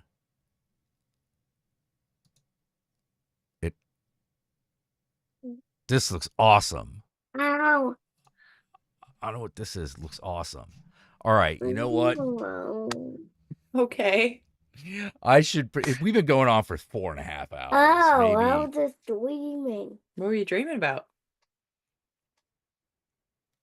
What were you dreaming about? Jack? No, No. talking. Talking. Yeah. You have good dreams. Oh, He's actually come up with me to me though and gone, "Hey mom, why did you let me drive your car?" What? Yeah, I I drove your car last night, remember? Definitely not. And I was at work. So you didn't have the same dream that I did. Then why were you in my dream? This doesn't work like that, kid. We don't share dreams, We don't always share dreams. Only very few of us.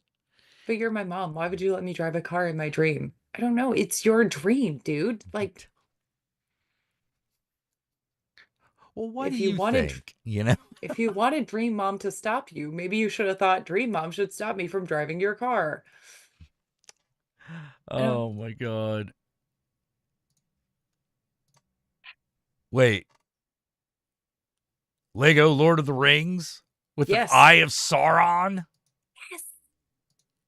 Oh, that's $450. Fuck. But it's Lego. They also have It a comes Lego with a cat. golem. It comes with the whole cast. And it's huge. They also have a Lego cat that looks suspiciously like Gomez, except the eyes are wrong. And I keep staring at it at the store and I'm like, see you fucker. Oh my god. Lego cat. Oh my god. Lego tuxedo cat, $100. Oh my god.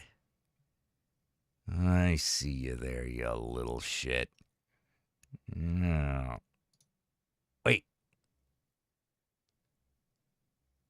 These are the knockoff Legos. Okay. That's why it looks so different.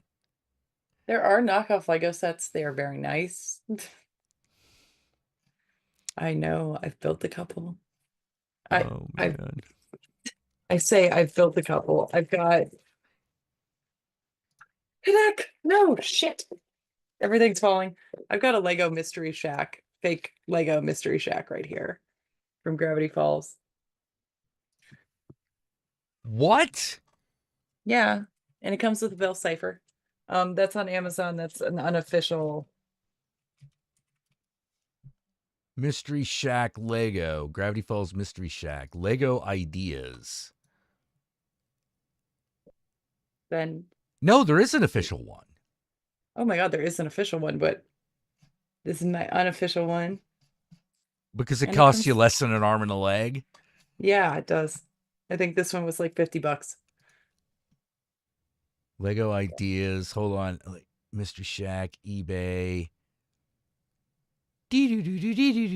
Building blocks set. Okay. Is that it? What do you do? What did I do? I dropped my cassette tape for the doc.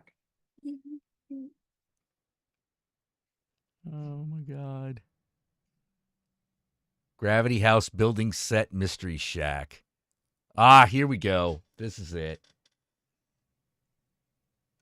Mystery Hassack. They called it Mystery Hassack. Oh my god. Perfect. Is it this? It's Zillin Toys, right? Yep. Yep. Oh my god.